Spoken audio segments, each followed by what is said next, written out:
あなた次第でね見方も変わるいろいろあるのよそういうお年頃あぴゃぱぱぱまずいカフェも頼んで別に浸るわあなたがついたらたまからかけてくるのいつもパーティービーチちょうどやるよなくでもしないからこんな頭悪いそんなの関係ないドイツスイスさ楽器が出るリズミクで加速走るさよなら誰も今日だ物語そんなのいいよ楽器が出るリズミクで加速走るさよなら誰も今日だ物語そんなのいいよ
Hey, good evening, everybody. Hello, Nichiketo and Gun VT. Thank you guys so much for the raids. Welcome in. Let me give you guys both shoutouts. I heard the notifications go off while I was like setting up, and I was like, oh my god, I need to get into stream.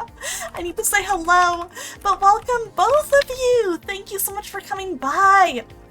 I hope you both enjoyed your streams and welcome in. Ganon, thank you so much for the follow. I guess for anyone new here, hello, my name is Aqua Sereni and I am a mermaid VTuber who traded her brain cells for legs, and I'm here to play some 999 tonight. Ooh, oh my gosh. Well, thanks chat, we're gonna make a really good first impression on the raiders. We're gonna make a really good first impression. Love to see it, love to see it. But welcome in. I hope you guys both had great streams and like that you're having a good night, and thank you for dropping by. It's always good to see you, Nichiketo and Ghana, and it's nice to meet you. Oh my gosh. I really like your art. I'm just taking a quick peek at your stream since I think this is our first time meeting, and I'm like, oh my gosh. And Erlis, hello! Oh my gosh, and Pocket with Frog, thank you for the follow. I like your username. I like the idea of having a frog in your pocket. I don't know, for a second I was like overwhelmed by the joy of like the idea of having a little frog in my pocket, you know? I was super overwhelmed by it. But yeah, once again, I hope you guys had great streams. If you do need to like step away from like Twitch and like your computers to take a break, because I know streaming can be like super tiring, don't feel obligated to stick around, but if you do want to hang out and say hello, I am happy to have you here. You're but 3 apples tall. That's the perfect height though. Oh, thank you for the thirsty Lucian. Okay, let me give some proper greetings. Penelope, thank you so much for the follow! Welcome! But yes, let me say a proper hello to Erlis! Congrats on your first today, and hello Lucian! And hello Vicpin! Oh, I'm glad you liked my starting soon art. You know, Aqua, you unleashed something in me. Do you know those people who are like they love their idol with a fiery passion? Well, that's what I am now. Happy? Oh, don't worry, that's how I feel about Spaghetti Boy. If he makes you know, a cameo this stream. That's how I feel about him. And welcome in Curry Noodles, and of course Nichiketo, and Greedra, and Ganon, and Pinobi, and Jarell, hey! And Dickolas Rage. I like that name too, that's a good name. And D Leviathan, welcome in. And hey Super Twin 19, good to see you. Okay, and Shiro, hello. Let's see, did I get everybody? Yes, I said hello to everyone. Oh, thank you so much for bringing your friends in, Jarell. That's super sweet of you. I appreciate it. Nice to always meet friends of friends. That's how you know they're good people. Can't forget Science Boy. Oh, I love Science Boy. And Mana's here. Yeah, I was thinking about Spaghetti Boy. And let's see, Nishikato's gotta run because you've got laundry. Oh, fair enough. I've been there. Please go get your laundry done. That's so important. Hey, my friend Mana's here. Good to see you, Mana. And I should give Jarell a little shout out too. It's so nice to see you guys. Thank you so much for coming by. Because yeah, tonight is pretty much definitely going to be the last night of me playing 999 on stream, which is kind of crazy. I know this game can be like pretty short, but I'm like, oh man, we're already almost done. That's crazy. Oh my gosh, and Hale's here too. Hi, Hale. It's Hey Haleen. Oh my god, too many cool people here. Guys, what the heck? Yeah, oh thank you. Yeah, guys, you should check out Nichiketo if you're interested in a very fun, very chill, very cute VTuber. Super wonderful streamer. Thank you so much for coming by and bringing your community. I appreciate it. Oh, and enjoy your lurk, Hale. But yeah, we're gonna finish off 999. We have one bad ending left, which if you guys do want to get it, that is gonna be pretty easy and pretty fast to get, especially with the remix flowchart. And then we just have the true ending. We just have the true ending left. So that should be fun. It should be very exciting. It's only right for the coolest mermaid. Nah, you guys are the coolest. You guys are the coolest. I'm not cool, I'm just some guy. I'm just some fish. But before stream starts, I wanna show off something because, you know what, I'm also gonna give her a shout out. Yeah, true ending coming up. So it's gonna be a big deal, lots of stuff's gonna happen. I might cry a little because I really love this game. But alright, I wanted to show you guys something. I retweeted it on Twitter and I put it in my Discord earlier. But my friend, Captain Freakstar, drew me some lovely art today. So I want to show it. I want to show it on stream. That's how much I like this art. She did such a good job. She drew this of me. Because I know some of you guys might have seen this image has been going around Twitter. And she redrew it so that it was me and Emiya from the Fate Stay Night D&D campaign that I play it with her. And it's been making me lose my mind because of how real it is. This is me during every one of my streams. The regulars here can confirm. It's me. But it's so funny. I like it so much. It's been making me laugh so much. Yes, please, I love meme aquas. I am always happy to see them. I really needed to show that off. I really needed you guys to see. Yeah. She captured my entire essence. She, like, understood. It's perfect. This is really how I feel about him. And Mana can confirm because the other night we stayed up very late finishing Unlimited Blade Works. And that was great. That was great. I had so much fun watching it with her. It was so good. And then we started Yu Yu Hakusho, and I'm really excited to watch more of that. So, you know, I've been having lots of fun with anime lately. It was such a normal night. It was such a normal night. I liked the part where Shiro almost got you, and then he said just because you're correct doesn't mean you're right, and it saved you. And then you were free. He almost got you, and then at the very last second, you got away. But alright, I needed to show that off because it was very, very important to me. So, now we're good to get into game. Yeah, that was a close one. That was a close one, Mana. You got away real lucky. You got away real, real lucky. But alright. Actually, as we get started in here, I'm going to run a quick poll. This one's not going to allow additional votes. So, I'm gonna just ask you guys, do we want bad end or true end first? Because we are kind of at the point where, like, it's gonna be a little bit obvious, even if I let you guys vote, which end, like, which stuff is the true end answers, because we have seen pretty much all of the flowchart except for this stuff at this point. So, I might just kind of start steering the ship a little bit, just for the sake of time.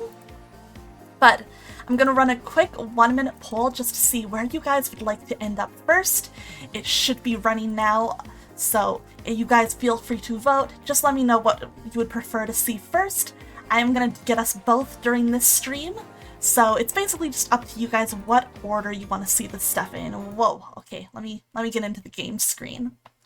The best for last, that's fair, that's fair. But I figured, like, to keep it fair, I want to, like, make sure that you guys get the choice, because it's been really fun letting you guys choose what, like, choices we make in the game and see what endings we get based on what you guys vote for. And even though, like, you know, it's gonna be a little obvious now, I still want to make sure you guys are getting some input here. And Puck with a Frog, thank you so much, that's super kind of you to say. Please have a good night, and thank you for dropping by and for the follow earlier. It was super pleasant meeting you. You started Yu Yu Hakusho? I did. I really like it so far. We only watched the first 2 episodes, but I really liked them. The, like, characters are very charming already, so it's a lot of fun. Okay, we want bad end first, so let's go for it. More visual novels, please? Oh, don't worry, I love visual novels. I'm always down for streaming some more visual novels. This will absolutely not be the last. What the? Alright, alright. 1 second, that stupid... The stupid, you know, thing on Windows that shows you when you adjust your volume where you're at was a pain in my butt.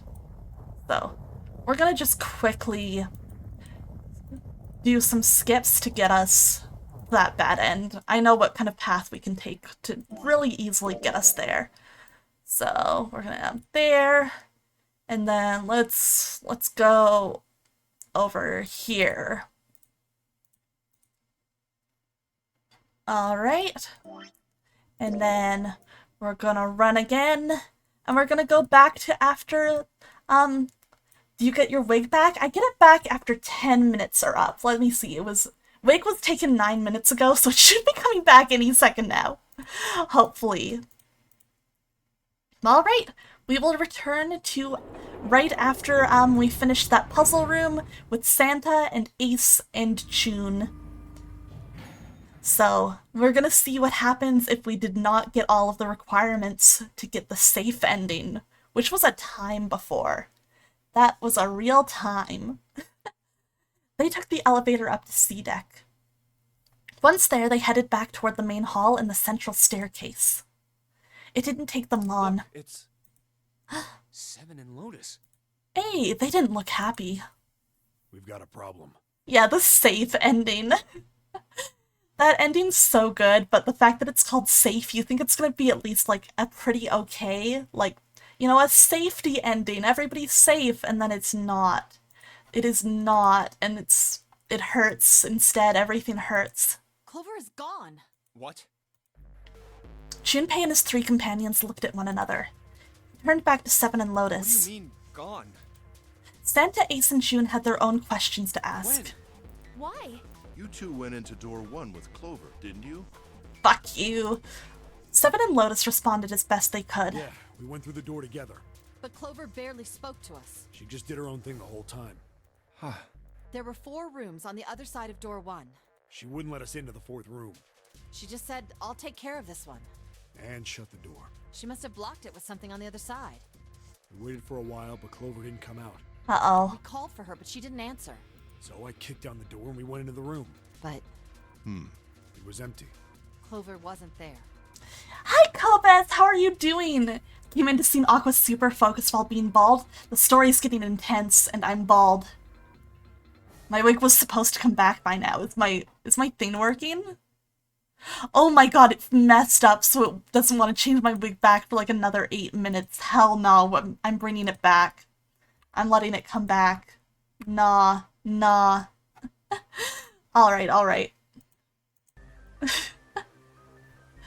Oh, thank you for the head pat, Jarell, but you were too late to do it while I was bald. I have a question for Clover. Why? She's really going through it since her big brother died. She is really going through it. There was a door on the other wall. Thank you for La Creatura, Jarell. My baby boy. It's open. We figure she opened the door and left by herself. We ran after her, of course, but Well, obviously we didn't find her. You figured that much out. Clover's gone. Junpei thought for a When did moment. this happen? We got here just before you. You certainly have excellent timing. So you haven't searched anywhere other than near the staircase? No, we haven't. Finally, Ace spoke. Fuck that guy. His voice had an edge of resolve and concern. No, it didn't. He's fucking lying. We'd best I hate this separate him man. from Clover. I'm so glad I can talk about how I hate this man We now. haven't much time left. Let's begin. Yeah. Shut up. I hate you. There were quick nods all around, and the 6 remaining players spread out. Junpei and June ran to the large hospital room together. As quickly as they could, they searched around and under the beds and in the corners. She's not here. No, she isn't. All right, just in case, we should go take a look in the shower room. Shower room? That's where her brother is. She might have gone to see him. June bit her lip. She knew, as Junpei did, that there was only one thing to see in the shower room, and it wasn't pleasant. Well, we might as well check, right? Let's go. There was a screwdriver stuck between the door and the frame. We can still get in. We should thank Seven later. I love how powerful the siblings are when it comes to avenging each other. Me too! Missed most of last stream, can I get a quick recap? Essentially, big things that we learned are that Santa has a dead little sister, that he didn't want to talk too much about after he was done saying stuff. And then we also found out that Ace is the one who killed Snake, and the fact that he has prosopagnosia, so he can't see, differentiate between human faces. And yeah, we called him out on it. We found out that Snake was alive and in the coffin in the 9-door room, and then everyone died. It was terrible.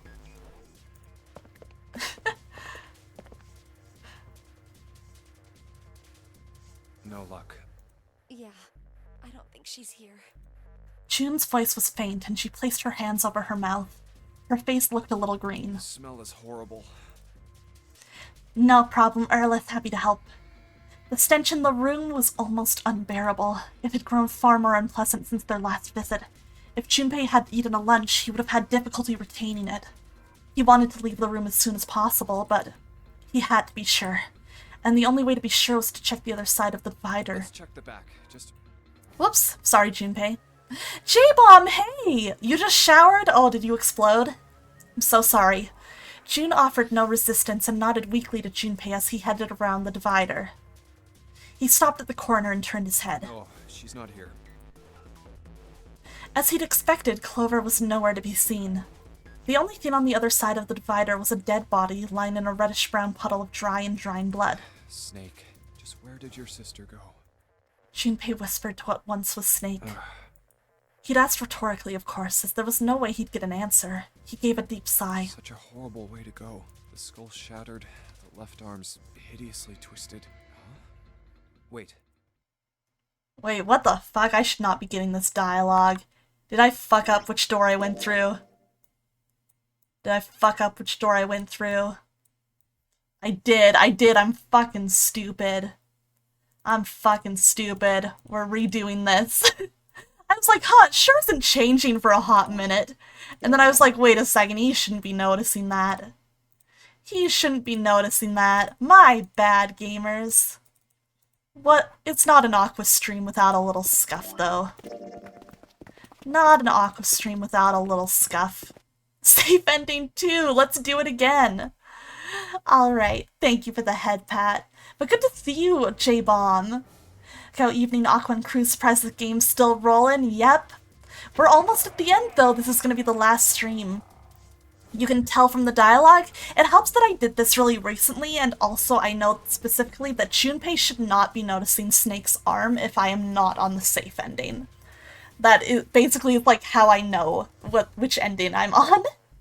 I played this game many, many times as a kid, and hey Vice, good to see you! How you doing tonight? Junpei and June ran into the central hospital room and looked She's not around. here. No, she isn't.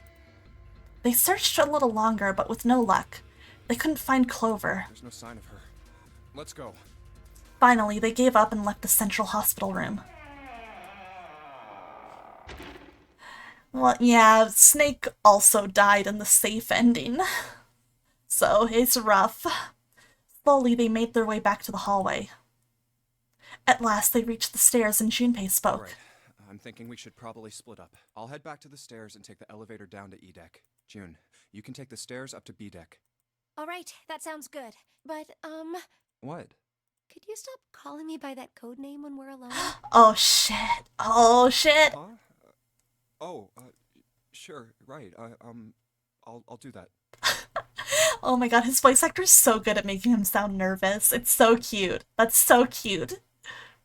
There was a reason Junpei persisted in calling her June even when they were alone. Although perhaps not the best reason.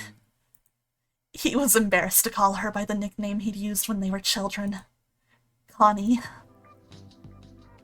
9 years ago, it came naturally. After all, they were children. But now that they were adults, it felt strange. Regardless of what he might hope for, to call a woman he wasn't dating by such a childish nickname felt odd to him. Of course, to call her Miss Kurashiki would be even more awkward, and simply Kurashiki would seem a little brusque. Although he couldn't put his finger on why, it felt somewhat forward to call her Akane when they hadn't seen one another for so long. Yeah, in a bad ending, anytime he sees something bad happen to her, he just starts calling her Connie without even thinking about it, and that's hurting me so much. He likes her so much. In short, it was simply easier for him to call her June and leave it at that. Don't be. Oh, no, it's nothing. All right, I'm going then. Yeah, be careful, Connie. I like how quietly he says it. That's fucking cute. That's fucking cute.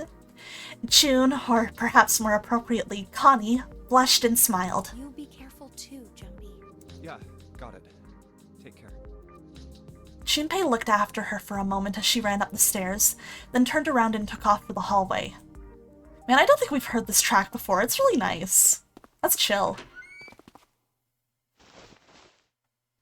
I wonder if it only plays in that scene.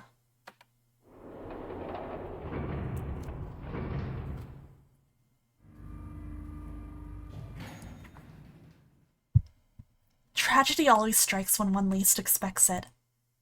But to wait for a man to stand before striking him down seems almost crueler than dealing the fatal blow while he lies on the ground. A light in a dark place, June's smile had given him hope, both for escape and possibly for something else. It was that hope that raised his spirits just enough that they might soon be fully dashed. He opened the elevator door, and there she was. A woman sat, slouched against the wall. Lotus. Junpei felt his blood turn to ice. Her body was limp, and her skin, smooth and pale as always, was covered in bright red blood. Junpei felt his chest constrict. He couldn't breathe, and his legs began to shake. A slow, cold drop of sweat trickled down his back. He felt his stomach somersault. Yeah, Ace just fucking goes for it in this ending. Junpei's mind went blank. All his thoughts replaced with endless, hissing white. Driven by little more than instinct, he began to walk toward Lotus, slowly. Each slow movement of his stiff limbs brought him closer to her corpse. Finally, he stood next to her. Robotically, he bent down and put his hand against her neck. There was no pulse, no rise and fall of breathing. She was slightly warm. This is the knife ending.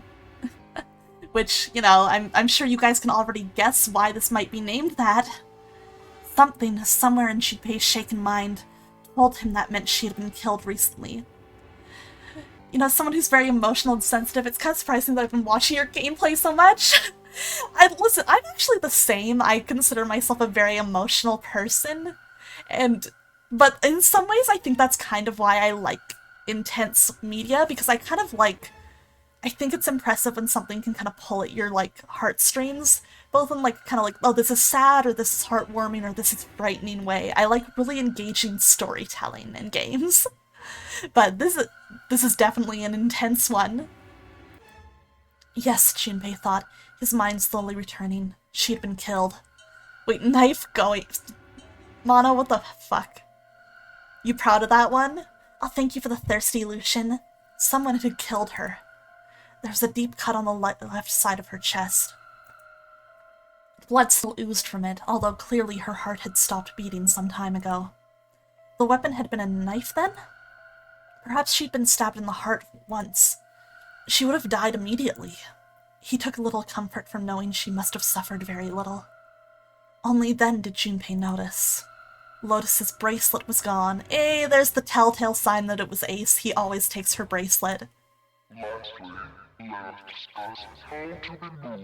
Dane, I should have done my thirsty redeem during this.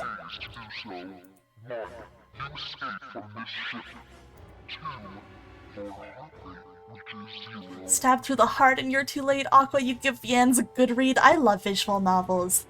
I gotta give him a good read. And yeah, poor Lotus. Numenon, hello! Thank you for the gaming creature I redeem. Let me get that set up. Let me get that little guy set up. Thank you. It's good to see you, Numenon. How are you? You came just in time for murder. Yay!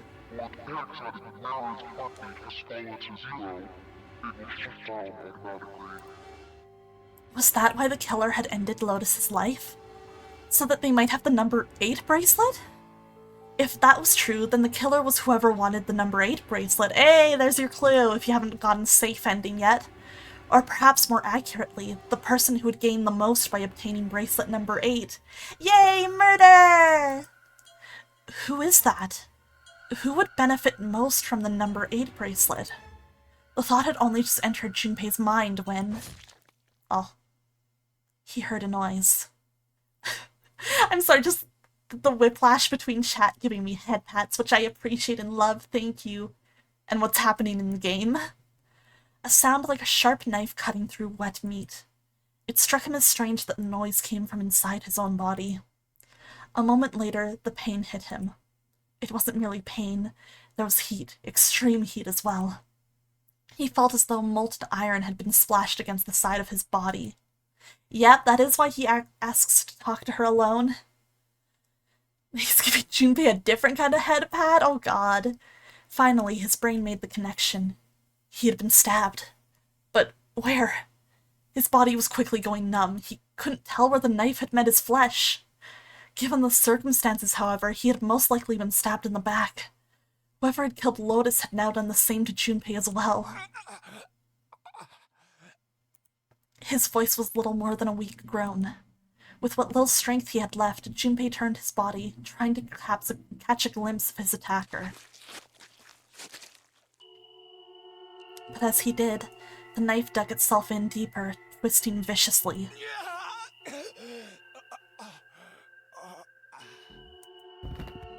He collapsed to the floor, a puppet with its strings cut. His arms and legs lay where they fell, oddly twisted and awkwardly positioned. Junpei's body was entirely numb. He could feel the blood leaking out of him, but nothing would move. Nothing save his eyes. As he lay on the floor, his life ebbing away, Junpei finally saw his attacker. 2 tiny images of the killer reflected in his eyes. With that recognition came nothing. He felt no emotions. Not anger, not sadness, not regret. The paralysis that had claimed his body had reached his mind. His killer glanced down at his body.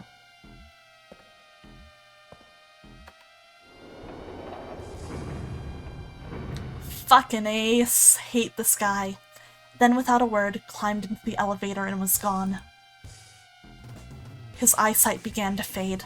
The world grew blurry, and he began to dissolve into an empty, white fog. The fog crept into the edges of his mind and worked inexorably inward. Soon it swallowed up the last that remained of Junpei's mind, and his consciousness left him. There was nothing more. Into utter emptiness he fell. Into zero. Whatever Junpei had been was gone. Yeah, fucking ace, that guy sucks.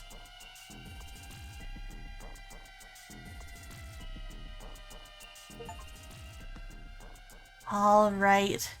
So that was our last bad ending. Which means it is true ending time. I know we're still missing 2, but one of these is just like an extra ending that you only get if you haven't gotten the requirements to get the true ending. You didn't remember this ending? Oh, that's fun. I'm glad we got to see it then. Alright then, let's go.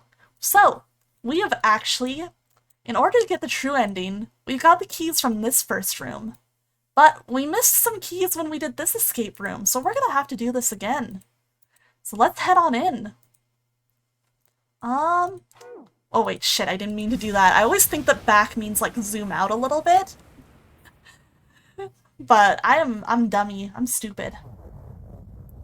Yeah, no, I think it'll count it as finished once we get the true ending, which is fine because it's literally just the build up to the true ending and then it cuts off. So I'm fine with that. That's not a problem. It'll still count us as having gotten it, I believe. So, we're gonna head back into door 7 with Clover and Clover and 7! That's why I was getting thrown off. And we're gonna make some different choices this time, because we need to get some of those keys. We gotta be able to do this. So I'm gonna do my best to zoom through the puzzles, because I think I remember fairly well what we're supposed to do. I think I remember fairly well. So, this should not be too hard at all. Sure thing. Here, one second. I wanna just see the Junpei seek a way out one more time.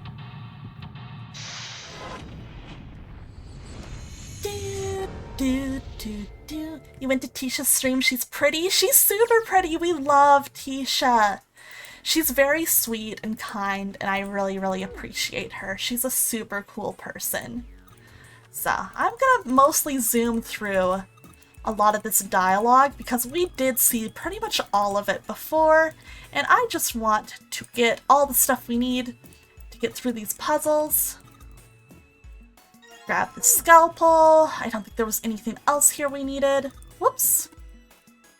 Okay. But yeah, Tisha's super great, and you guys should check her out if you haven't already.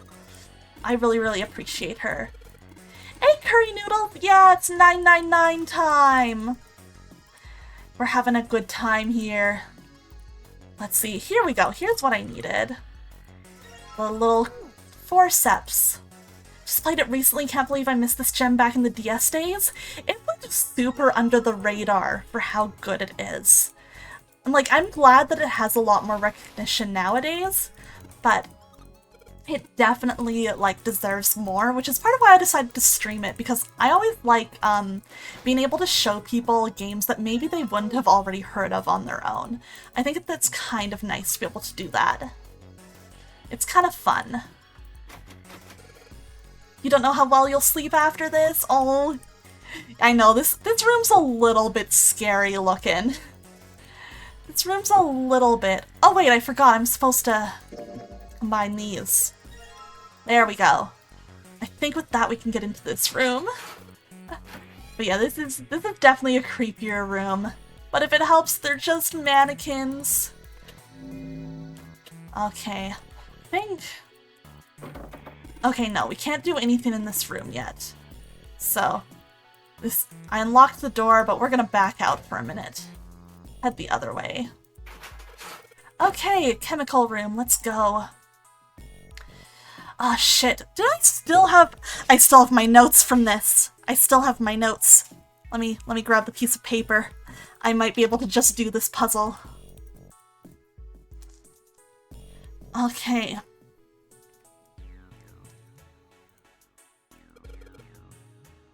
Okay. Wait, I need to actually double check what the order is. Okay, so we need carbon dioxide, ammonia, and ethanol. Okay, okay.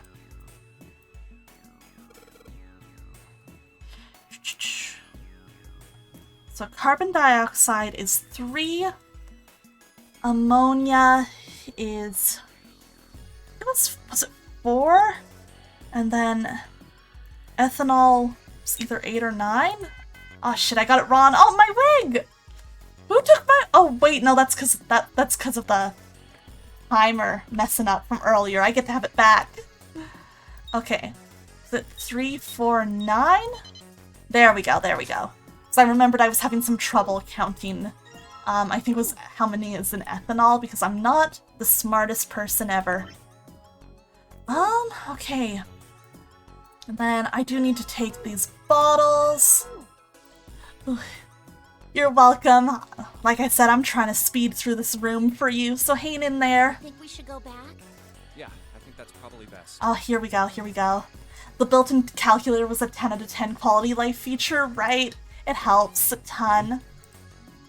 Hey, Seven, what's up? Oh, well, Oh shit, we need to switch back. He looked up at Junpei distractedly, and then back down at the brown bottle he held cupped in his large hands. Is that a medicine bottle? I got curious about it. Here. In response, Seven tossed the bottle gently to Junpei. He caught it and twisted it around to read the label. Ethylene diamine tartrate?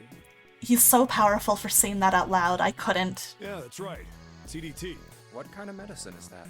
It's not medicine. I think it's an industrial strength detergent. Why would they have something like that here? Well, probably to clean stuff up. Clean Ah. what up? Junpei think for a I second. know. Still, Tartrate sauce for fish and chips? Oh, true! I would love some of that guess I'll then. just clean my brain up. Junpei looked up from the bottle. You remember something? Yeah. Seven nodded slowly and spoke. Well, I remember a story about EDT. Happened about 50 years ago. There was this factory somewhere in America making big old EDT crystals. They were making it to sell as an industrial strength cleaner, like I told you before. Wow. A year after the factory started up, something strange started happening with the crystals they were building. Water molecules started attaching themselves to the EDT crystals. This made them into a sort of mutation of the original crystals, called a hydrate. Wow, Once the science. crystals turn into a hydrate, though, it's I'm useless as a learning. cleaner. The factory had to just dump the crystals. As a hydrate, they were useless. But it didn't end there. After that day, the same thing started happening in EDT factories everywhere, even ones nowhere near that first American factory. They'd been making crystals the same way, with the same materials and the same equipment and environment. But now, all of a sudden, every single crystal they formed turned into a hydrate. That's crazy. What would cause that? In fact, ever since that day, no factory anywhere has been able to make a pure EDT crystal. Even in EDT research done years before, they'd never gotten a hydrate. But after it happened at the first factory, it just spread. It was like, man, how do you say it? Like the molecules were communicating with one another, That's crazy. transmitting information in a way humans couldn't perceive. Rip chemistry everywhere. Big L for science today. This phenomena spread throughout the world, right? Love how they mixed some actual real stories in there, right? I think it's so interesting. The Wikipedia deep dives are my favorite parts. It's kind of fun because you get to have a second and be like, okay, but like, even if it's slightly exaggerated, this did happen. So like, what if? You know? Junpei looked up at Seven with half a smirk. Seven stared at him, dumbfounded. Yeah, that's it exactly. But how did you know? I heard another story, kind of like that one. When? I'll enjoy getting your chips, In the Arliss. freezer? What? The freezer? Yeah, June told me. Junpei told Seven the story he'd heard from June in the freezer in the kitchen. How one day, glycerin began to crystallize. And the story of ice that wouldn't melt at room temperature. When Junpei was done, Seven looked thoughtful and absent-mindedly rubbed the scar on his chin. Ice that doesn't melt at room temperature, huh? That sounds familiar? Yeah, hold up. I feel like I can remember something. It's right there. Seven squinted. His eyes stared off into space as if he were trying desperately to focus on something far away. Okay, so this one isn't a real one. Okay, that's interesting to know. But yeah, the Gansfield experiments are real, and I think, like, they even reference a researcher in this game, and people, like, reached out to him in real life, and they were like, hey, did you know that, like, that theory you wrote about ended up being, like, in a video game? And he was like, oh, crazy. Do you? Alright, so like I said, it's gonna be pretty obvious, so I might just kind of take the wheels. It's, you know, it's gonna be the option that we didn't choose before. Do you know about Ice 9? Ice 9? Ice 9. Ice 9. Mostly grabbing this so we don't have to waste time doing, like, the puzzle again, because, you know. Ice. Yeah, the 9 biggest Wikipedia fans. Researchers screaming internally from his life's work being used this way. Yeah, can you imagine? I don't know what I'd do. Or how I'd feel. Suddenly, Seven's eyes shot open. That's it. I remember now. That woman, she's on this boat. Huh? Woman? Alice! Who's Alice? Come on. The woman who won't melt at room temperature. Huh? Huh? It became clear to Seven that Junpei had no idea what he was talking about. He ran his hand across his face and took a deep breath. You know how the Titanic sank on April 15th, 1912, right? Yeah, More I than know of 1,500 it. people died. Worst maritime accident in history. What about it?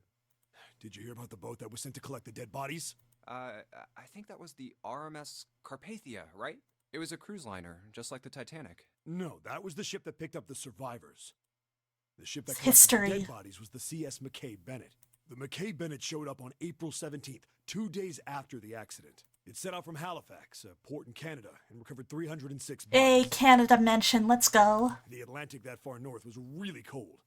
It would have to be for there to be icebergs and stuff. Oh, jeez, Anyway, yeah. The bodies they pulled out of the water were frozen solid. Oh, that reminds me that, like, I mentioned it earlier in my 999 streams, but once I went to an exhibit, when I was on a vacation in Vegas, they had, like, a Titanic exhibit where you could just kind of, like, walk through different recreated rooms of the Titanic and look at different artifacts and, like, personal belongings belonging to, like, people who had been on the ship. And there was this one portion where you got to, like, stand on, like, the, you know, fake deck of the ship, and they had adjusted the room's temperature to be accurate to what it would have been outside that night, and it was cold as hell. And I have played the other two games. I do really like Virtue's Last Reward. I have some mixed feelings about Zero Time Dilemma, but I love 999. And I did get 999 flashbacks. I did. I was really excited because I was like, this is just like 999. I literally am that nerd. And yes, welcome back, Erlis. You did make it in time for the Alice talk. God, I wish I could have done the I'm Flying Jack scene thing. I was there with my brother and his fiance now, so not really anybody to do it with. This isn't a very nice story. So, what happened next? Well, they say the McKay Bennett recovered something more than just dead bodies. There were various bits of stuff floating around in the water. Things the drowned had carried with them, or stuff that dislodged as the ship sank. One of the things they found was a coffin. Coffin? Yeah, a wooden one. The craftsman who made it must have been pretty skilled. It wasn't just a wooden coffin. It was all wood. No nails, no reinforcements, no gaps in the wood anywhere. The thing was airtight. That must be so hard to The make. crew got pretty curious about what might be inside it and opened it up. They had to get a wedge and hammer it open. It was so well made. Inside, they found a woman. Or, I guess you should say, they found the dead body of a woman. Look how pretty she is. Her hair was thick and black, and her skin rich brown with no blemishes or signs of decomposition. They say that she looked gorgeous, like a goddess. She was obviously dead, but everyone who looked at her said she just looked like she was sleeping. Her skin was so lifelike, she looked like she might wake up any minute. And she didn't, though. Like the rest of the bodies they found, she was frozen solid. Eventually, the McKay Bennett finished searching and returned to Halifax. The 306 bodies were unloaded and taken ashore. However, it was warm enough that they began to thaw. Yes, Alice! You're partway through the sequel but really missed the animation charm of the first. Yeah, I do like the 3D models of Virtue's Last Reward, but I really, really like the 2D style of 999, so it's kind of like, aw, man. They say that It's the tough. stink was horrible. Yeah, and it is also early anime 3D, so it's kind of when they were still really trying to figure it out. There was one body that didn't thaw, and that was... The girl in the coffin. That's right. Yeah, 999's also my favorite of the three. I'm very, very fond of this game. Everybody thought for sure that she'd melt and start to rot like the rest of them eventually. Oh my gosh, good taste, Curry Noodle. Yeah, the Great Ace Attorneys 3D is so good. That game looks incredible. That game's so good. I love the Great Ace Attorney. A month passed, and another. It was summer, and she was still frozen solid. Professor Layton early 3D, God. Oh, I pat you, Super For a Twin. while, people started to say she was some sort of miracle. Rumors about her started. Oh God, she's so pretty. I love, like, the colors with, like, the blue makeup. She looks so cool. I love this. People came to visit Halifax from all over. After a while, people started to call her All Ice, Alice. Of course, those rumors didn't last long. Why? Well, she up and disappeared. One day Alice was there, the next day she wasn't. They say someone snuck into where they were keeping her and stole the body. With the body gone, the rumors followed pretty quickly. Right? Her hair volume's incredible. And yeah, like, nowadays 3D anime games look so good. It almost makes me want to, like, go back through, like, some notable history and see around when it seems like they kind of got it figured After a out. while, no one remembered her. You might be able to find something about her if you can find a newspaper from back then, but that's about it. Wait, you just said that she was on this boat. Yeah, I did. Alice has got to be somewhere on the Oh? Now why the hell would you say something like that? ship. Because I know. And just what is it you know? What happened to Alice after she was stolen? Oh? Junpei gulped. Right? Tell me, what happened to Alice? Seven nodded slowly and took on the look of a man recalling something long buried. Well, around that time, the word was that there was a special black market in New York. All millionaires from all over the world. I've heard that Alice went up for auction there. The person who won the auction was Lord Dashiell Gordain. You've heard that name before, right? This guy's beard is so fucking ugly. Lord Gordain. What is this, like, it's curled? Looks terrible, dude. Or is that his bow tie? I can't even tell. I think to me it looked like a beard. I can't even tell. Oh, isn't he the guy who bought the Gigantic? The Titanic sister ship? Oh yeah, I've never played the Naruto fighting games, but I've heard they're really good. I got my brother's son for Christmas one Well, year. that's him. Although I guess he hadn't done that yet. What do you mean? Gordain bought Alice in 1912. And 4 years later, in 1916, he bought the Gigantic. And he hid Alice somewhere on the Gigantic. But nobody knows Oh. where. He died in 1931. And apparently, he died without ever telling anyone where Alice was hidden. However, what? Well, he did have one close friend who asked him, "Where is Alice?" And he said, "Alice sleeps in a small chamber past the Forest of Knowledge beneath the navel of the Gigantic." Damn, a What riddle. is that? Some kind of riddle? Your guess is as good as mine. Fucking Umineko ass shit. Fuck off. Seven threw his hands up in defeat. That's it. Whatever you think, I believe it. She's hidden somewhere on the Gigantic. In other words, she's hidden somewhere on this ship. Before Junpei could dispute Seven's rather bizarre claim, as Junpei was trying to figure out what on earth he was going to say next, Clover's shrill voice pierced the room. Hey, what are you two doing over there? Stop wasting time and get over here. Okay. We're coming. Jeez. Seven looked at Junpei. Yeah, so anyway, that's the story. It might be useful someday.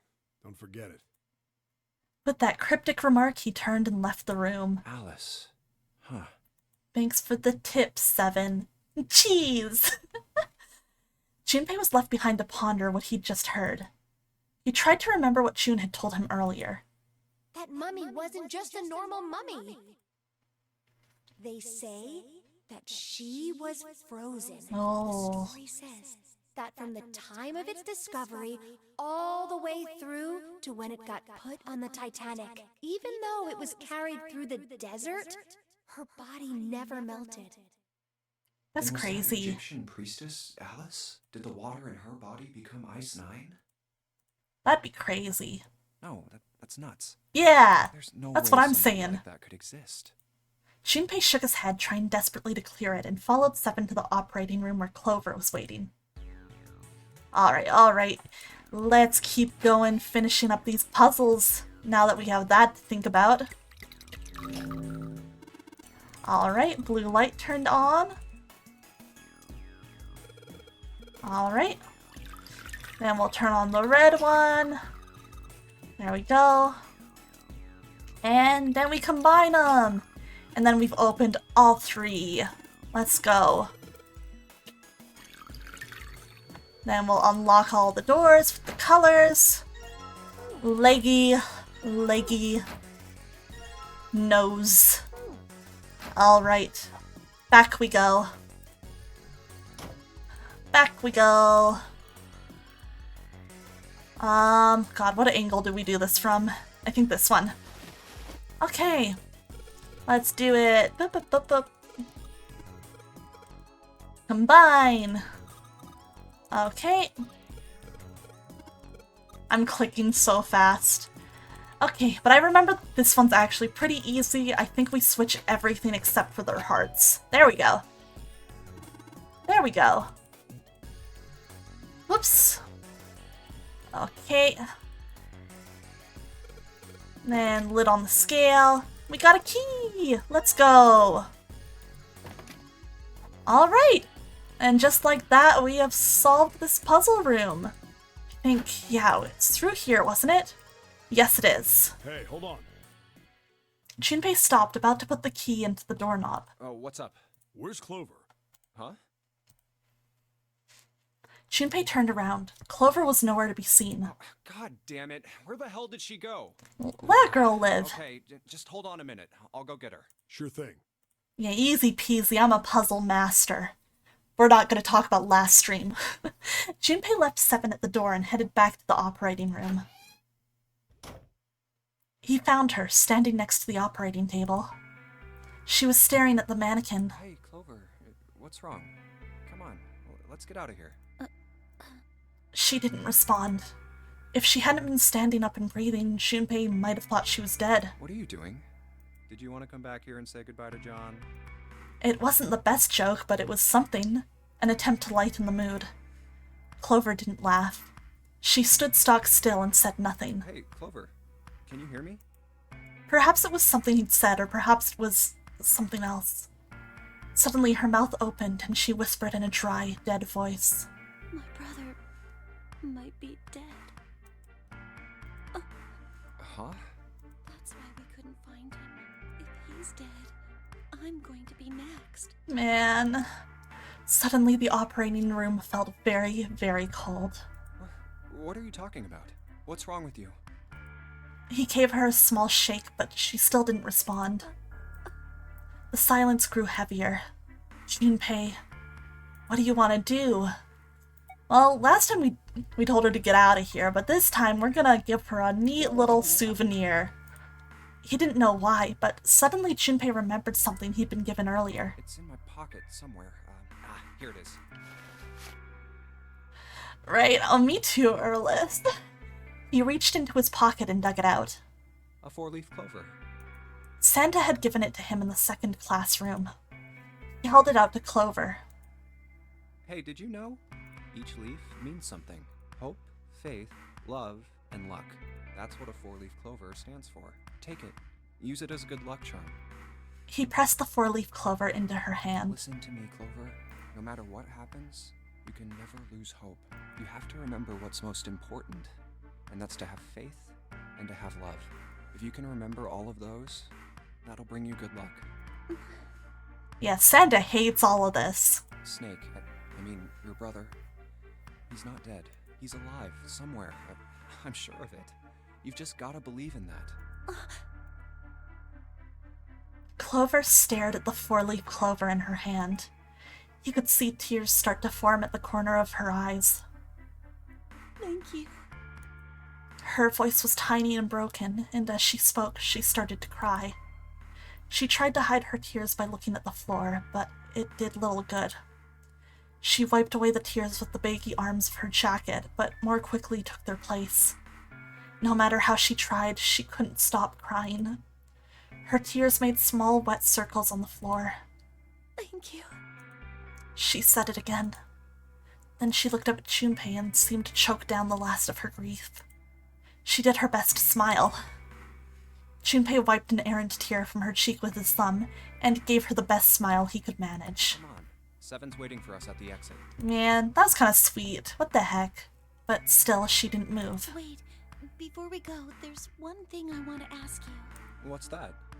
What do you think when you hear the word experiment? For a moment, his mind froze. Then he came back to his senses and realized the word meant nothing to him aside from the dictionary definition. Yeah, good guy Junpei, I love him. What? Oh, I guess it was just a coincidence then. I mean, that you knew about the four-leaf clover. Look, I'm sorry. I don't want to be a jerk, but you are making less than no sense right now. Oh, no. It's nothing. Just forget about it. Oh, don't give me that. You really think I could just drop this? What is this experiment you were talking about? Clover looked away. The four-leaf clover was still in her hand. She stared at it for a long moment, and then finally spoke. You promise you won't tell anyone? Cross my heart. Really? Really? I can trust you, right? Oh boy. Chat, can we trust Junpei? Of course you can. Oh, he says yes, okay. Clover slipped the four-leaf clover into her pocket. Her eyes still red from crying, she looked up at Junpei. Okay then, I'll tell you. I'll tell you what happened on this ship 9 years ago. Oh shit. Wait. On this ship? Yeah, this ship. He was entirely lost. He had 1,000 questions, but it was probably best, he thought, to save them until Clover had finished. It was an experiment to test some sort of psychic thing. Communicating through these fields that you can't see. All this Fields that again. You can't see? He'd heard something like this before. Many times. Yeah, you're so right, Erlis. Hell yeah, let's go. Clover nodded. Like, think about this. She pointed at the operating table. On top of it was a somewhat mismatched medical mannequin whose parts had been swapped with another mannequin. This is John, right? But is he really John? Huh? Huh. All Junpei could think was, she has finally completely lost it. Isn't this like Locke's socks? Or the ship of Theseus? Junpei grew even more confused. He'd never heard of either of those things, although they sounded smart. You don't know? You haven't heard of those paradoxes? Ship of Theseus mention! Let's go! No? Junpei shook his head. Really? Clover laughed. Okay, well pay attention then. This is how Locke's socks works. Let's say I've got a pair of socks. They're my favorite socks. Ooh. One of them gets a hole in it. No! What would you do if that was your sock, Junpei? Zero testing if the biggest Wikipedia fans can solve puzzles without going on tangents about Wikipedia entries. They all failed. Well, if it's my favorite sock in the world, I'd patch it I up. guess I'd patch it up. Get some cloth and close up the hole. But what if another hole opens? I'd add another patch, I suppose. What if another hole opened after that? Another patch, I guess? Well, let's say you just keep adding new patches. Oh no. Until eventually, the original cloth of the sock is totally gone. Yeah, Ship of Theseus is a pretty well-known one, I believe. I think it Once gets you get referenced to a that lot point, in, like, anime and stuff. Can you really say they're the same socks you started with? Well, that's tough. I love how you can hear him think. Junpei crossed his arms. So, that's the Lock Socks thing? Yeah, the ship of Theseus is a lot like it. The ship of Theseus. If you keep fixing the damaged parts of a ship, eventually it ends up with none of the parts it started with. Can you really say that ship is the same one you started with? And what if you took all the old parts from the first ship and built another one somewhere else? Oh. Then which ship is the real ship of Theseus? Yeah, this one like stumped me as a kid. I was like, oh, that's The crazy. one you repaired, or the one you built with all the original parts? It was an interesting question. Clover could see Junpei was intrigued. Hey, do you think it's the same? What's the same? These guys. Is this John? Or is it Lucy now? Wait till you hear about Schrodinger's cat. Please tell me about Schrodinger's cat visual novel. Junpei looked at the operating table again. A mannequin full of body parts from a different body. Clover had been right. It was just like Locke's socks in the Ship of Theseus. The part of the body that holds a person's identity is in the head. Of course, for many hundreds of years, conventional wisdom had held that a man's identity resided in his heart, or any of a number of his internal organs. And here, they had both. John's head and heart are both his, but apart from those and a single arm, the rest of his body was once Lucy's. Was that mannequin really John? We're just like these mannequins. She looked at Junpei again. Think about it. The cells in our body change every day. Old ones die and new ones are born. Maybe part of my arm is made of stuff from a fish I ate once. Huh? Or maybe part of your right side is made from a cow you ate. If you take it a little further, those cows and fishes are made from something else too, right? That's how we're all connected. Through fields that can't be seen with the naked eye. The silence was broken by Seven. No! My Wikipedia info dump! You two so long? It was interesting! Seven's head appeared in the doorway. He was not happy. Yeah, it's because we were on bad end path. If you don't give her the four-leaf clover, thing, Clover does not like you nearly as much, and she does not want to talk to you. How long are you gonna make me wait? Yeah, like, the sure way in this game to know if you're setting yourself up for an important ending is to let the character's Wikipedia info dump. We don't have time to screw around. Junpei and Clover looked at each other. Clover looked at Junpei as if to say there was more she wanted to tell him. She shook her head. Whatever she had to tell him, she didn't want to tell him in front of Seven. Seven seemed to catch on. Oh? What were you two doing? Was this some sort of secret meeting? Don't worry about it. No, it wasn't. We were just Just... playing with the mannequins. Huh? Good try, Clover. Let's go, Junpei. Moving a little bit too fast to be entirely innocent, Clover headed toward the exit. Aw, girl, you're not slick. I'm sorry, I love you, but... Seven stared after her, then turned to Junpei with an amused expression. Playing with mannequins, huh? Didn't know you were into that kind of thing, Junpei. You're a dick. Junpei dashed past him and traced Clover's path out the door. With a short laugh, Seven followed. Alright, They stood in front of the door. Junpei took out the Jupiter key. Alright, I'm gonna open it now. Is that cool? Yeah, it's Don't so need cool. to keep asking, just do it, Ice right? cold. All ice cold. Fine then. He slid the key into the keyhole and turned it. He felt it unlock. Woohoo! The door opened with a soft, melancholy creak.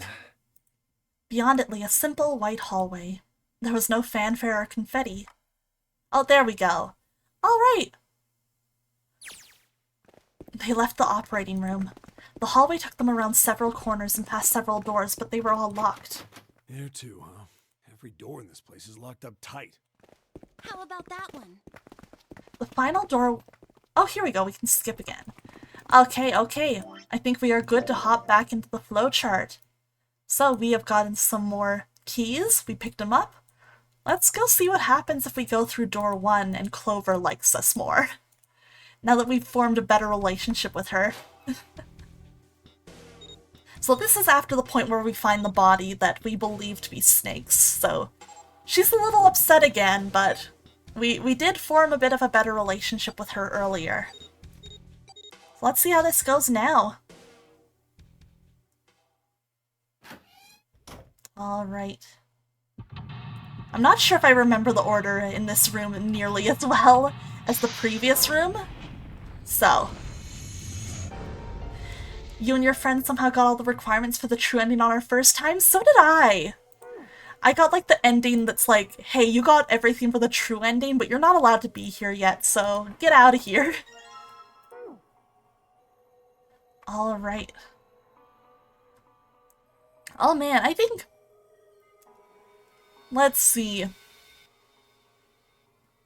Oh yeah, I think we are supposed to tell Ace to get the hell out. That's a lie.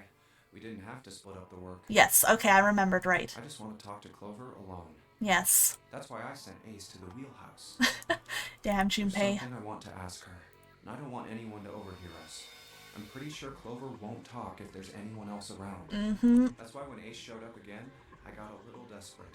I had to make him leave. And now there's like reasoning why Junpei is telling him off, which is kind of funny. Ace opened his mouth, then took another look at Junpei and shut it again. A small smirk appeared on his face. Oh, I see. Of course. He looked Junpei over, then glanced at Clover. I apologize for the intrusion. Well, best of luck. Yeah, get out of here, you fucking freak. Ace gave Junpei a knowing pat on the shoulder and left. Junpei let out a sigh and brushed a few drops of sweat from his forehead. He turned and found himself looking straight into Clover's eyes. She'd heard what Ace had said. She regarded Junpei with caution. What was that about? Honestly, fair reaction. She was clearly suspicious, and with good reason. Why are you looking at me like that? Junpei's eyes widened, and he held up his hands in a gesture of innocence. No, it's not like that. What's it like then? I just wanted to hear the rest of that story. I didn't get a chance to ask you about it until now. What story? About the experiment, remember? The one you started to tell me in the operating room? You said something about an experiment that happened here 9 years ago. Clover bit her lip. She stared down at the floor for several long moments, and when she spoke, it was barely audible. I'm sorry, but I don't want to talk about that right now. I'm just not in the mood, okay? But it might be important. You understand, right? I keep thinking about my brother. That's fair. I can't stop. I mean, who would do something like that to my brother? I can't forgive them. I'm not gonna let them get away with it. Oh god, this is on some accenting I'm gonna pay path. for it. I Oh promise. god. So. Her shoulders were shaking. Drops of blood had sprung up on her lips where she was biting them. She wiped it off and looked up at Junpei, her eyes fierce and angry. Junpei, who do you think did it? Oh god. Her voice was cold and scarcely above a whisper. Clover, please, I must ask you a question, ha ha ha. Junpei gulped.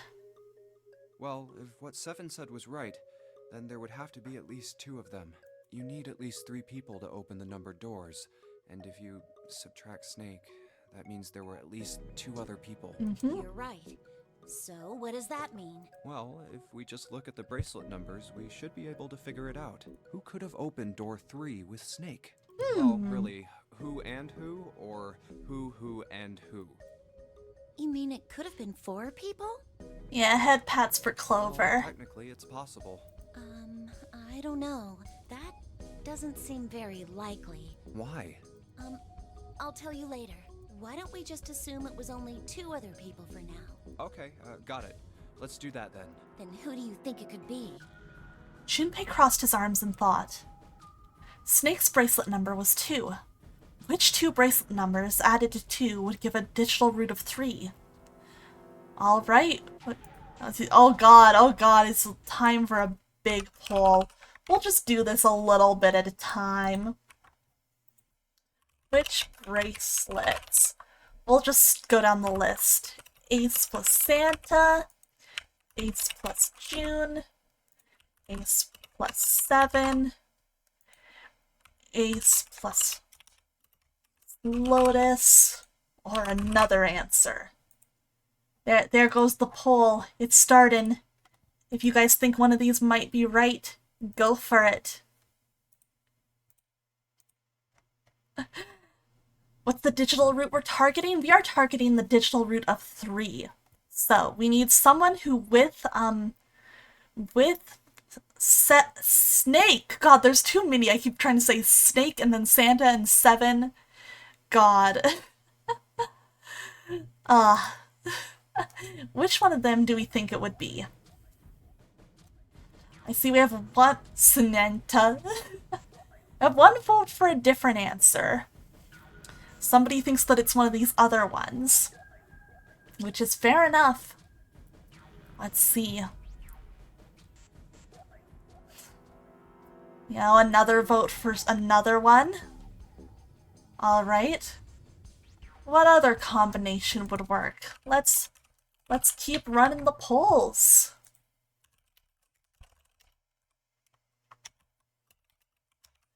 Here, I'll make it clear in this one as well what digital route we're targeting. Santa in June, Santa 7, Santa and Lotus, June and 7, other. Alright, here's our next poll. You found 3 solutions?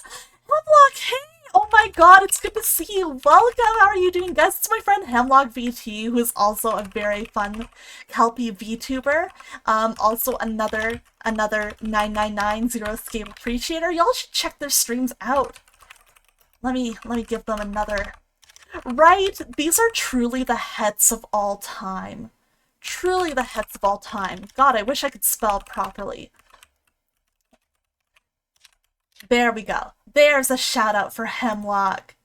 It's good to see you though. I hope you're doing well tonight. It's good to see you. I hope you've been having a good time.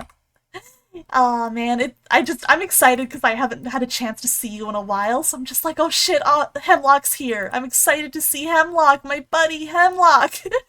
You know, I'm just like, it's the friend hype. The friend hype is very, very real.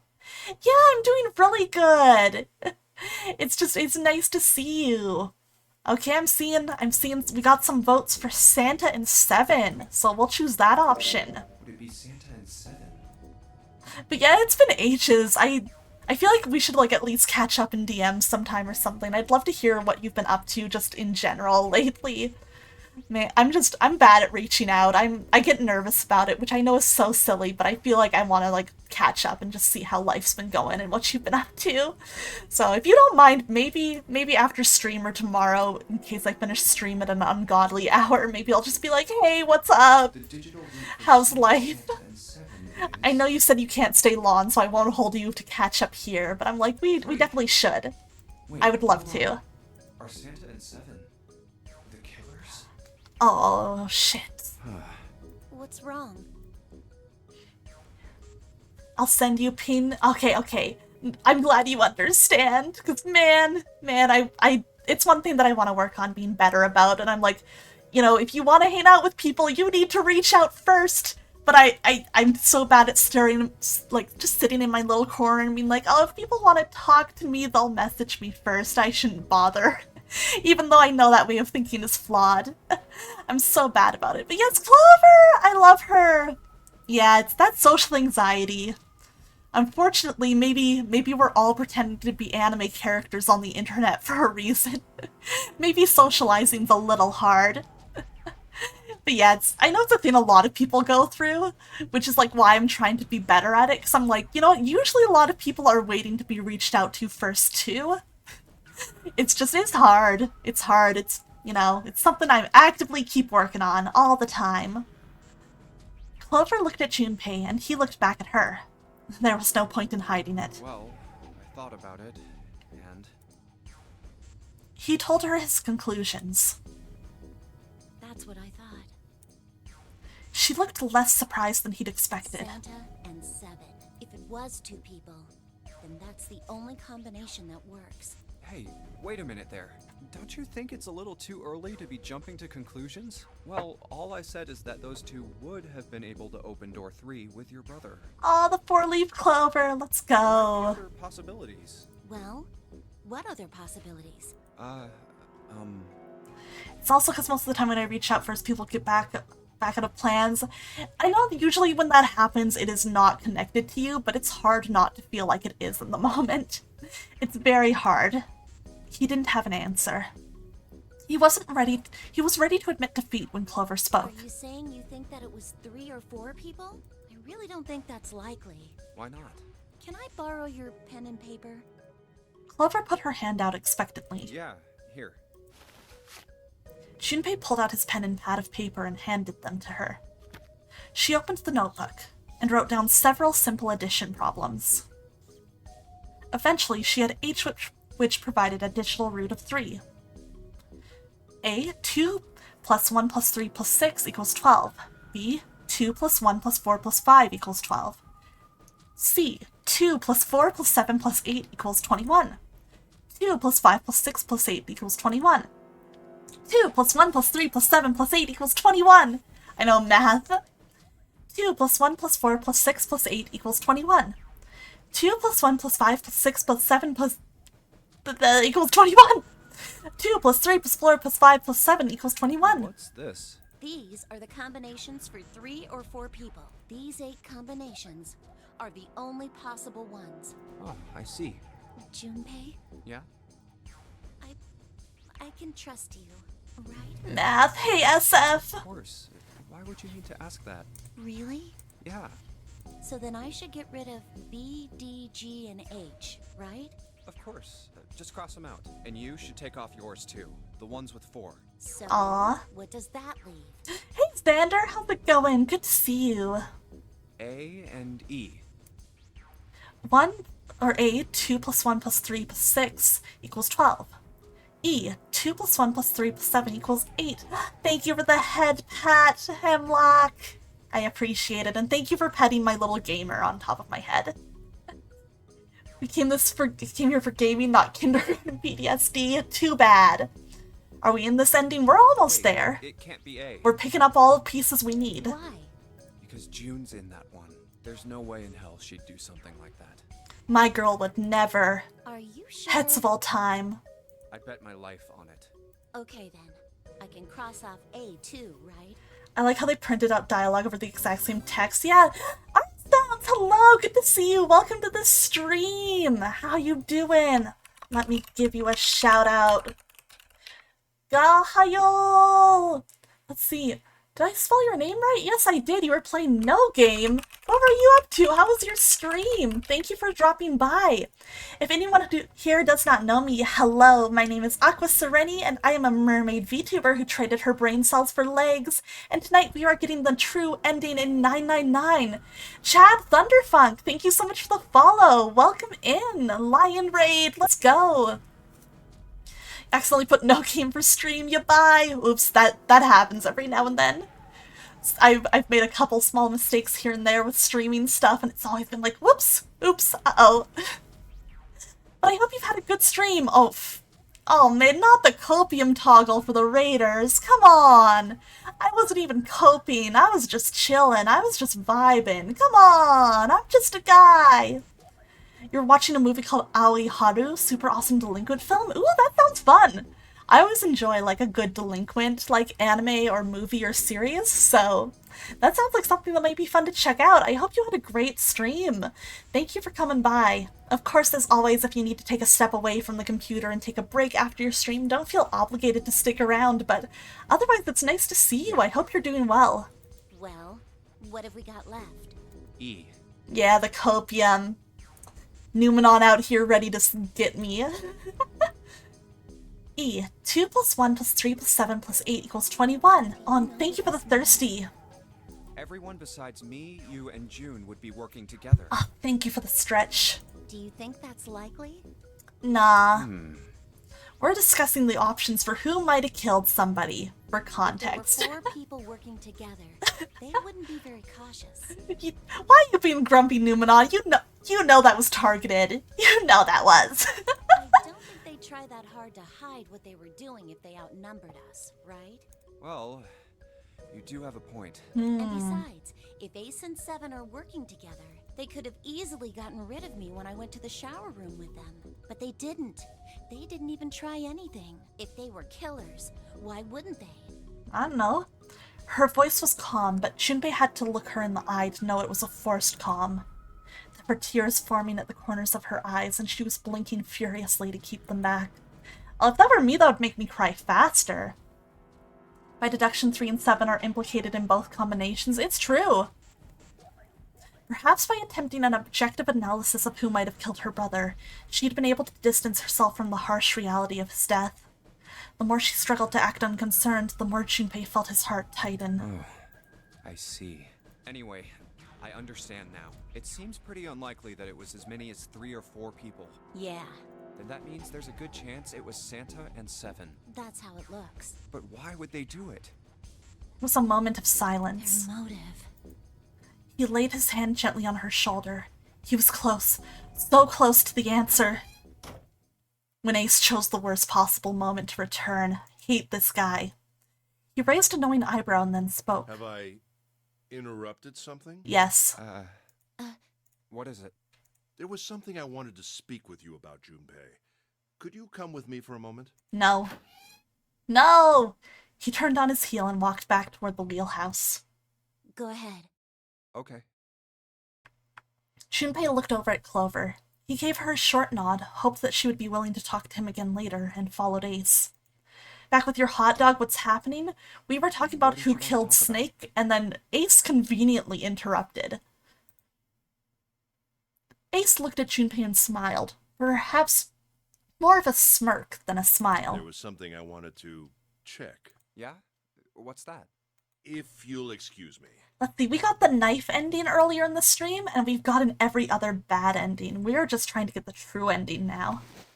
With no warning, Ace slipped his hand into the pocket of Junpei's vest. Did we already see this? No. Hey, what the hell are you doing? I'm just checking. No, stop. He reached for Ace's arm, but it was already too late.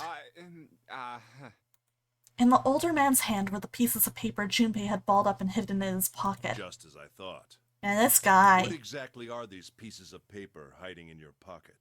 Nothing. You switched them, didn't you, when we voted? No. Well, I can't say that I care. I managed to get through the numbered door I wanted, despite your mischief. Then, why did you... Oh, simple curiosity. I hope you won't think ill of me for it. Ace smiled, gave Junpei a friendly pat on the shoulder, and then turned on his heel and left. Ugh. It was a small defeat, but it was a defeat. Junpei had lost the upper hand, and he knew it. He could feel his stomach begin to tense. Damn. Oh boy. Alright. Let's keep going through this puzzle room. Okay, let's see. Yeah, steering wheel. Let's see. Compass. Do.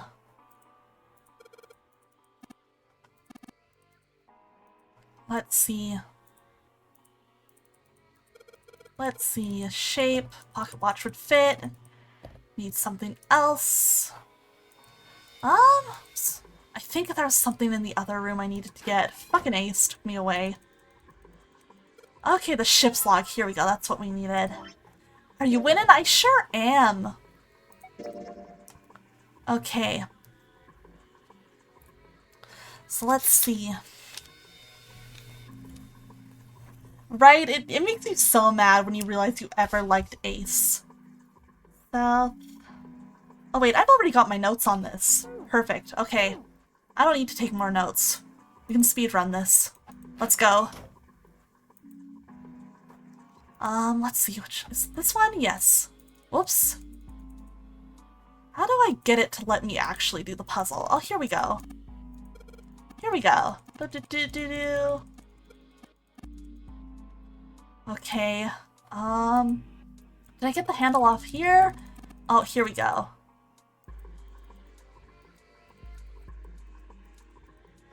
Oh, where the heck did we get this from again? I'm blanking. Oh, here we go. Wheel moves. Okay, let's go. Yeah, we're getting the true ending. We're almost there. So first we need to go south.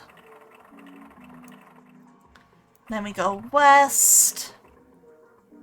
And then we go southwest. And then we go northwest. And then we go east. And then we'll go north. Here we go. Got it. Yeah, we technically already did this puzzle, so I'm kind of zooming through it. And stopping for any new dialogue. So this one, then we go full, half, slow, full, half, dead, stop. Thank God I took notes on this. That helps a ton. That really sped this up. Okay. Woohoo! Okay.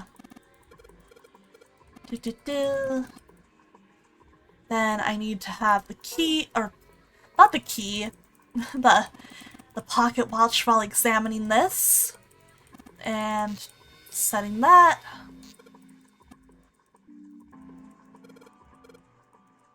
Alright, let's go. Back. Whoops. Did not mean to examine that. Put this in. And we will move on into the next room. It's so funny how short these puzzle rooms can be once you know the answers. Alright, out we go. Oh, Okay, far too narrow.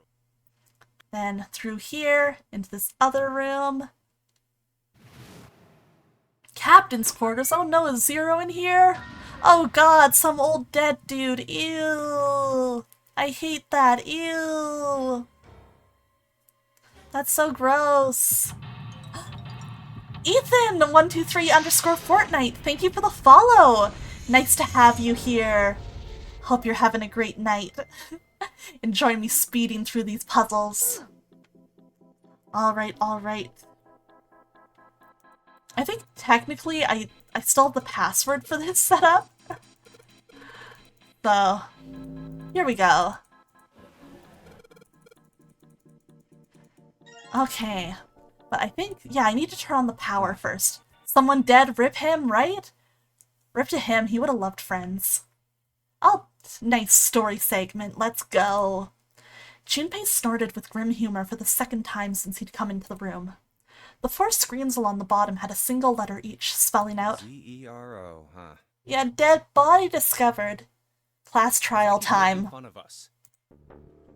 What do you think? He turned to Clover, who was standing next to him. Clover nodded. Nothing. It seemed that she cared about little. Supaichi, hello! How's it going? How are you doing tonight? It's good to see you! Of course, Junpei could hardly blame her. Given the strain she was surely under, Junpei was somewhat surprised she had responded at all.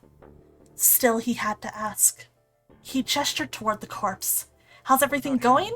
Do you think I mean, that's really Zero?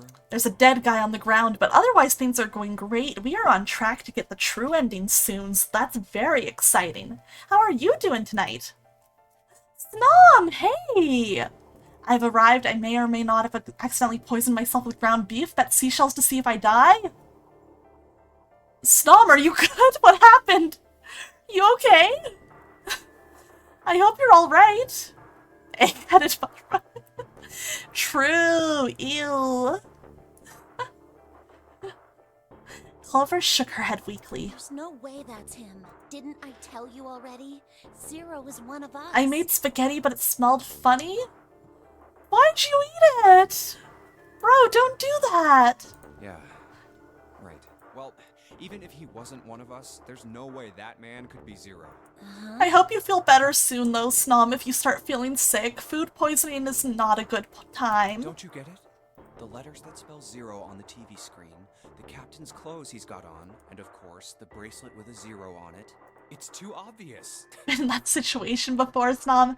I guess sometimes it happens, but it's just like, man. Either the new seasoning you added made it smell weird or the ground beef was bad, but you also just bought it. I hope it was just the seasoning then.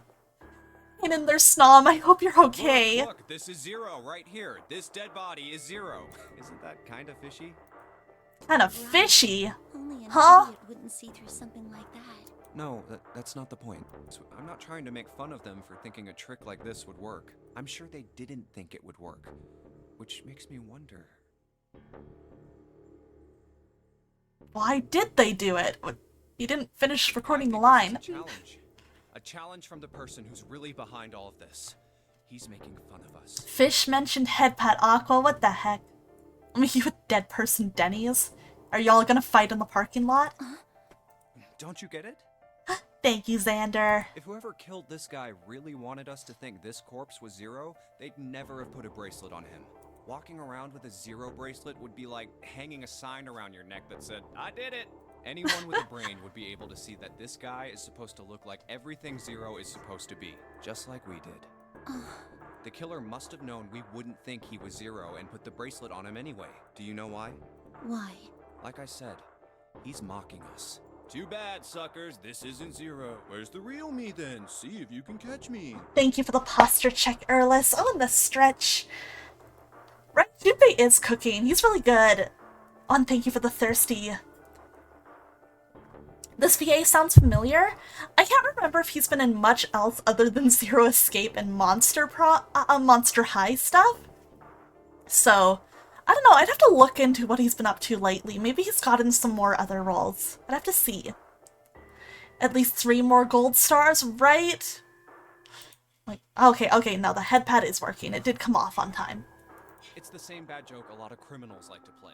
They'll just sit back and watch people run in circles. That's really twisted. But it almost seems kind of childish. Yeah, you're right. It's really childish. Thank you for the It's like thirsty, it's just Lucian. a game to whoever this person is. That's what seems funny to me. Junpei bent down next to the corpse. Alright, let's get back to the point. Who killed this man? I don't know. And what's this guy's deal? Who is he? How would I know that? If I knew anything, I would have told you. You have no idea who he is. Why would I? Junpei sat back on his haunches and thought. We should check and see if he's got anything on him that might tell us who he is. Give me a hand here, Clover. Huh? We gotta flip him over. How else are we gonna search his pockets? Ew, I would not want to do this. Clover didn't move. Okay, fine. Guess I'll do it. Junpei had no choice but to move the body on his own. Here we go. He grabbed hold of an area not completely covered in blood and shoved. It took a moment, but eventually Junpei felt the man's bulk begin to shift.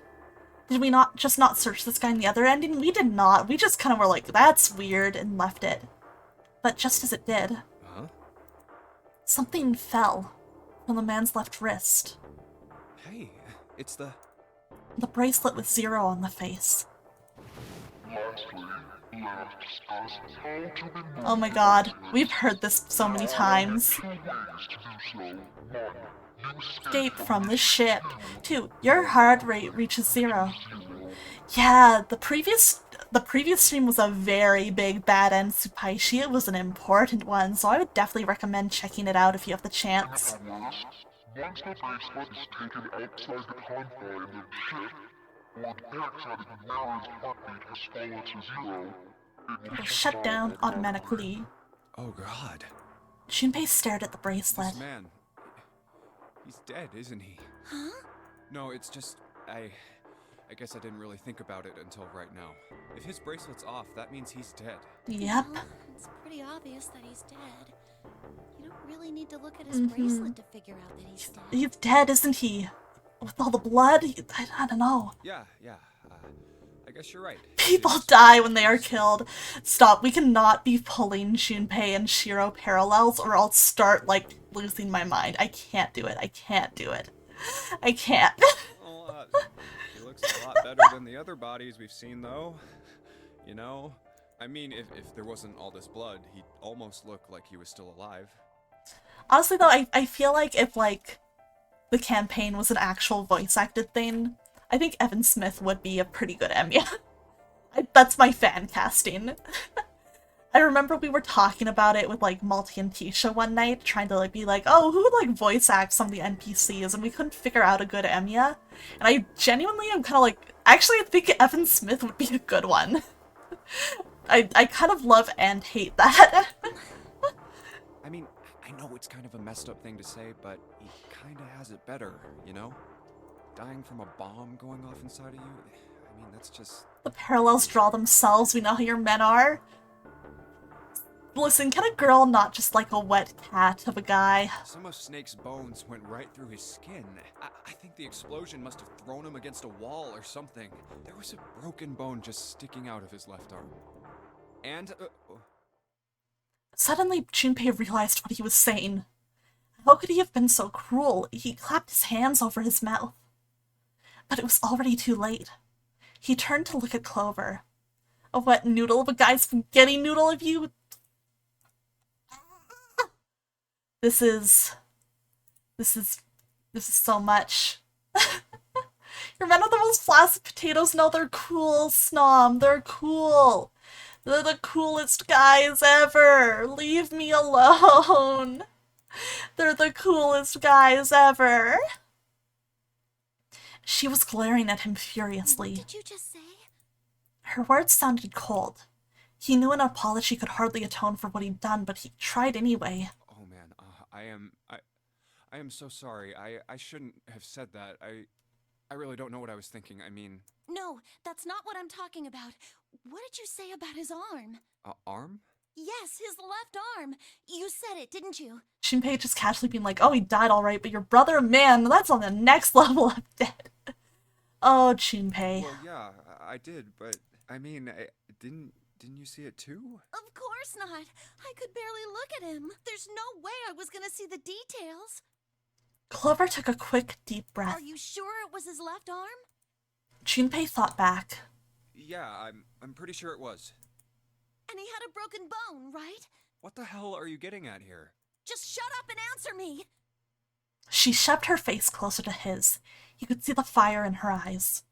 Junpei winced and swallowed. Yeah, he did. It was pretty bad, too. The bone was sticking out of the arm. Ah. Gross. No sooner were the words out of his mouth than Clover's expression changed. Clover? What's wrong? Look, I'm sorry if I said anything. Suddenly, she was crying. Junpei, you fucked it all up. Junpei wasn't sure what to do. Thank you. It was close to the last thing he had expected to hear. Huh? What are you... Junpei had no idea what had just happened. He didn't think he'd done anything worthy of thanks, and he couldn't understand why she would have chosen that moment to begin crying. So he simply stood there, confused. He's just literally the man standing emoji. Thank you so much, Junpei. She thanked him again, and then something even stranger happened. Whoa! Clover threw herself into Junpei's surprised arms. Girl touching me? What the? Hey, what's going on with you? But no, I really like this scene. It's very cute. I'm sorry, it's just... I'm so happy! Why? The body in the shower room, it isn't his! It isn't my brother! Huh? It's not Snake! Why on earth would you think that? Because his left arm is... She stopped herself. Sorry, I really shouldn't be talking about this. Junpei decided it would be prudent not to press her for any more information. If she did not wish to tell him, she certainly had a reason for doing so. Perhaps more importantly, however, if Clover was so certain, then she was most likely right. That meant that the body in the shower room wasn't Snake. It wasn't much, but that knowledge lifted some of the weight from Junpei's heart. But he's still alive. I'm so happy. Tears shone in her eyes. Those tears melted Junpei's heart. As she cried, she had pushed herself up against his chest like a child. Junpei put his arms around her and held her tight. I'm so glad. Huh? Yeah, Clover deserves this. Junpei, you were right. Huh? No matter what happens, you can never lose hope. You have to remember what's most important, and that's to have faith and to have love. Right, Clover's so cute. Me and some with big bar titties win. Me and some twink win. If you can remember all of those, that'll bring you good luck. Clover reached into her pocket and pulled something out. That's... It was a laminated bookmark with a 4-leaf clover. I only made it here because you gave me this. Aqua and Wet Cat win, right? I have a hunch we're not getting the axe ending this time. Yay! We can fix I her. was suspicious of everybody, and I was angry and miserable. But because I had this 4-leaf clover, because of what you said to me, Yeah. Junpei hadn't thought his words would have such an effect on her. Her words were making him feel a little awkward. Thank you so much, Junpei. She looked up at him. He scratched his nose and pretended to notice something interesting somewhere else in the room. Oh, if you really want to thank somebody, you should be thanking Santa. Santa? Why? Well, he was the one who gave me that thing. And the words for each leaf, I got that from him too.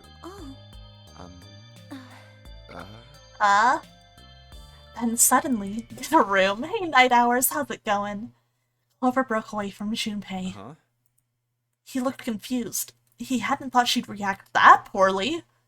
Clover began to pace across the room. We're gonna have an effect, Junpei. He's learning. 6 steps to the left, 6 steps to the right, another 6 to the left, and then she stopped. Did Santa really tell you those things? Her eyes were serious, but not angry. Yeah, he did. Did I say something wrong? Oh no, not at all. In fact, this could be really good news, I think. You think? Santa knew about the words and the clover.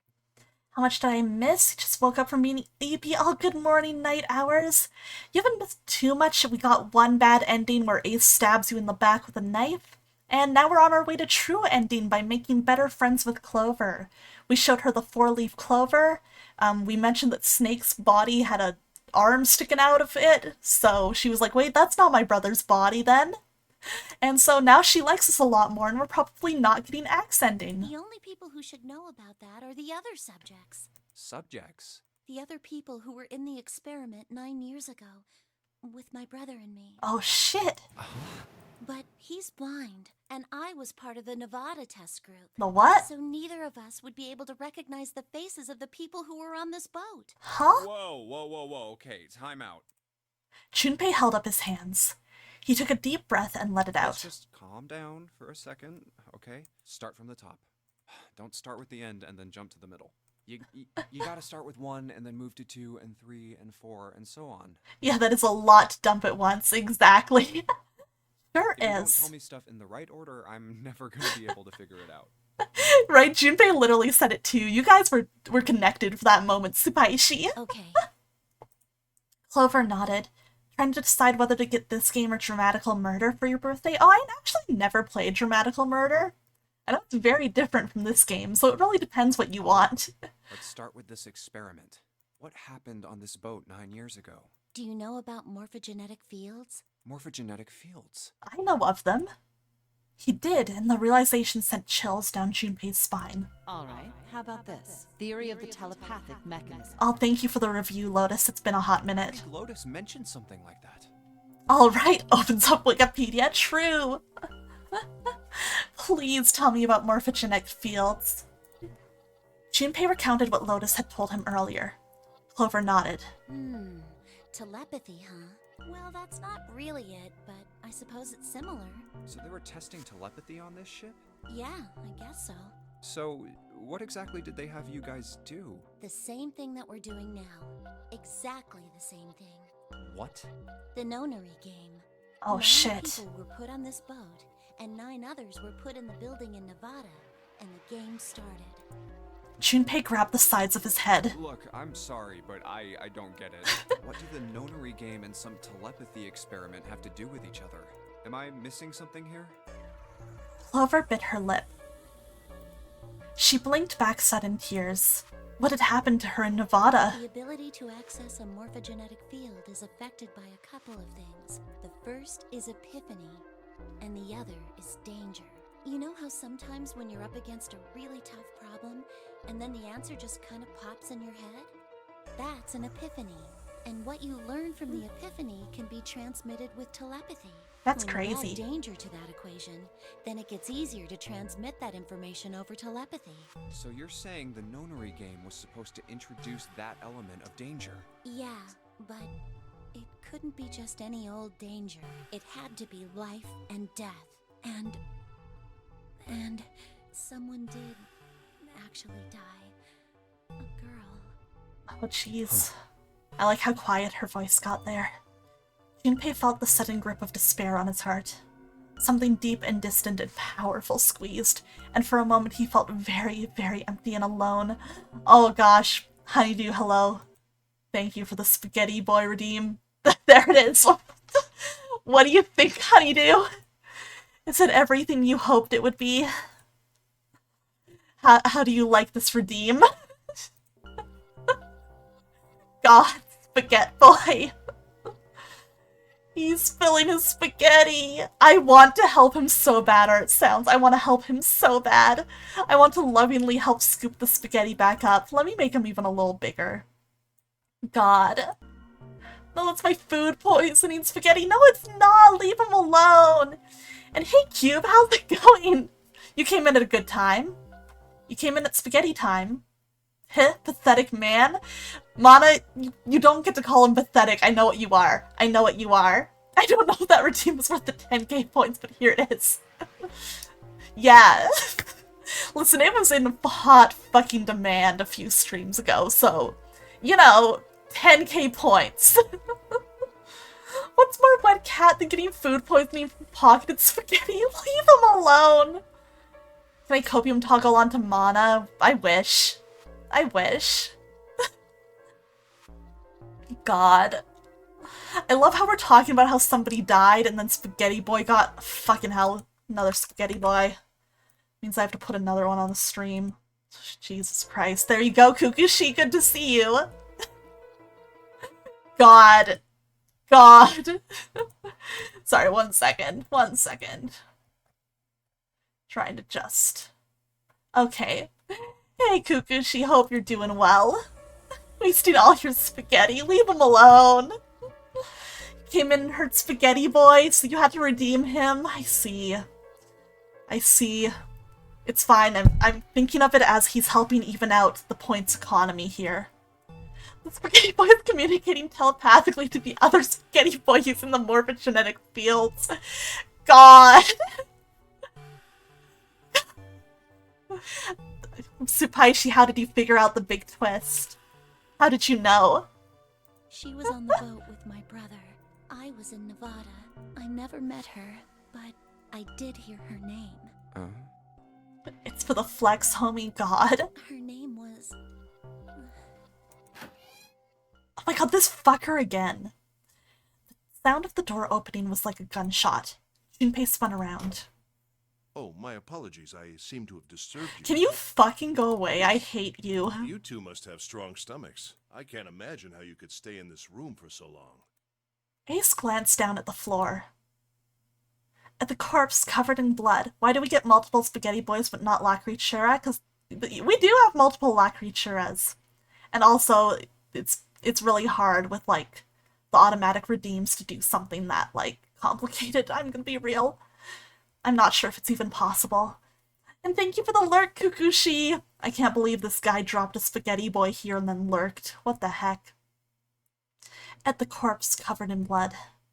At any rate, Junpei, would you be so kind as to come and help me with something? No. I'm having a little trouble and I could really use your assistance. The 3 Emias on screen. Oh, listen! Listen, listen, listen, listen, listen. Listen. Listen. I could do with more, you know? Big Spaghetti Boy transparent and putting him on your head. I've been considering it. I've been considering making him, let's see. I've been considering making it so that they become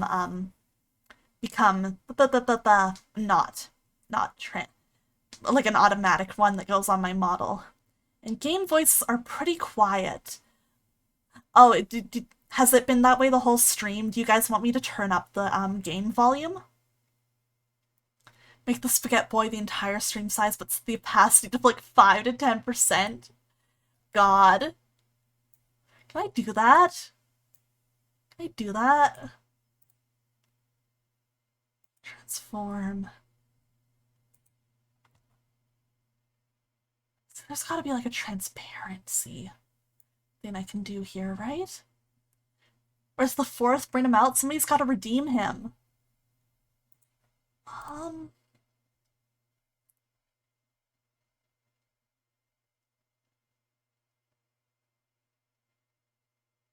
One second.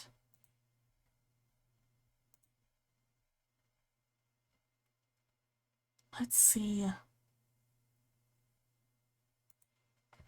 I'm playing around with filters. Here we go. Here we go. Okay, okay, I found it. I found it. I feel like...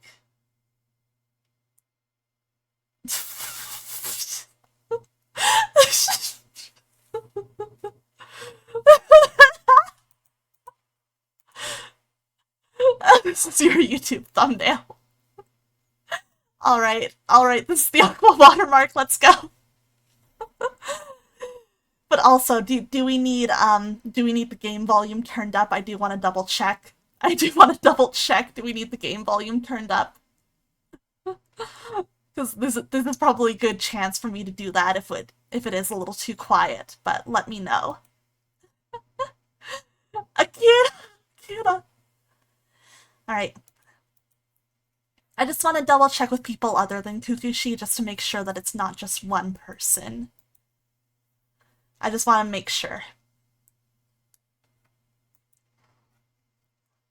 Because I know sometimes audio's good for Supaishi. Okay, so you can hear like the voices and stuff fine. All right. God, I just clicked and I saw which of my mods are lurking. They better fucking not come in right now. It's aight. You know what? I'll turn it up just a little bit. Let's see. Here we go. Oops, did not mean to do that. It was fine on my headset, but quiet on your TV. Okay. We'll see if this is too loud or not. Feel free to let me know, you guys. Come on. It'll only take a moment. With that, he turned and walked back toward the communications office. Clover waited until he was out of sight and then spoke in a small, quiet voice. I don't want Ace to hear us. We can talk about this later. Okay. Hey, wait! Yeah, that does look like better audio levels, honestly. You're right. Clover ignored him. From outside, Junpei could hear Ace calling. Junpei? What are you doing in there? Hurry up!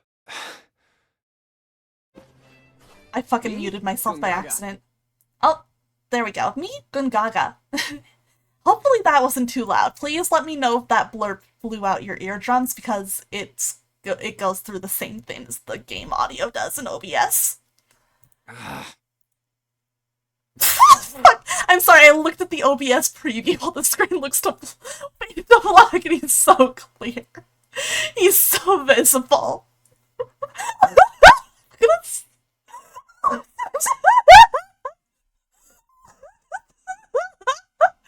What's that? That's the love of my life.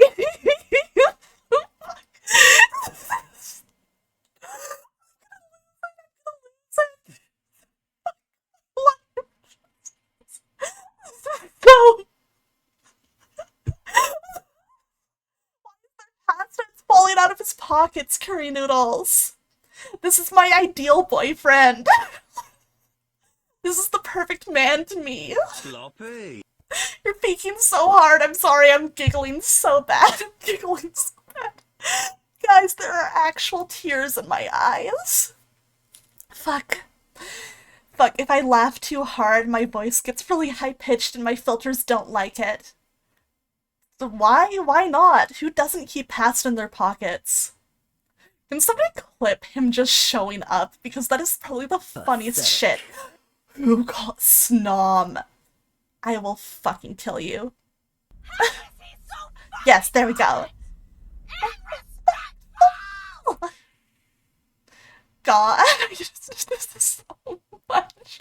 Thank you, Supaishi. That means a lot. Do this. Oh my god. I'm leaving him there. He needs to stay. This is the funniest shit I've ever seen. Fuck me. Oh my god. Okay.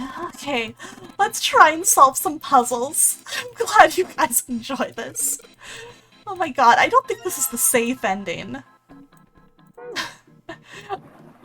God.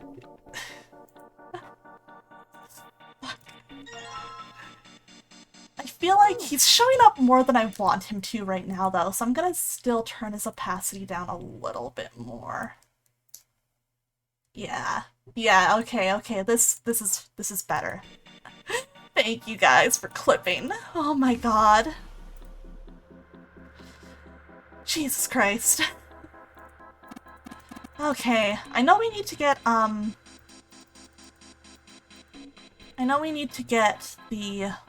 the music box, but I'm trying to remember where we get it from. I do not remember. Hey, there we go, the ink. Okay, let's see, where else haven't we looked yet? The spaghetti boy, thank you, Supaishi, oh my god. What, Mana? What? What? When each copy of 999 is personalized? Oh shit, I don't think we saw this dialogue before. Hey Ace, look! It's a monkey with glasses.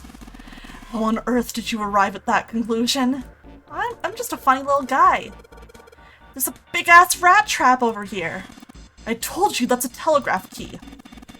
I'm imagining his mind palace is a giant plate of spaghetti. Leave him alone! Leave him alone. What's he ever done to you? Alright. Aw, man. I was kind of hoping they'd let us use this early, because I realized I still have the Morse code. Would have been nice. God, was it somewhere here? Here it was! Alright. I remember this. Thank you, Kukushi! Okay, then we combine all of these. There we go! Morse code! And now we can go back. Not unlimited past works, oh my god. Oh my god. Leave this man alone. Can he not be a silly little guy living his silly little life? Hey Riri, welcome in, how you doing? Good to see you. You came in at a great time, you know? What Catman? You know how it is. You know how it is. Okay, okay.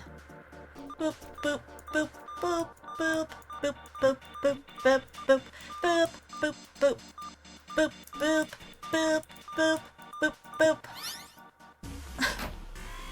That's in Aqua's mind, and he's on the plate of spaghetti. She's storing him in her pockets, and she's spaghetti in his pockets. Yeah, I would love a pocket-sized Emiya. I might commission, shit, I need to get this. A custom little plushie of him. I asked Malty if I could. See. All ice. Oh, hey, shit, this is new dialogue. Alice, does this mean... Junpei couldn't hold back. He had to know what was in that file. The other Riri, I shall call you Zore. 2 of them. Each page was covered with strange characters. They looked like tiny drawings of birds, snakes, insects, horned animals, wings, and even kneeling humans. There were many pages in the file, and each was full of these strange symbols. What the hell is this? He didn't realize he'd spoken out loud until Ace looked over at him. Call that pocket Emiya your pocket redacted by the SCP Foundation. He should have been in Lobotomy Corporation for real, for real. They are hieroglyphs, a form of writing used in ancient Egypt. Ancient Egypt? That's right. Can you read them? Of course. I can't. What would make you think I could? I don't know. What the hell? You're playing Animal Crossing and Genshin? Nice! Those are both fun games. I hope you've been enjoying them, Rudy. Junpei flipped through a few more pages. He's there again.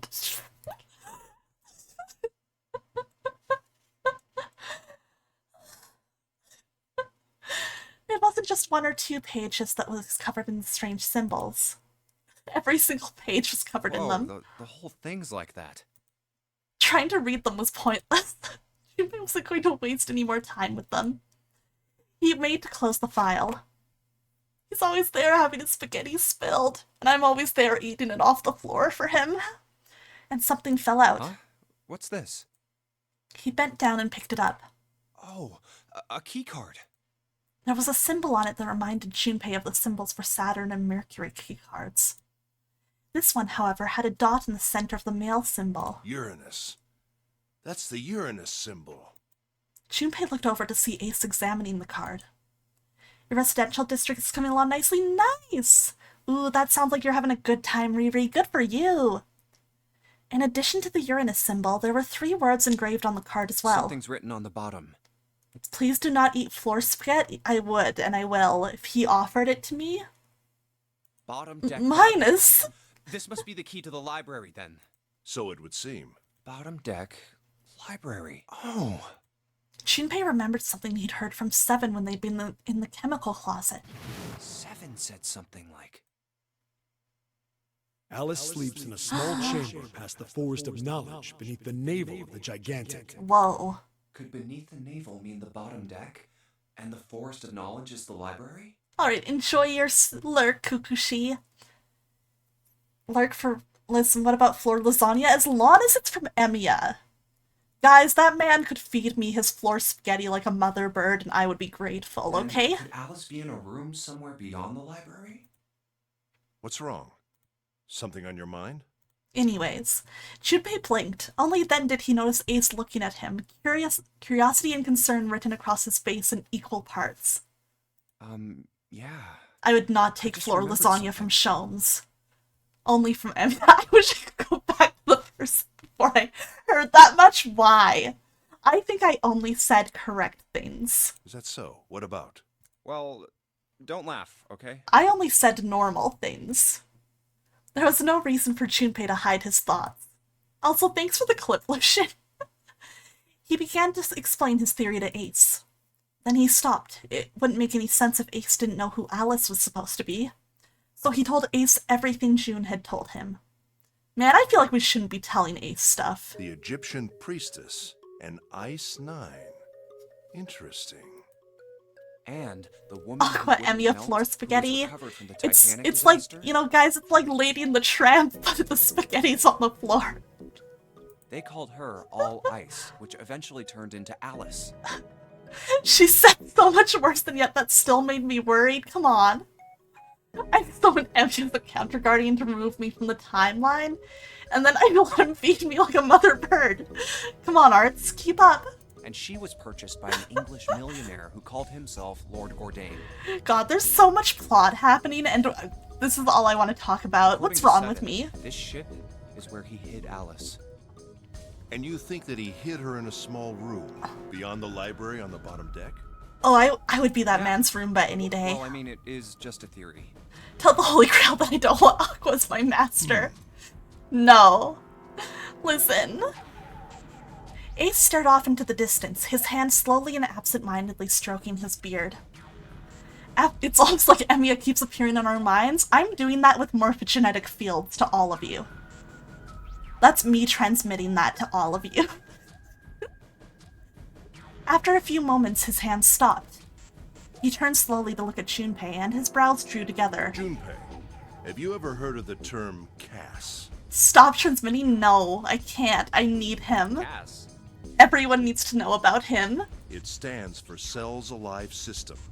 It is an advanced technology for freezing and preserving organic matter. Put simply, it is a technique that allows one to freeze things without the formation of ice crystals. Wow. Normally, if you freeze something fresh, water within its cells expands as it crystallizes, damaging the cell membrane. Vander, you're fine, but I need to transmit it to more people. CAS, however, works differently. Let's create a sim. The object to be frozen is supercooled using magnetic fields, and then frozen instantly and uniformly, giving ice crystals no time to form. It was originally developed for the preservation of food, as an alternative to the normal freezing process. Now, however, there are rumors that it can be used for other things. Oh, that's What crazy. do you mean, other things? Well, there are obvious medical uses, but perhaps also space travel. Oh. Space travel. Are you serious? Surely you've heard of suspended animation. Cryogenic freezing? Yeah. It's a fairly common idea in science fiction books and films. People are sometimes frozen for especially lengthy journeys through space. That was when Junpei understood what Ace was suggesting. Whoa, whoa, whoa, wait a minute there. Ace looked at him and raised an Are you eyebrow. saying that Alice was frozen using that Cass thing? Hi, Risernator. Is that how you feel during the Wikipedia deep dives? Honestly, kind of valid. How you doing? The route Emiya dates you be fate aquagripa, and the scene of you eating the floor spaghetti goes viral, yeah. That's the cringe scene that goes viral. But it's good to see you, Rise. How are you doing Well, tonight? I'm sure the possibility is quite low, but it is a possibility. If this special ice you call Ice 9 does indeed exist, and casts were used to freeze her into that sort of ice instantaneously. You think she could be alive? Oh, that's Well, crazy. I can't say for sure, of course. I'm only talking about possibilities. The melting point for Ice 9 is 96 Chillin', hell yeah. degrees, right? That's a good way to spend your Monday night. If she were put I'm somewhere chillin' too. where she could reach that temperature. That's nuts. Are you really saying she could have defrosted and started walking about? I mean, maybe. I'll tell Fate Go Emiya to not go anywhere near you. No! He wants to be near me. He wants to so bad. Unbelievable. He can't resist. If he had, I can't even say that then we without would have an laughing. explanation for the man we found dead on the floor. You mean the guy dressed like a captain? Yes. He was dead when we found him. Clearly, he was murdered. Oh, But shit. if he was murdered, then by whom? It couldn't have been one of us. That would be impossible. In order to enter the captain's quarters, one must first open door 1. One must be asleep, but sleep is for the weak. Oh man, if you get tired, please do go to bed. Aqua using 2 command seals to make him stay. Listen, in the D&D campaign, he got asked who he wanted his master to be, and he picked me. He picked me. That door that requires the Earth Key prevented us from accessing door 1. Who was it that opened that door? Though outside of the spaghetti scene, most people focus on how originally Shinji was really after you and the potential chemistry there before Emiya butts in. You desperately try to make people not bring up Shinji. God, oh my, that tricked me for a second, Rise. That tricked me for a second. Once again, this is just Fate campaign. Once again, this is just Fate campaign. I still can't believe Multi made my fucking arranged fiance a Shinji face. I can't believe he did that to me, and for what? Santa and Lotus. Right. Clearly, the 2 of them could not have opened door 1. God, every or any time other he door. shows up when the screen goes to black, I want to lose it. Who else then could have done so? Whoops. Junpei thought for a second. Nobody. Lucian is filled with determination, true. Your Queen Sleeps just wanted to pop in and say hellos. Oh my gosh, it's so early for you. Yeah, please go to bed and have a good sleep. Thank you for dropping in though, it was super nice to see you. You get to date Shinji and you will like it? No. No. Who was the other option for Emiya again? God, I think it was Florence was the only other servant who was willing to share. After Santa and Lotus used the Earth Key, they turned back and met up with me and June. Then we returned to the large hospital room and found Ace, Seven, and Clover. While we'd gone into the shower room, Ace, Seven, and Clover had stayed behind. But it's impossible for those 3 to open door 1. But what about when June and I took the elevator to door 2? No, still won't work. We were only gone 5 minutes. No human being could have run to the captain's quarters, killed that guy in there, and run back that fast. It would be impossible for any of us to be the murderer. That being the case, who could have killed him? Wouldn't it make sense if his killer was someone who had been in the ship for some time? A person like that would know the ship well. They would know the locations of all the hidden passages and secret doors. The numbered door would mean nothing to someone like that. It would be a simple thing for them to enter the captain's quarters. Then you're saying the killer was Alice? Sleep is a lie that I would like to fall into the embrace of, but just like Aqua could not truly have Emiya, I truly cannot sleep. Why you gotta remind me? What the hell? Let me live in my little Delulu island. Come on. It was Junpei's turn to raise an eyebrow. Ace drew his thumb across his lips thoughtfully. Well, this is all only one possible theory. It's just a theory. A game theory. All ice. Alice, is she really somewhere on the ship? Junpei had only one clue. The key card in his hand. Maybe this card will give me access to the Forest of Knowledge. And the big mystery. What could be there beyond the Forest of Knowledge? Anyway, whatever. It's gonna have to wait. I can't do anything right now. I'll come back to this later. Yeah, that would have been interesting, I think. But I know that those two haven't been getting along super great lately, so I could have seen that be friction. He gripped the keycard tighter and shoved it deep into his pocket. Alright, I'm actually gonna BRB real quick, guys, before we get back into it. So I'll try and be quick, but good chance for a break. I'll see you in a couple minutes. Wah!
Okay, we're back. Thank you guys for being patient. I miss Spaghetti Boy. Let's get out of here. I hope everybody had a good break. And it's time to get back into it. Get some true ending stuff done. Okay, let's go. Okay, I remember I counted this wrong the first time, so let's hope that I did actually fix my notes. I can see something's been scribbled out and replaced. Oh, hell yeah, I got it correct back. Let's go. Alright, out we go. Alright, are you guys excited to get soon into, like, totally new territory for the story? Not you found it with Spaghetti Boy.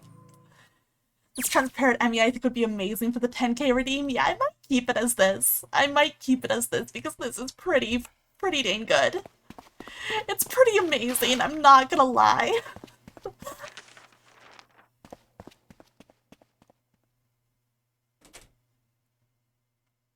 A note. Oh shit, she'll tell us what's in her pockets this time. A note? Yeah, I found it in the pocket of the guy with the captain's clothes. It said something about Thanks for the head pat, darkness Erles. of the sinister hand or something. Oh shit, it's that note that she had in the safe ending. Let me see it. No, not right. But Junpei wasn't going to get to see it. From the other end of the hall, he heard Ace's voice. Hey, Junpei, Clover! What are you two doing? Hurry up! Hurry up. He's getting mad. Clover shrugged. I'll show it to you later. All right. Come on, we gotta hurry. Before Junpei could protest, she was gone. Around the corner and off down the long stem of the L. A note? A note. Junpei was curious. But there was something else that bothered From him. the look of that pocket, it doesn't particularly look like just a note. Jeez, what are you thinking? For crying out loud. Junpei did his best to convince himself that it would make sense later and ran off after Clover. Alright, gonna skip a little more. Meet up with everybody. They reached B-Deck at the same time. Jumpy! Clover! June's face was excited. Something had happened, that much Junpei could tell by simply looking at her. What's up? Given their situation, he was not inclined to be excited about sudden developments. June, however, couldn't contain herself. We found it! Found what? We found it! What did you find? The last door! We found door 9! Let's go! What? Come on! Just follow us! We'll explain on the way! Okay. Seven turned and jogged off down the stairs. Well, if that's the case... Wait for me. We should get going as well. The rest followed. Jumpy! We finally made it! Yay! The relief and excitement in her voice echoed what each one of them felt. Yeah, it's finally time. I'll have a good sleep, Supaishi. Thank you for coming by and hanging out. It was super fun having you here. I hope you have a great sleep and sweet dreams. Junpei wasn't quite ready to believe that they'd really done it, at least not just yet. Still, if everyone said that it was door 9, then it probably was. Reached the end.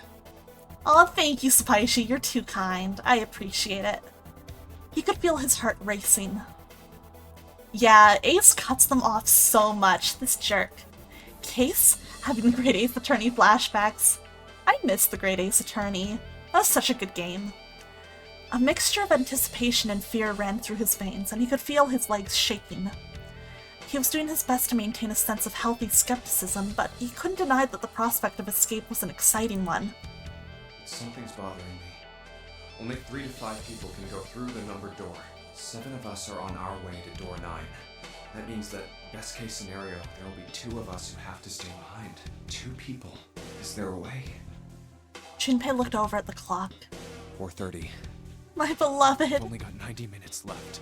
I've got no time to wonder about it now. Hey, Junpei! June! What the hell are you two doing? Hurry it up! Santa's voice jolted Junpei out of his reverie. Let's go, Jumpy! June took off down the stairs, jogging as quickly as she could. Yeah. Junpei followed.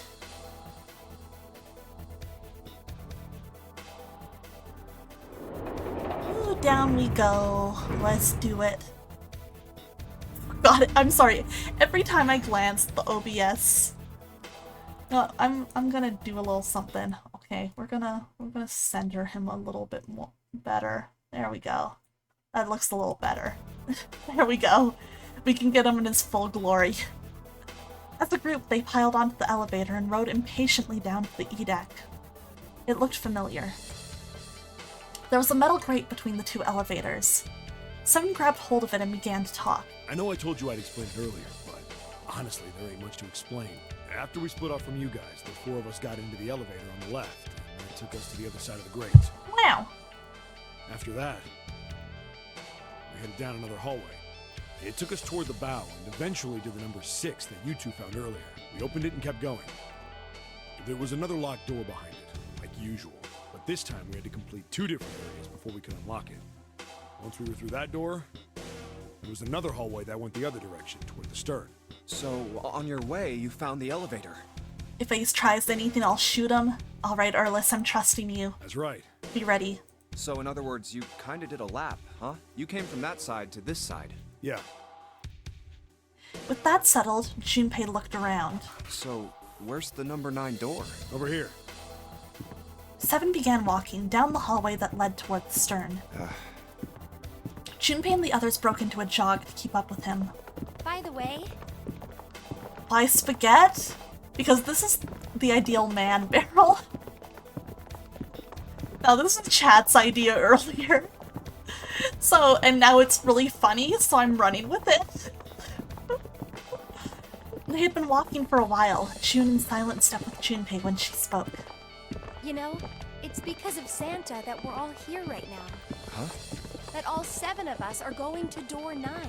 You don't know what to say for once? Say you're happy for me, maybe. Say love wins. You don't get it?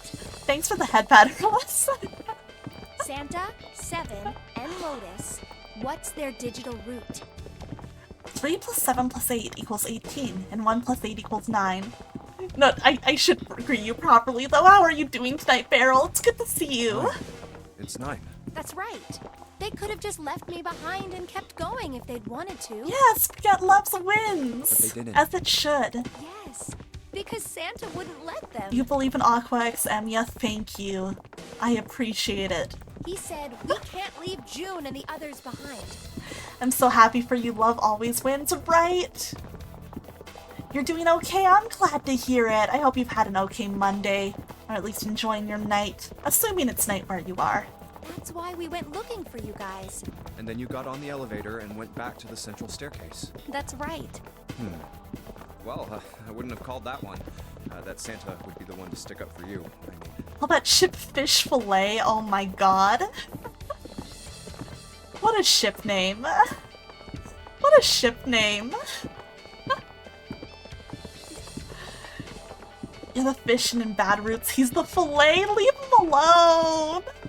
Leave him alone. Guys, it's kind of nuts though. It's legitimately kind of nuts. I think at this point, I think way more about Aqua Emiya than I do the Warrior of Light and Grahatia as a ship. And the fact that it's overtaken that in my mind palace, in my stupid mind space, is actually kind of nuts. Like, something's wrong with me. I'm so unwell. Junpei felt his eyebrows and knit as he considered that. Oh, don't get me wrong. Perhaps June had sensed Junpei's concern. I don't mean that 7 and Lotus said they wanted to leave me behind. We were just talking about it, and Santa objected to it first. Oh, thanks, Santa. is that so? Mana, your man did a good thing. Junpei was about to respond when 7 suddenly stopped. We're here. Waiting for the wires to cross and Graha and Emiya to start kissing? No. No, you don't understand how powerful my mind is because I will always be in the middle of the kiss. It was a walking sound? Yeah. It's just this looping walking sound. Oh, there's like a gulping. No, it was walking. It was walking. I can see how you'd think that if you didn't know, but that's so funny. In front of them stood a door. So, is this... Yeah. Junpei couldn't see Seven's face, but he could see him nod. Now, Lucian, you don't get it. They both want to be heroes of justice. I like that in a man, There's apparently. no other place for us to go. Nope. Just look around. There's a big old iron wall at the end of the hallway. The other hallways on the left and right are blocked by metal grates. I see. It looked as though Seven was right. The door in front of them was their only choice. All right, let's get moving. He pulled open the door and walked in. Junpei took a deep breath and followed. Oh, It appeared they'd been telling the truth. no way. The first thing Junpei saw as he entered the room was the number. 9. Like all the others, it was a rough thing made of red paint. The door it decorated sat on the back wall of a rectangular room. Junpei ran up to it. The 9 door. It was a large double door with powerful styling. Something about it was almost majestic, and it made the red paint look especially garish. We're finally here. Junpei grabbed the handle and shook. It didn't budge, but then he hadn't really expected it to. Aw, Airliz, you're too kind. What the heck? Fine, I got 2 different versions of Aqua, 2 little Aqua OCs, and they each get their own one. The red was bolted to the wall next to the door. Its display read vacant. No doubt about it. This is door 9. Oh, finally! This is the last. Junpei felt a flood of emotion wash over him. He felt a chill down his back and his chest tightened even as his blood began to boil. The OCs each get one, but actual Aqua gets both. True! There was a moment of complete silence. Junpei, look behind you. Guys, I know I talk about it all the time, but I'm like... I'm so sad it's Monday and there's no Dungeons & Dragons. I wish I was playing Dungeons & Dragons right now. Aw, there I am taking La Creatura for a walk. He turned around. Behind? What? Junpei could scarcely believe what he saw. Why? A door and a 9. There's another one? Oh shit, 2 of them. Hey, what the hell? What the hell is going on here? His words came slowly and his brain struggled to understand what he'd seen. On shaky legs, he made his way to the second 9. 2 hands for redacted information, yeah. Hand-holding's too lewd for Twitch. We can't talk about that here. It was a small door, set parallel to the door they'd come through, but in the other corner of the room. 9. There was no mistaking the number, and if any more proof was needed, a red was bolted to the wall near the door. There's a red there too! That means... And of course it won't open. He grabbed the handle and shook the door, not because he expected it to open, but because he had to make sure it was real. Redacting things is a fun way to stop myself from saying more out-of-pocket things. Yeah, I've taken that too lately. Why? It's funny. Why the hell are there 2 doors? It was Ace who spoke first. Do you think perhaps one is the right door and the other is the wrong one? Lotus was skeptical. I don't know about that. It seems unlikely. What makes you say so? Well, think about all the rooms we've been through so far. They're full of puzzles, but there are always hints about how to solve them. I'm pretty sure there aren't any rooms where we just had to go with our best guess and leave it to instinct to solve the puzzle. Do you really think that at the very end of the game, Zero's going to suddenly throw in something that depends entirely on luck? Good times with Aqua, good times with chat! This is why I love streaming. Hanging out with you guys is Then always you're so saying funny. There's some sort of hint in this room. No, I don't think there's a hint anywhere in here. I searched it very well when I was in here before. I didn't find anything that might have been a hint, though. Well then, that means... Yeah, both of these are the right door. I mean, if you think about it, Zero never actually said there was only one door with a 9 on it. It is hidden, but an exit can be found. Seek a way out. Seek a door that carries a 9. Aw, you guys are too nice, thank you. I try to bring a good vibe to streams, but it's really nice to hear it. I really, really appreciate it. Aqua's so strong without knowing it, the power to hold me back from hurtling into the abyss of my brain as much. No, be free, Lucian. Be so free. Like a bird. Junpei began to mutter to So himself. there are 2 number 9 doors. If we split it up right, That's not gonna work. Junpei blinked and looked up at Clover. She held out her hand. You've got a notebook and a pen, right? Can I borrow them? Yeah, here. Slightly confused, he pulled them out and handed them to her. Look at this. Clover opened the notebook to a blank page and set it down on the desk. Everyone else gathered around her and watched as she wrote down a series of numbers. Whoa. You get it? They did not up the resolution on this very well, I'm gonna be real, you The guys. numbers on the top are all the combinations with digital roots of 9. The numbers on the bottom are the people who don't fit. There's only 8 possibilities if we split up into 2 groups of 3 or 4 people. So... Right? I'm like, Ace, don't fucking talk. If 3 people go through the door, then 4 are left behind. Yeah, I'm just like, it just looks like they like stretched this out, and I'm like, oh, this does not look good. If 4 go through, then 3 are left behind, right? Yeah. Clover nodded, almost as if she were pleased with herself for solving a difficult math problem. No way.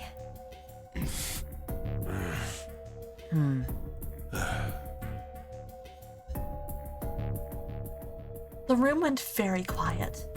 Silence lay across everyone like a thick, heavy blanket. No one spoke. Their faces were blank. Come to think of it, Desperate for something else to look at, Junpei turned his eyes to the room around him. what is this room? The walls were covered with candles. The wavering flame made the shadows of Junpei and his companions look as though they were dancing. 2 rows of wooden pews filled most of the It room. looks like it's set up for some kind of ceremony. But what kind? My wedding ceremony, spaghetti boy. I think I made that joke last time, but I'm gonna make it again. Between them was a strip of rich red carpet. The carpet ran straight through the room, ending at the door that pointed to the stern of the boat. At the other end of the carpet, Is that an altar?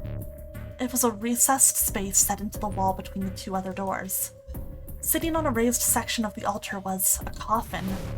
A coffin. A coffin. A coffin? No, it couldn't possibly be. But if it wasn't, then whose body occupied it? That was as far as Junpei wanted to pursue that line of thought. He decided not to think about the coffin for the time being. At that moment, Seven spoke. There was an edge of humor to his voice, but it was forced. Okay, I give up. I give up. I figured if we sat around here long enough, someone would volunteer. But I guess nobody's got the guts to do it. What are you talking about? Well, Junpei didn't understand, and he wasn't the only one. What? You guys didn't figure it out yet? Fine. Let me enlighten you. Clover was mostly right with her little explanation earlier, but she missed something. She wasn't really wrong. She just... screw it. Let me just write it out. Seven snatched up the notebook and began to write in it. Everyone else clustered around him, desperate for a look. If you're trying to leave with a group of 3 and a group of 4 and get everybody out, Clover's right. But there's another way. Only one combination, though. If you split us up into groups of 3, 3, and 1, you can make this combination. Wait, this means... Don't get me wrong here. I'm not trying to copy Ace or anything like that. Even if he hadn't been the hero back in the big hospital room, I'd still be saying the same thing. What the heck, The Seven? same thing? Are you saying? Yeah, I am. I'll stay behind. No! Why are you acting so heroic all of a sudden? Are you some kind of idiot? Lotus was the first to speak. That in itself was a little strange. She'd reacted much differently when Ace had volunteered. No, I'm completely against this. I'll be goddamned if I'm gonna have to owe you for getting out of here. I love her. The rest of them began to speak all at once. I'm against it too. I didn't want to leave Ace behind, and I don't want to leave you either. I don't like that idea. There's gotta be other options. I disagree as well. I can't say I care much for you being the hero. Finally, they quieted down. Junpei looked at Seven. Well, there you go, Seven. Proposal denied. Clover's Aw. right. There's gotta be a better way than this. Seven made some noise that was somewhere between a derisive snort and a cough. Doesn't make any sense. He was doing his best to pretend they were making a foolish decision, but Junpei could see the twinkling of water at the corners of Seven's eyes. That was when Santa spoke. Whoa, hold on a minute. I haven't said anything yet. Until then, Junpei hadn't realized that Santa had stayed quiet for the whole discussion of Seven's fate. Something in his voice made Junpei uncomfortable. Thank you for the thirsty, Lucian. Have a nice little sip before we carry on and find out what the heck Santa's talking about. Are you agreeing? You want to leave him here? Mana, come get your mans. Santa shook his head. Nah, I'm against it. I don't want to leave Seven here alone. Oh, never mind, Mana, it's fine. Then I don't see how it matters. I said alone. Huh? I said I don't want to leave Seven alone. There was a dull shine in Santa's eyes. They were cold and hard. Junpei felt himself shiver. What the hell are you? What? You don't get it? I can't leave just one person.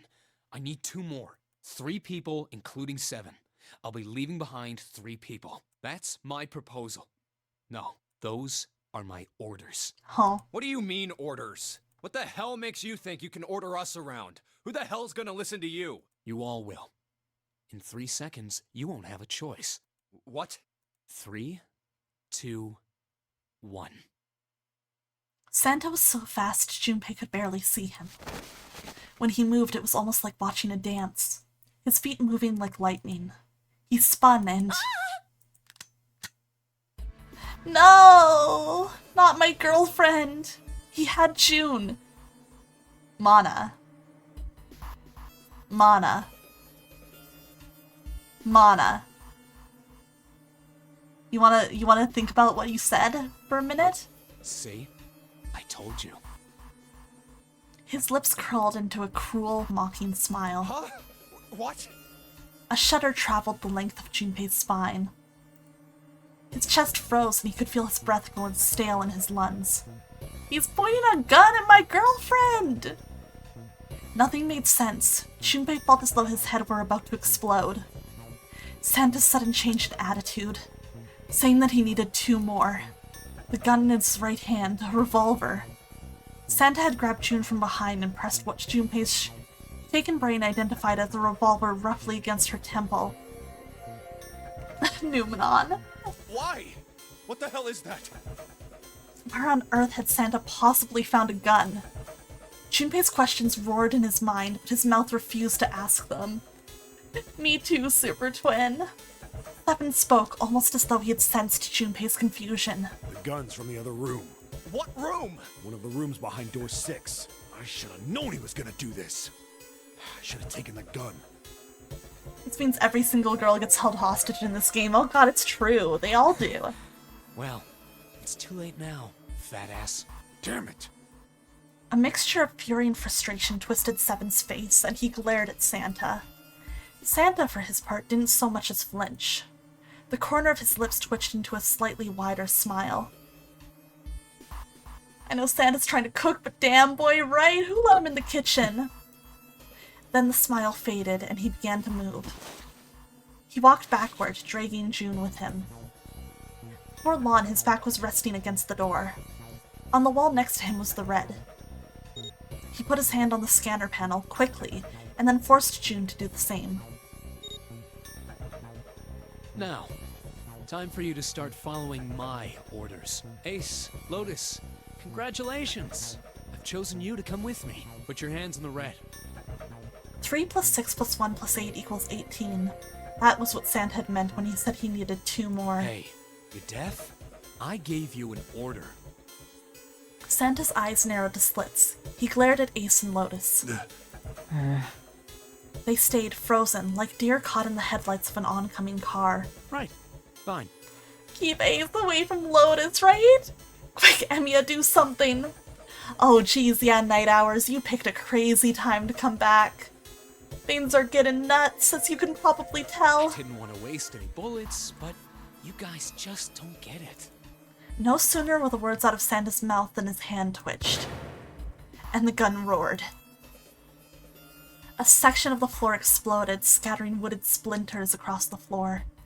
A thin plume of smoke snaked out of the hole in the floor. There could be no doubt that the gun was real and worked. He really shot it? But why? Santa, why are you... Clover's voice spoke of betrayal and disbelief. Santa, I thought thought you were one of us. I thought we were friends.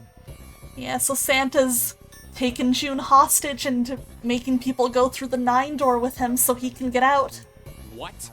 You knew about the leaf words and the 4-leaf clover. Santa's cheek twitched, almost imperceptibly. What the hell is that shit?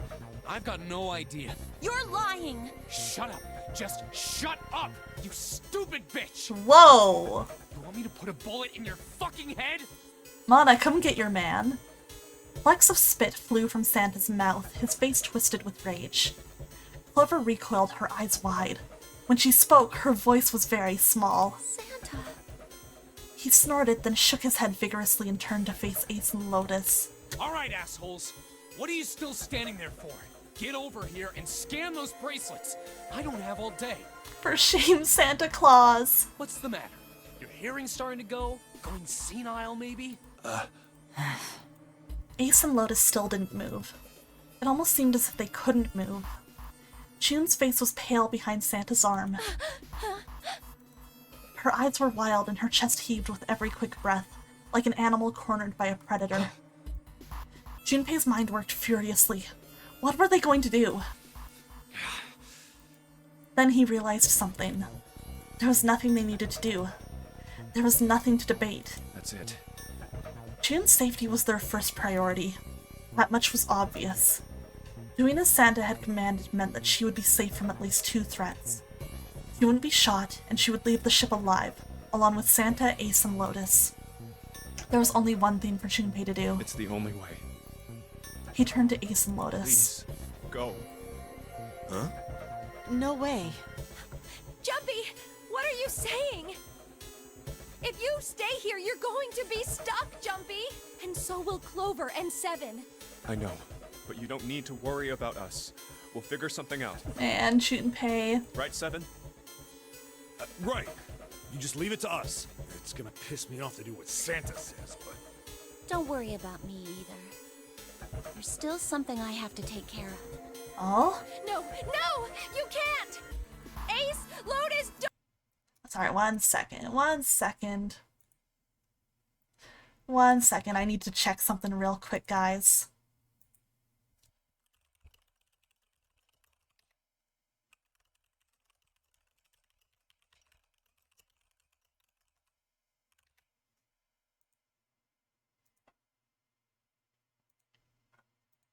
Alright, alright. Don't come over! Sorry about that. Don't worry about me, please! June was almost crying. Junpei walked around behind Ace and Lotus. He gently placed a hand on each of their shoulders and pushed them toward the door. They almost stumbled, then righted themselves and took another step, and another. They turned around and Junpei nodded. Go. Oh, all right. Fine. So sorry, 1 minute. 1 minute.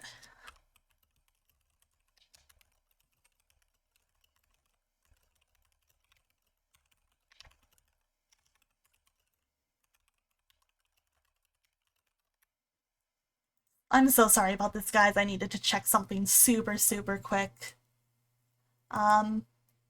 Alright. Alright. Ace and Lotus is so cool. What the heck?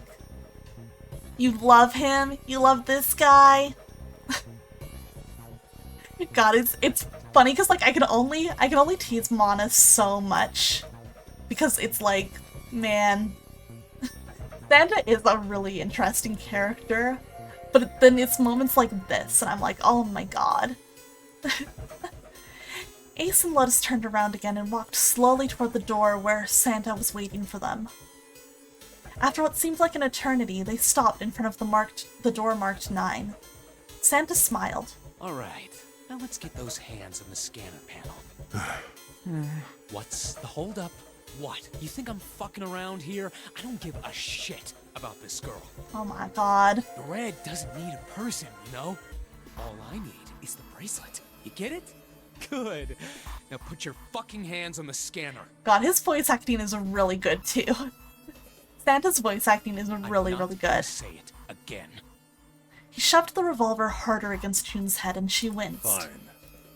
Ace sighed, defeated, and placed his hand on the scanner panel. Lotus went next. Lotus glared at Santa and slammed her hand on the scanner panel. The fourth asterisk blinked on. Good job. Now, Lotus, pull that lever. As soon as the door opens, you get your ass in there. Try anything stupid, and you know what happens, right? Oh boy. Junpei could almost hear Lotus's teeth grind. Not the exploding Yuzuki, no! The door slid open. Door number 9 opened at last. It opened with a low, powerful rumble. A drum roll to welcome the chosen few. Good. Go. Lotus and Ace walked through the door, their eyes furious but defeated.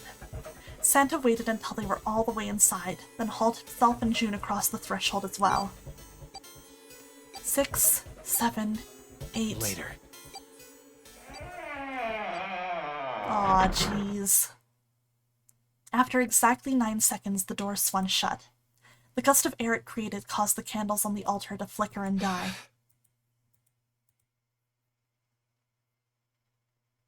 The room fell silent. Junpei, Clover, and Seven had been left behind. He just wants to go home. He held a gun to somebody's head. Clover looked down at her hand and traced with her finger the faint blue veins that crisscrossed them. Seven shoved his arms into the front of his overalls and scratched his stomach. No one spoke. He's quirky? Oh, true. I guess that's just what happens when you're a quirky girl, you know? Whoops. Desperate for something, anything to occupy his mind, Junpei walked to the larger of the 2 9 doors. He stood in front of it and looked at the red. It read engaged. He moved to the smaller door.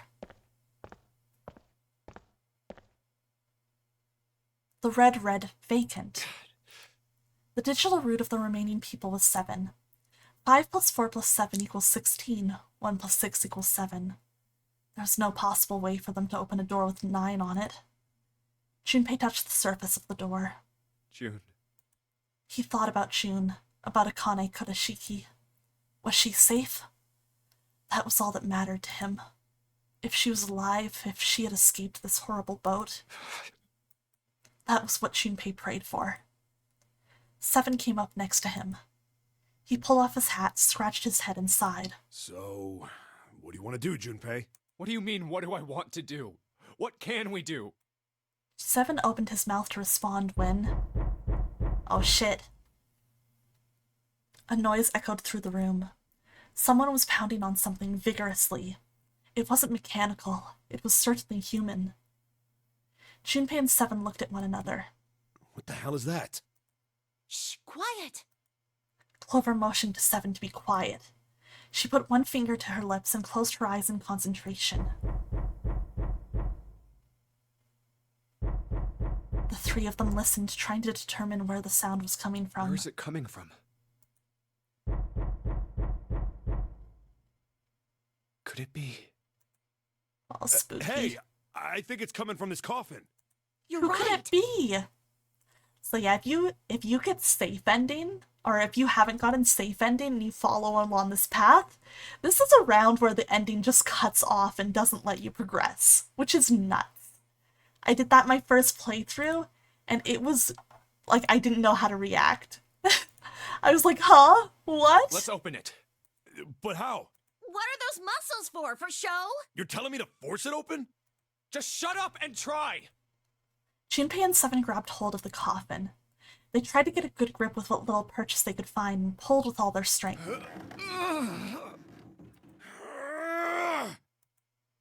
Damn it! It won't even budge. Yeah, it eerily zooms in on the coffin and just ends. It's crazy. It like scared me my first time playing. It was freaky. It's a lot of fun, but it's freaky. There was some sort of keypad attached to the coffin. Its purpose would not have been difficult to determine. Their eyes were almost immediately drawn to it. Another one? Yeah, looks like it. Do you think we have to put in the right password or it won't open? I think so. The noise wasn't stopping. In fact, it was getting louder. Whoever or whatever's inside this thing wants out. And now. I know that, but how? Without a passcode, I don't think there's much we can do. They couldn't even tell how many numbers on the passcode needed to be. Isn't there a hint somewhere? Well, let's look for one. Unfortunately, there didn't seem to be anything near the coffin. Clover ran to examine the pews, and Seven investigated the desk, but they turned up nothing. There's nothing here. Not making this easy, are they? The sound still wouldn't stop. It wasn't a noise that belonged in that room.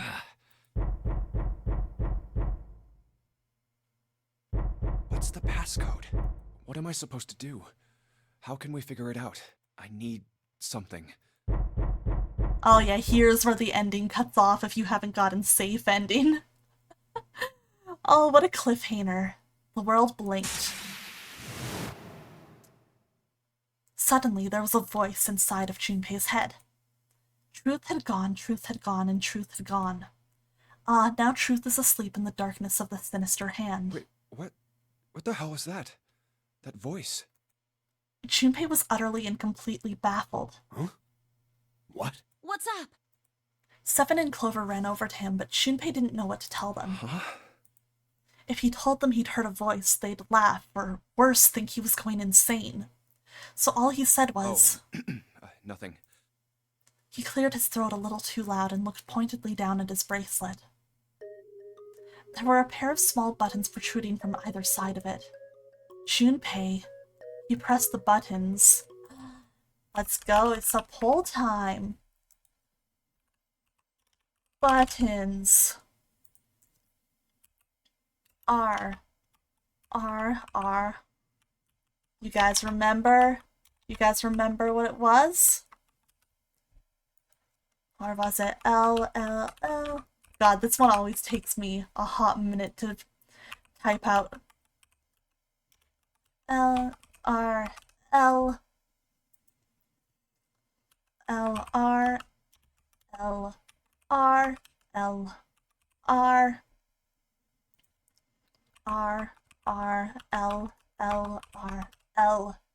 All right, there's our poll. Do you remember? And Hazel, hello! Sorry I didn't see you come in as I was putting that poll together. It's going very well. We are on true ending route.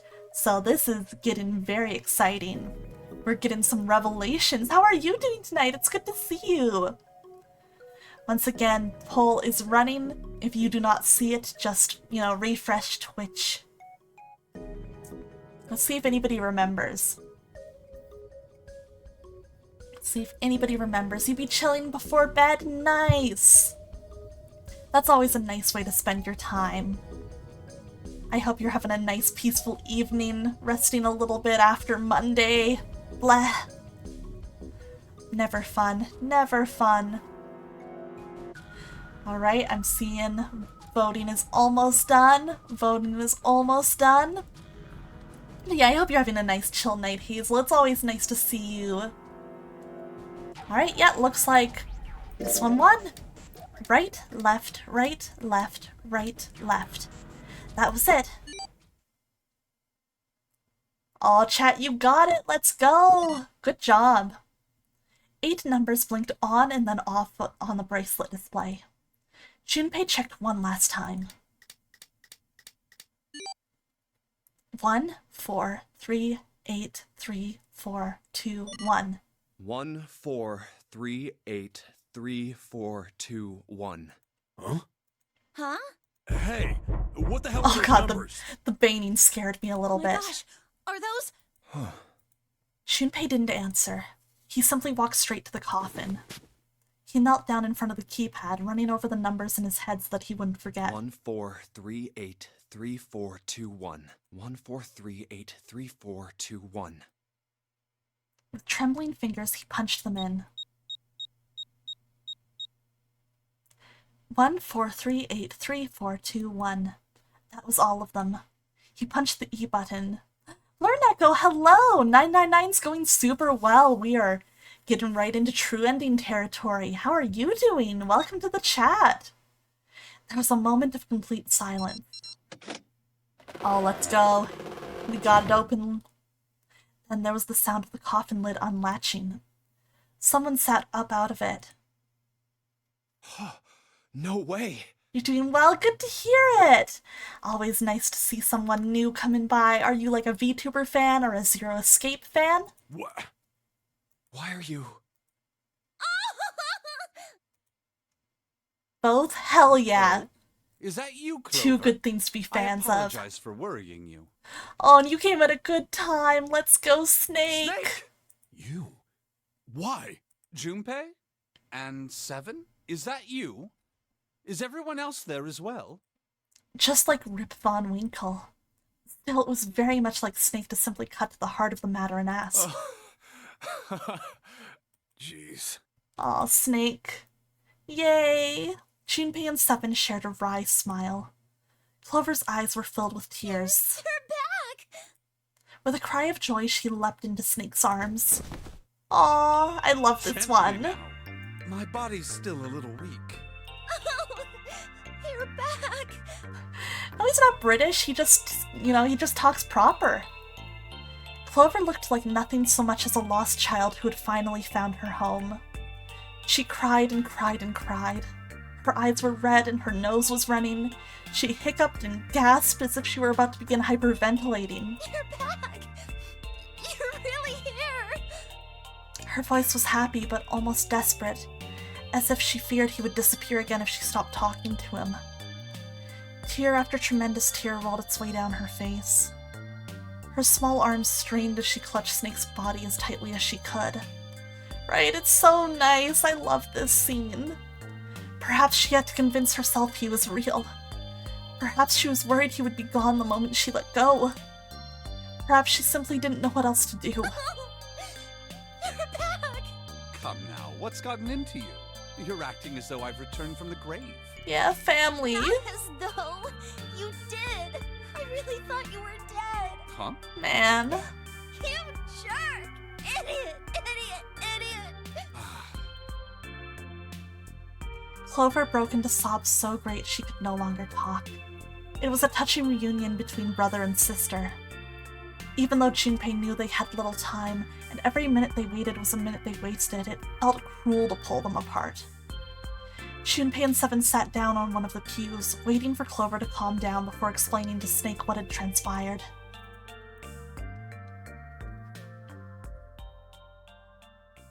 Man, hell I see. yeah. I believe I understand things rather well now, thank you. In the shower room, there is a dead body wearing my clothes. Because of that, you thought that I was dead, correct? Yeah, he had quickly and neatly summarized the events of several hours. Yeah, Snake's just trapped in there in the other endings, which is messed up. Junpei nodded. You also discovered a corpse in the captain's quarters, and Santa turned on you here, in this room. Yeah. Do I have it straight? Well, the dead body in the captain's quarters is a surprise. Sorry, there wasn't a good time to Oh tell yeah, you. we forgot to talk Don't about worry that. about it. Well then, I've got a pretty decent idea of what happened while I was indisposed, but it's still something of a mystery who did all this, and why. The corpse in the shower room that looked like me, and the corpse in the captain's quarters. Why were they killed in the way they were? You don't know? The dick on his... Are you talking about the symbol of Venus? No. Oh, that's Why not would I? Venus, that's Hermes. The guy in the shower room.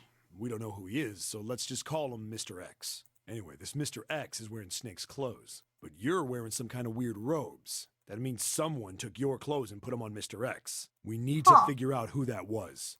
I apologize, but I have no idea who might have done this to me. I only just now woke up. I was Good unconscious during morning. all the events you just described to me. Yeah, it's been a theme throughout this playthrough. We've seen a lot of different astrological symbols. They must have undressed me and changed my clothes during that time. When were you knocked out? When we split up to look for the red. Where did they get you? Do you remember? It was a small room in one of the hallways on C deck. What happened?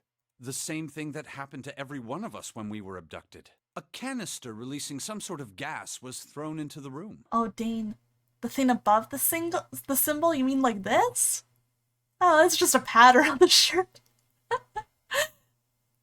I think if your balls are looking like this, you might need to see a doctor. I'm gonna be real with you. I believe the gas is some sort of incapacitating agent. Then that means it was... Zero. Looks that way, huh? There's nothing else I have to tell you. When I woke up, I was in this coffin. Junpei crossed his arms and thought. Why? Why did Zero make Mr. X wear Snake's clothes? How would that benefit Zero? I don't get it. What the hell does any of it mean?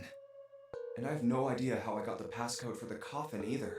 Truth had gone, and truth had gone. Where did those words come from?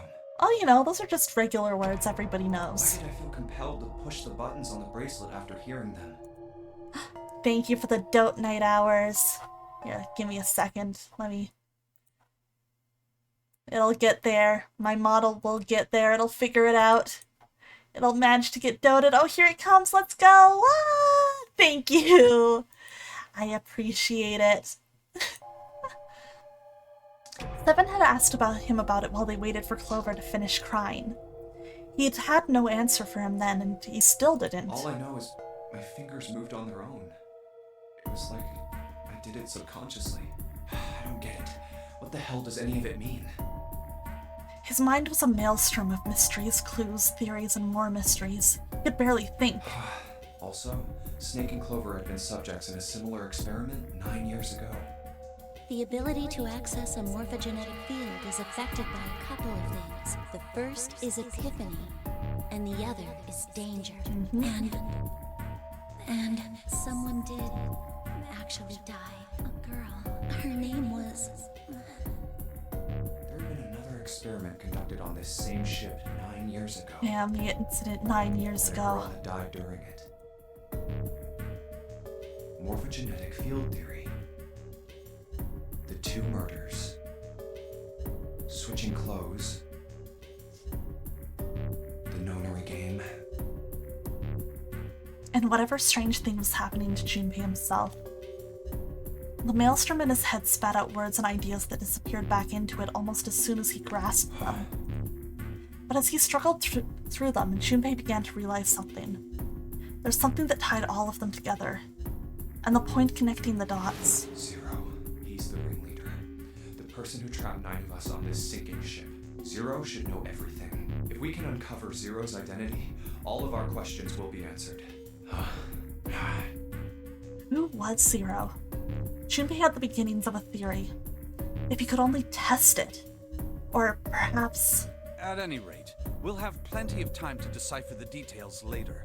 For now, it is of utmost importance that we escape. Yeah, we gotta get out of here, Gain. Junpei, it was 4:30 the last time you checked the clock, yes? That means we have less than an hour. Oh god. We must hurry.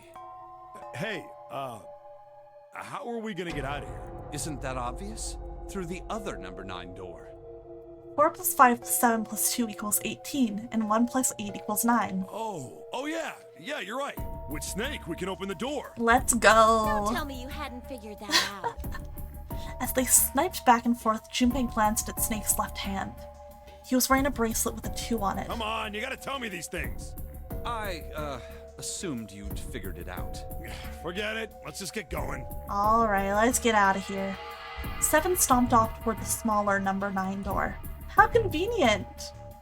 Clover, Snake, and Junpei followed. I love when stuff works out. 7 quickly laid his hand on the red. An asterisk appeared on the screen. Junpei and the others followed suit and laid their hands on the scanner panel. Man, Snake is so pale. I just noticed that. I'm like, man, this guy does not see sunlight, huh? Soon, there were 4 asterisks on the screen. 7 glanced at them, then laid his hand on the lever of the red. Alright, you guys ready to go? Yes. Yep. Junpei paused for a moment. Not yet. Huh? Snake is so Before we cool. go in, I'd like to check something. You want to Just like check you? something? Oh man, Greedra, get out a little. Yeah, but before I do, 7, could you pull the lever? I want to make sure we can verify with just the 4 of us. What do you mean? We don't need... Just do it, alright? But if the door opens, don't go in yet, okay? Please, this is really important. I really need to check this, okay? Work with me here. Junpei looked directly into Seven's eyes. The older man looked back for a moment, then nodded. Fine. Wow! It worked. Seven pulled down on the lever and door 9 creaked open. Then they waited. 6, 7, 8.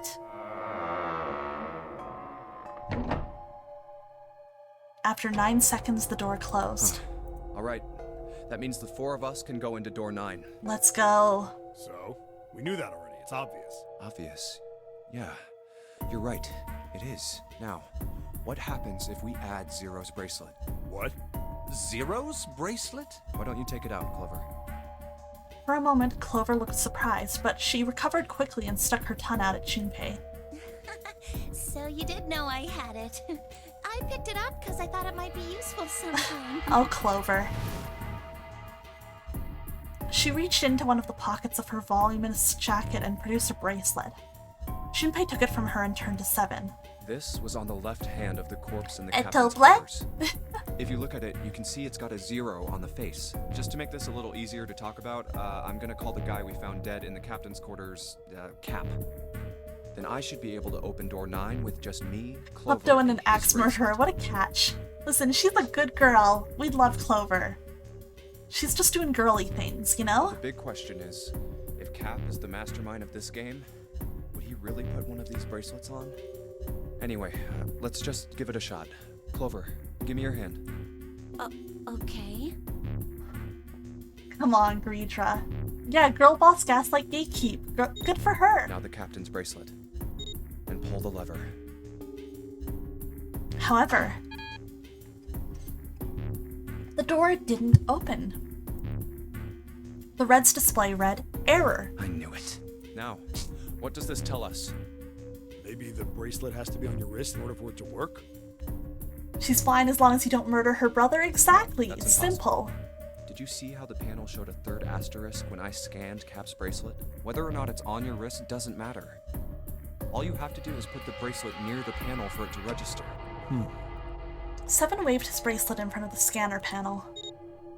Sure enough, a single asterisk appeared on the Red. Huh. Looks like you're right. See? So what does that mean? There's only one possibility.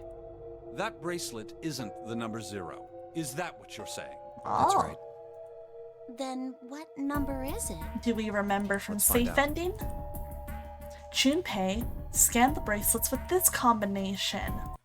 Oh boy. Oh boy. Oh boy, chat. Do you remember? We'll start with... Let's see. I'm gonna do this by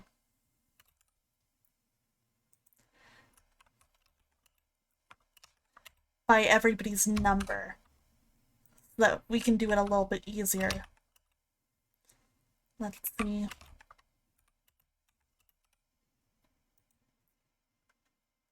Then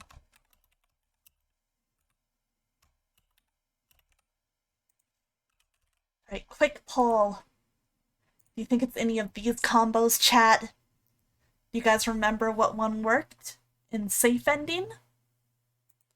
Anybody got any ideas? Anybody know what one might work out? To get a digital root of 9? I'm curious to see. Seeing a couple of votes for the one though, so it seems like you guys are pretty confident in that answer. Interesting. Very, very interesting.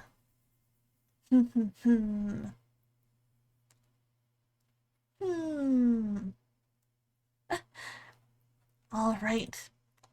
Poll is almost done. We are almost there. We're so close. Okay. Looks like chat wants to try this one. Let's try Snake, me, Clover, and Cap. I did that wrong. Snake plus... Oh wait, no. They just put the wrong line here.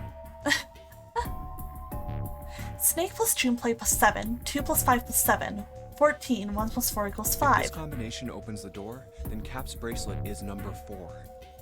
However...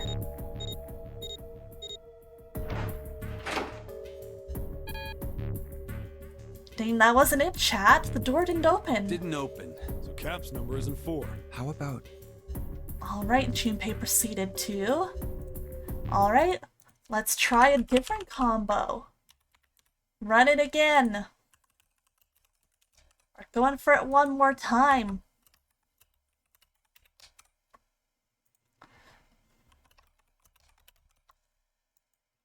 We'll skip the one that we already know is wrong.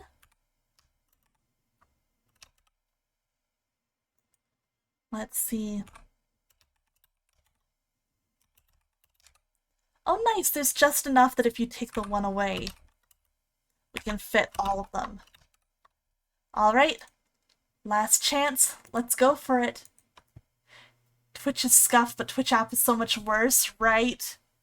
Twitch app is a nightmare. It's an absolute nightmare. While this poll's running though, I might do quick BRB. Very, very fast. I'm gonna zoom.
Alrighty, I'm back!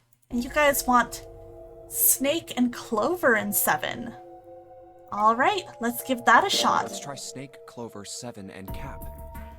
Snake plus Clover plus 7 equals 2 plus 4 plus 7 equals 13, and 1 plus 3 equals If 4. this combination opens the door, then Cap's bracelet is number 5.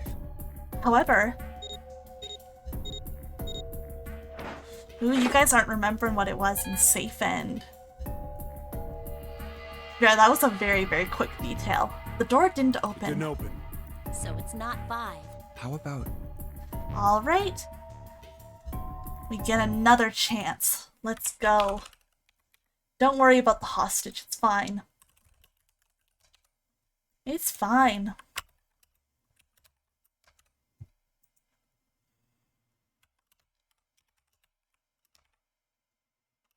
Let me see, and then...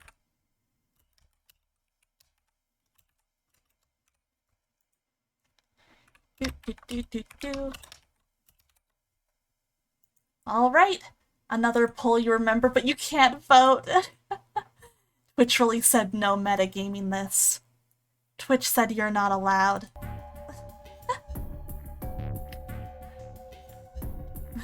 Alright. We'll see what happens this time. I do see somebody pushing for 7 plus 5. Could be multiple people though. Could be multiple people. We'll see if anybody spent channel points once the poll is done. I get to let you guys puzzle this out. Aren't you happy to get to do math? Don't you love it, guys, coming onto twitch.tv and being expected to do math? Isn't that great? Isn't that what you always want when you open up a VTuber stream? Ooh, but somebody thinks it could be 2 plus 5. We'll see what happens. Numenon, thank you for the 8 channel points. Alright, let's give 7 and Let's try Junpei. 7, me, and Cap. Just like when I'm forced to do math in Final Fantasy XIV. Hope y'all know what a prime number is. 7 plus 5 equals 12, and 1 plus 2 equals If 3. this combination opens the door, then Cap's bracelet is number 6. I did math on your stream once, and it was wrong, and don't try again. It's fine, I do math on my stream, and I'm wrong all the The door time. opened. Let's go! What? Why? What does that mean? Both Seven and Clover seemed rather shaken, as they turned to look at Junpei for answers. The door slid heavily shut. Junpei raised an Isn't eyebrow. it obvious? Cap's bracelet is number 6. 7 plus 5 plus 6 equals 18, and 1 plus 8 equals 9. But I'll let you vote for doesn't the it say time. 0? You managed to get This through. isn't Hell a 0. yeah. The symbol on here isn't a number 0. It's a letter O. Oh. Whoa, wait Oh. a minute. I don't get it. I mean, we figured out that Cap's bracelet is 6, right? Yeah. Does that mean there are 2 people with 6s? Before Junpei could answer, Snake spoke up. There is most likely only one person with a 6. But I don't get it. What about June? Well, this is only an educated guess, but I think June's number was never 6 to begin with. Oh? Her bracelet was flipped. In other words, June's real number is... 9. Oh my god. That seems the most likely. What a twist. Then all this numbered door stuff was just a load of crap? Why would you say that? Because if June is 9, then the numbers wouldn't match up. Clover grabbed Junpei's notebook and began to write furiously in Here, it. look. Junpei leaned over to look at it. List of all the numbered doors June's gone through. I'll let you know what I'm writing, okay? And that's everything. I wrote down which door she went into and with whom.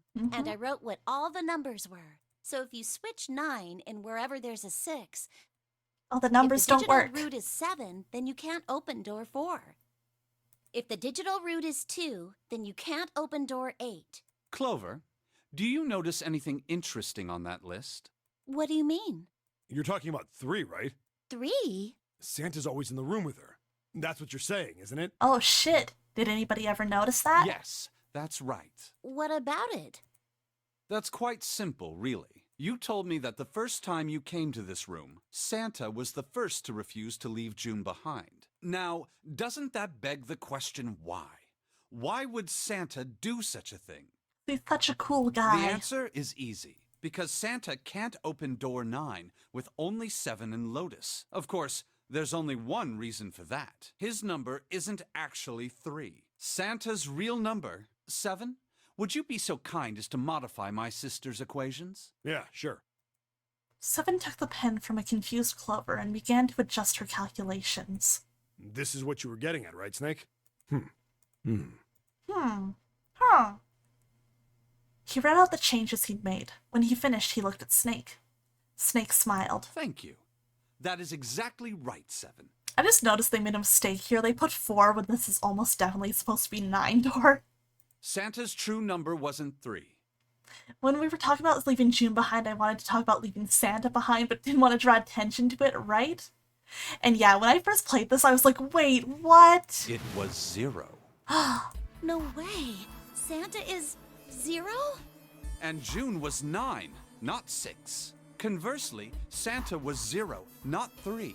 Yes, Snake is blind. Plus 3 and minus 3, they cancel one another out. Nothing appears out of order. Santa was still playing by the rules of the nonary game this whole time. Precisely. So Oh, you're saying shit. Santa planned this whole thing? I'm not sure if he acted alone or not, but I think it is safe to conclude that he is 0, if my hypothesis is correct. Clover bit her lip. She seemed to be having some difficulty believing her brother's explanation. Junpei... Santa's so cool. Mana learning her man is evil. God. Junpei remained silent and thought. Snake's hypothesis. Something doesn't seem right. June's bracelet being flipped.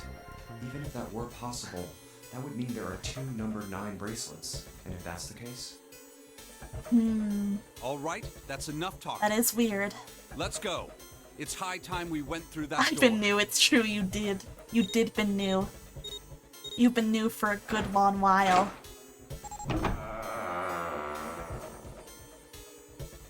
Door 9 opened. They leapt through. Oh, it's right there. The dead was directly in front of them as they came through the door. Quickly, they scanned their bracelets. And the detonator stopped. After pausing for a moment to catch their collective breath, Junpei and his companions headed down the long hallway in front of them. All right, let's keep going. At the end was a set of stairs leading down into the ship. I think these stairs go to the bottom deck. Right? This is such a good twist. It's so good. They leaned out and looked over the side. Let's head down. After deciding it was safe, they headed down the stairs. Before long, Junpei and his companions found themselves on the bottom deck. They turned left into another hallway, at the end of which they found another door. Hey, it's a... And of course, there was a symbol engraved over the keyhole. This changed nothing on your first playthrough. You still really liked him. You know what, Mana? You're so real for that. You're so real and valid. I respect you. It looked like the sort of harpoon one would use to hunt fish, the kind with 3 prongs. Snake traced the shape of it with his fingers. This is the Neptune symbol. There must be a key around here somewhere. Neptune key. I only have the Uranus key card. Clearly, it wasn't going to open this door. It's a different planet. Plus, it's the wrong kind of key. Let's turn around and go back for now. Yeah. After examining the door for a few more minutes, they gave up and headed back the way they'd come. Hey, another door. Thanks for understanding, Spaghetti Girl. I'll fucking kill you. With a little more searching, they found a metal door. And a card reader this time. A symbol was engraved onto the card reader. It's the Uranus symbol. This is the place. He muttered to himself and slid the card through the reader. It beeped once and the light on it turned green. With a heavy metal groan, the door creaked open. I don't go here, but I don't trust Snake. Junpei, Clover, Snake, and Seven looked at one another, nodded, and stepped through.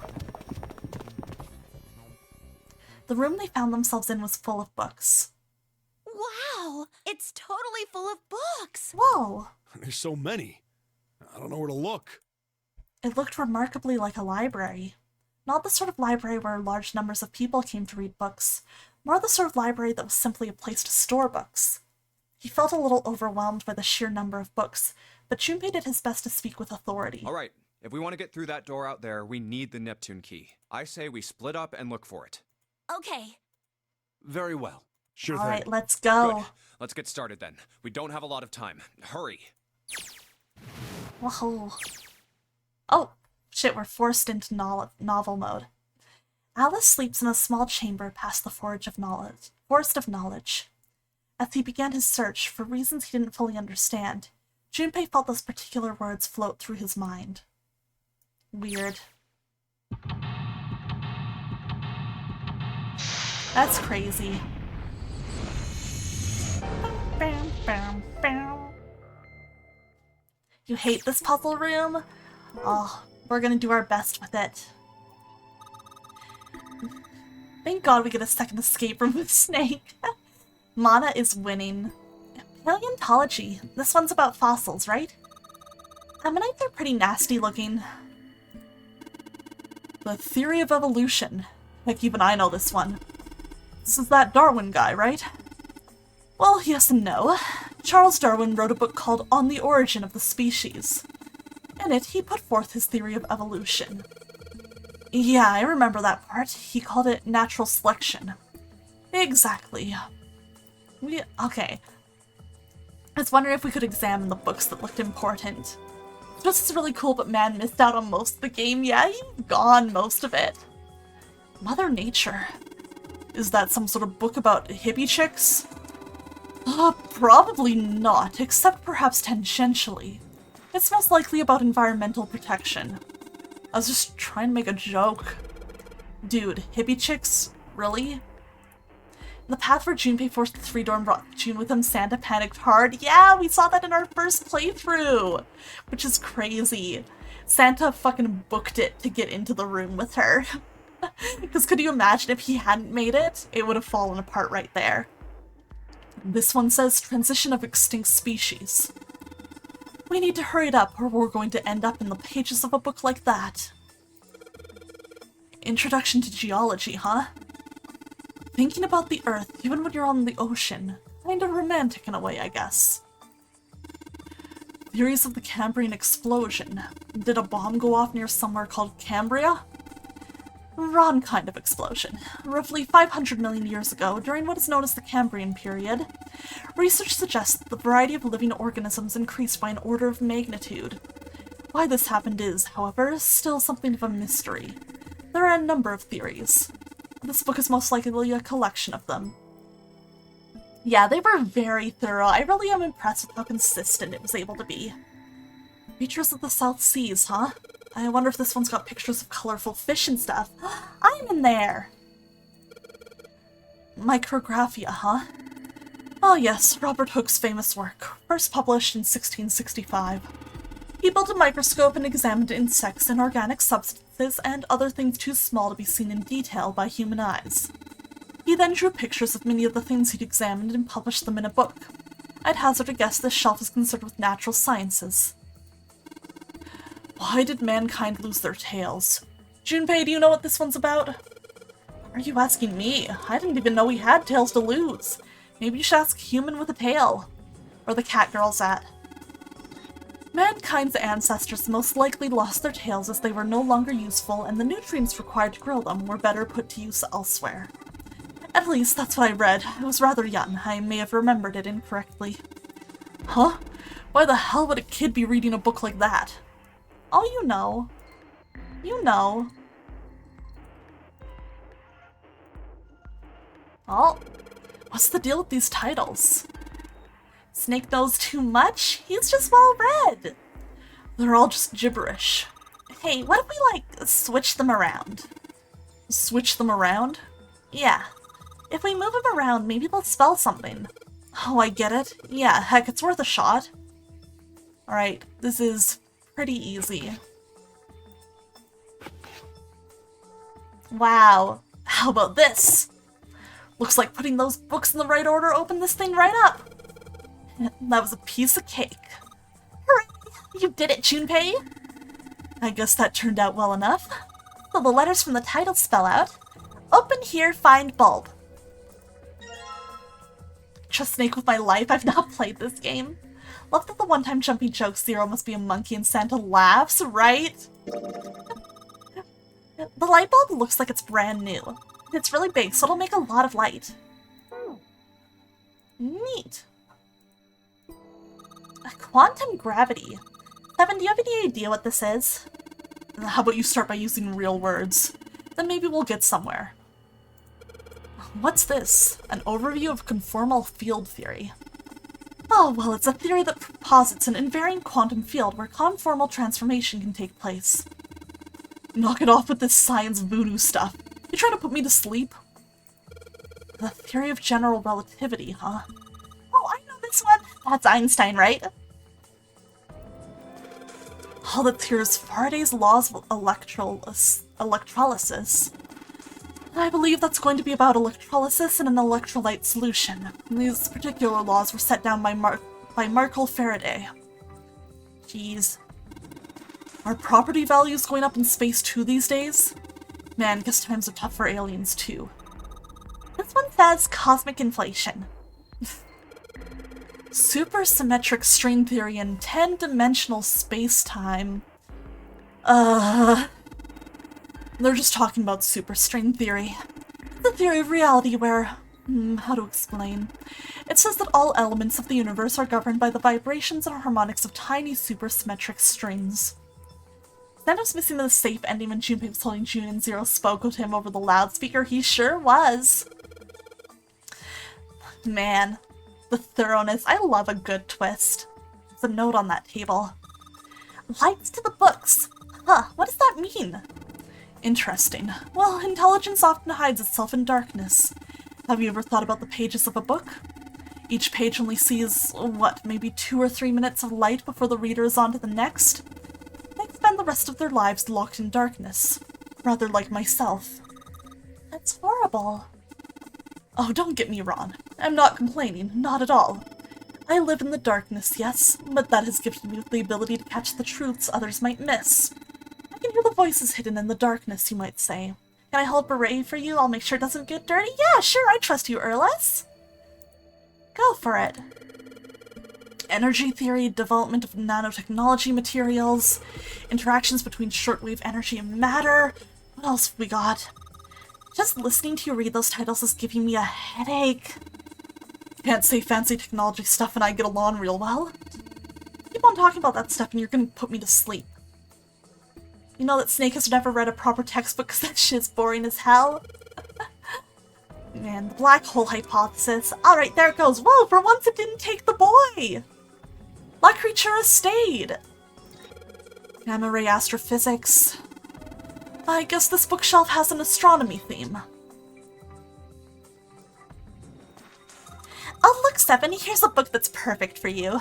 It's called A Correlation of Muscle, Bone Density, and Bone Strength. You're just saying that because it says muscle. Yeah. What's a picture book doing here? It looks like it's about Little League. It does seem a little weird that it's so different from the others, huh? Maybe you ought to take it with you? Oh. You keep it safe? Okay, thank you, Erlis. I trust you. There's a baseball on this one. Come on, Junpei, let's see what's in it. I'm gonna go out on a limb here and say it's probably baseball stuff. Whoa! Head? Do you promise? This is one of those pop-up books, isn't it? It says H-E-A-D. Head. You mean like where my brain is? Book's called Correlate. Oh, we got this? Functions of the human brain, huh? I guess this is a book about the nervous system? I'd love to ask you to read it to me, but I don't think we have the time. I'm kinda curious about it too. There's gotta be a reason why people connect with each other, you know? Aqua, yeah? You have a question, Mana? Human equilibrium theory. Human anatomy. Regeneration of internal organs. This book is just called Dissection. This bookshelf must be all medical books. From what I can tell, it sounds as though these books have been organized by genre. The library must be massive.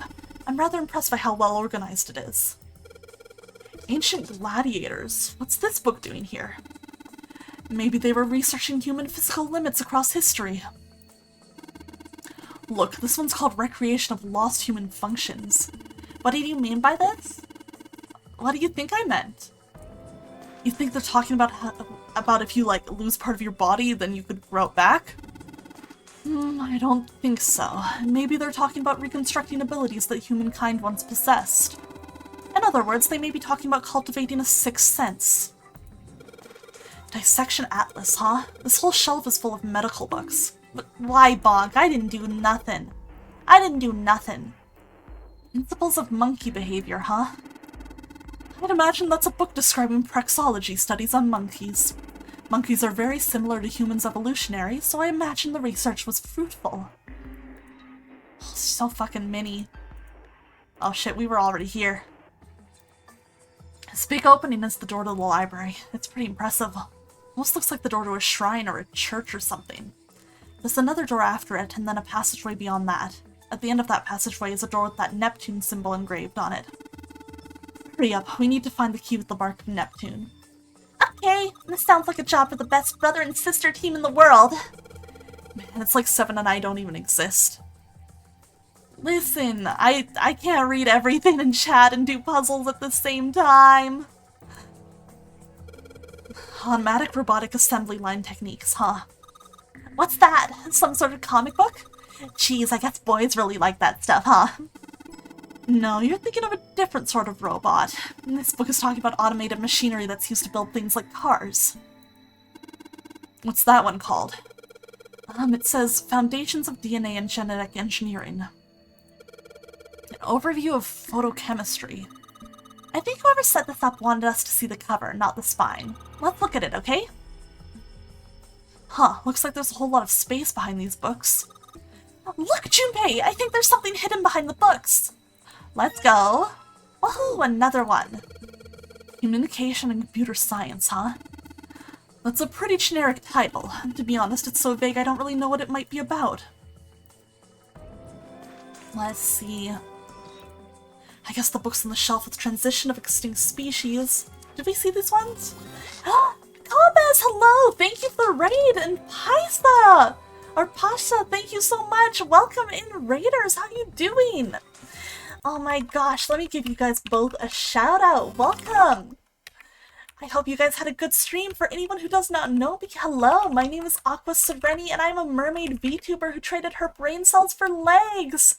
Oh my gosh, and how's Baldur's Gate 3? That sounds fun! I hope you had a good stream. Were you guys playing together?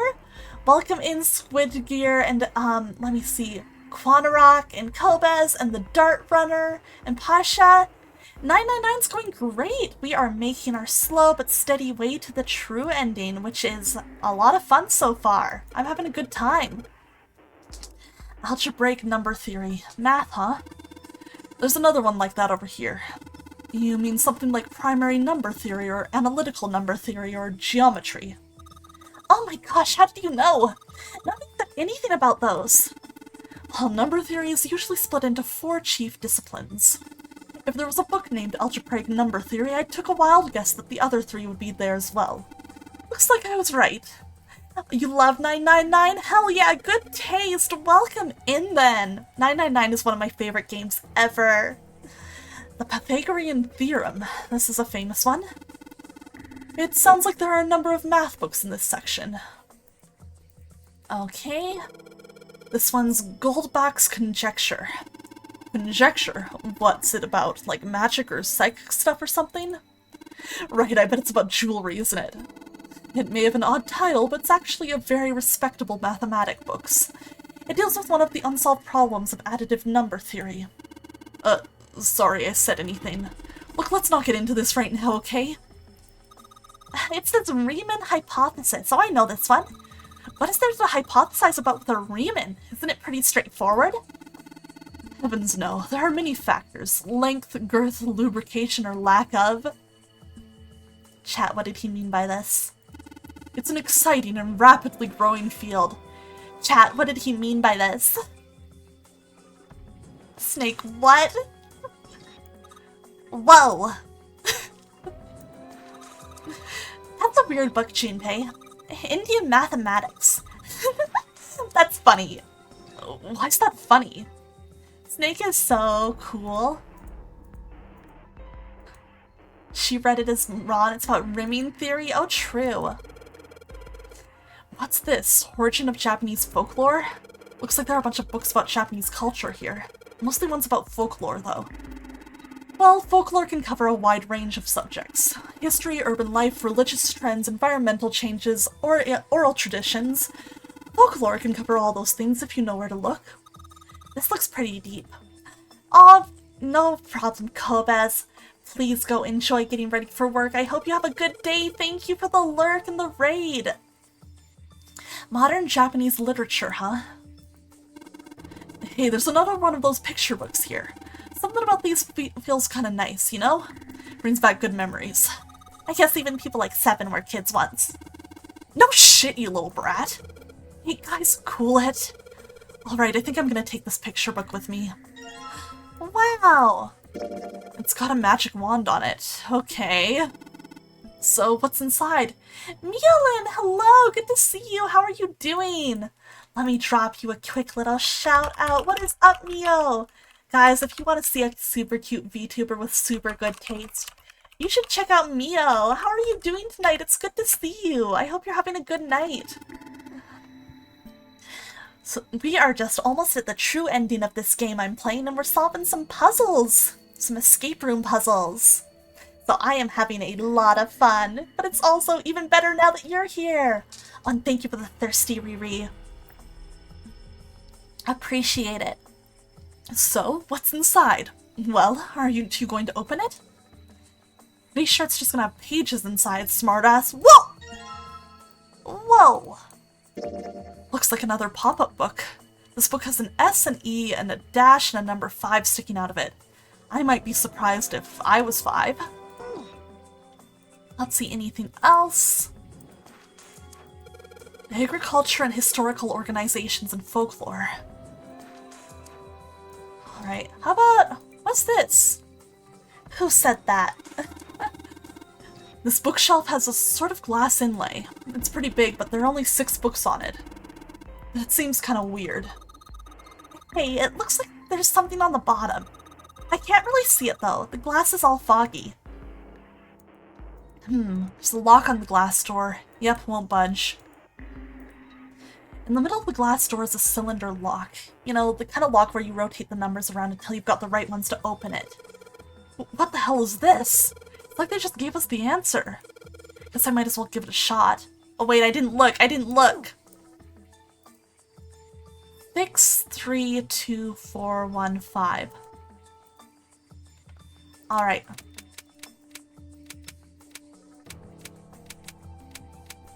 One.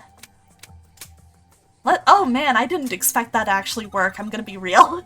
I was like, no, it's gotta be more complicated than that. And it wasn't. You did it, Junpei! Yay! I don't know why, but I don't really feel particularly happy about being praised for that. Whatever, at least the lock's open now. I've learned a lot about Uchikoshi since playing this game, and I'm starting to think this is intentional. Maybe. Let's see if we can get this open, alright?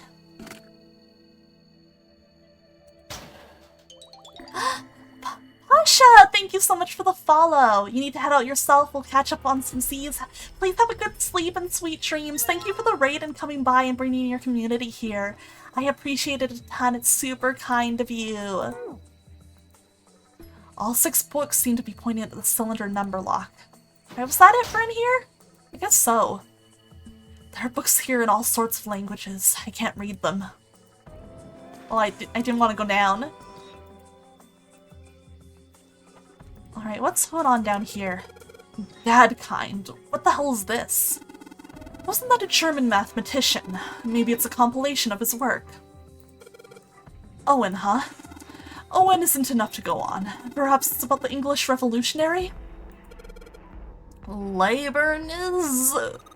This book is in German. It looks like it's the complete works of something. I've never heard of it. Well, if Snake doesn't know what it is, I don't think we'll ever know.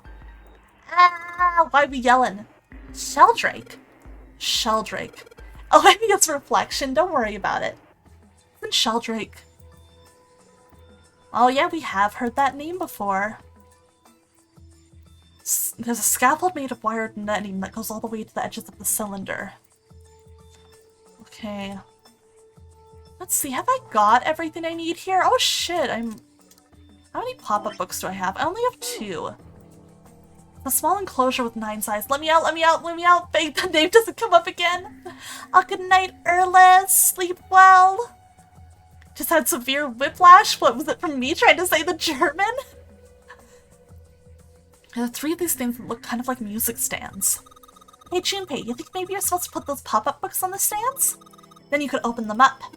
Oh yeah. If we do that, then they make a shadow on the bottom there. True, but there are 3 stands, right? We don't have enough picture books. Oh wait, Erlis, did I say goodnight to you? Good night, thank you for hanging out, and please have a good sleep. I hope you rest well. In other words, we need 3 picture books. What about the light bulbs? Can I put those in? Alright, so there are 3 lights in here. I'm gonna change these bulbs. Now they should. You hear Owen and you jump and nearly throw your laptop going, whoa, what? Oh man, your sleeper agent activation word. Whoa, those light bulbs really make a difference. It's pretty bright in here now. Alright, where the heck is this last picture book? I must have just missed it somewhere. Time to check everywhere. Let's see. There's one called Dissection.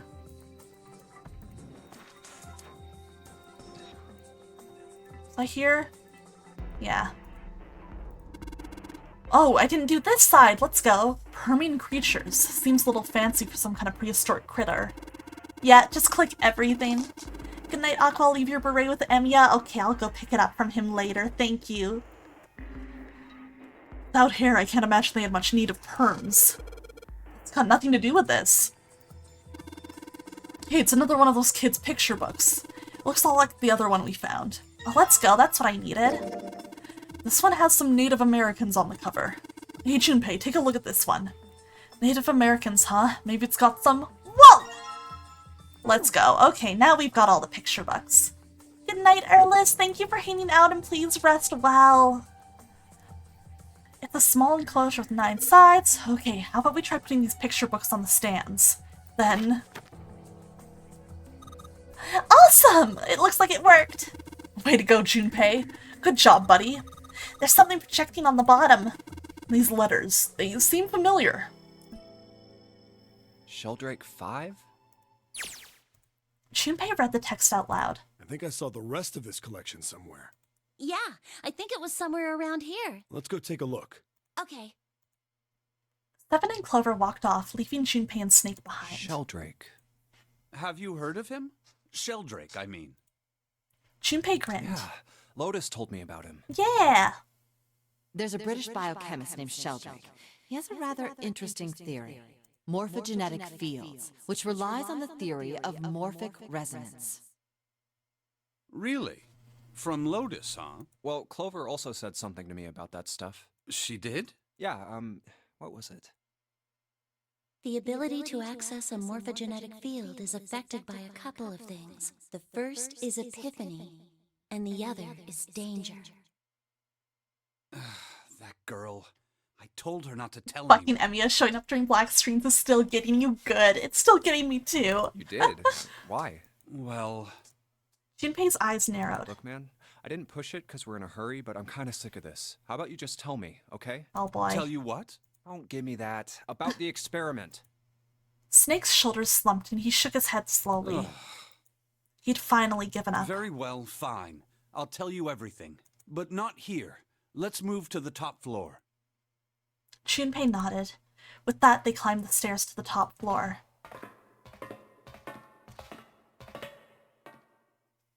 Snake was silent for a moment until after they arrived, then finally crossed his arms and spoke. I suppose I might as well start by telling you why I kept quiet, and why I made sure Clover did as well. To be honest, the explanation is quite simple. Zero told me not to. I had little choice. He didn't walk up and tell me, of course. He gave me a message engraved on a card.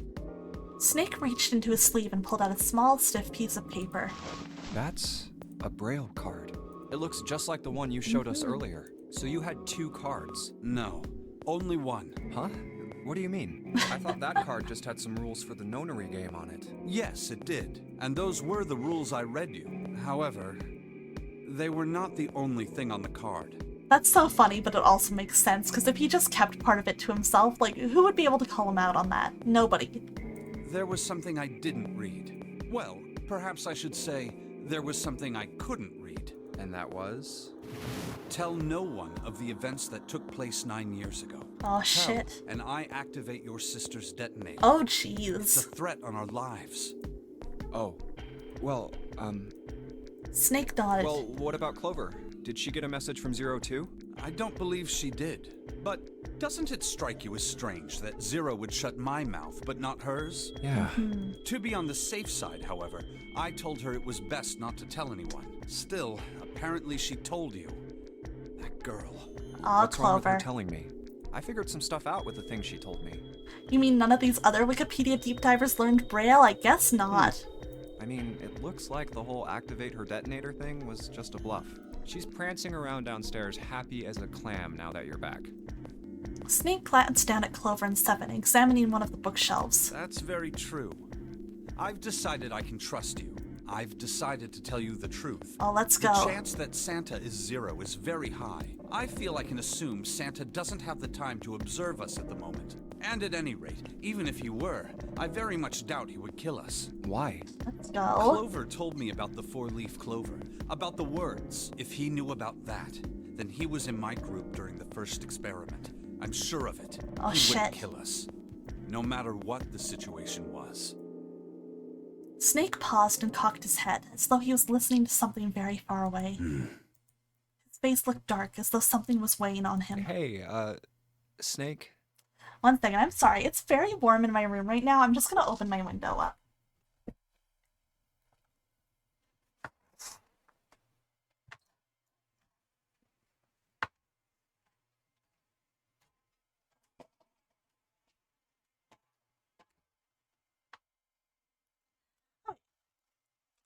Sorry about that. It was just not getting comfy, and I was like, I don't want to sit further without that.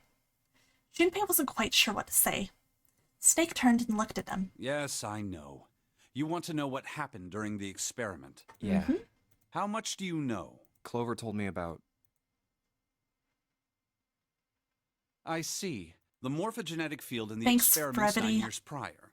How the experiments had taken place simultaneously at 2 locations, one being the ship and the other being a building in Nevada.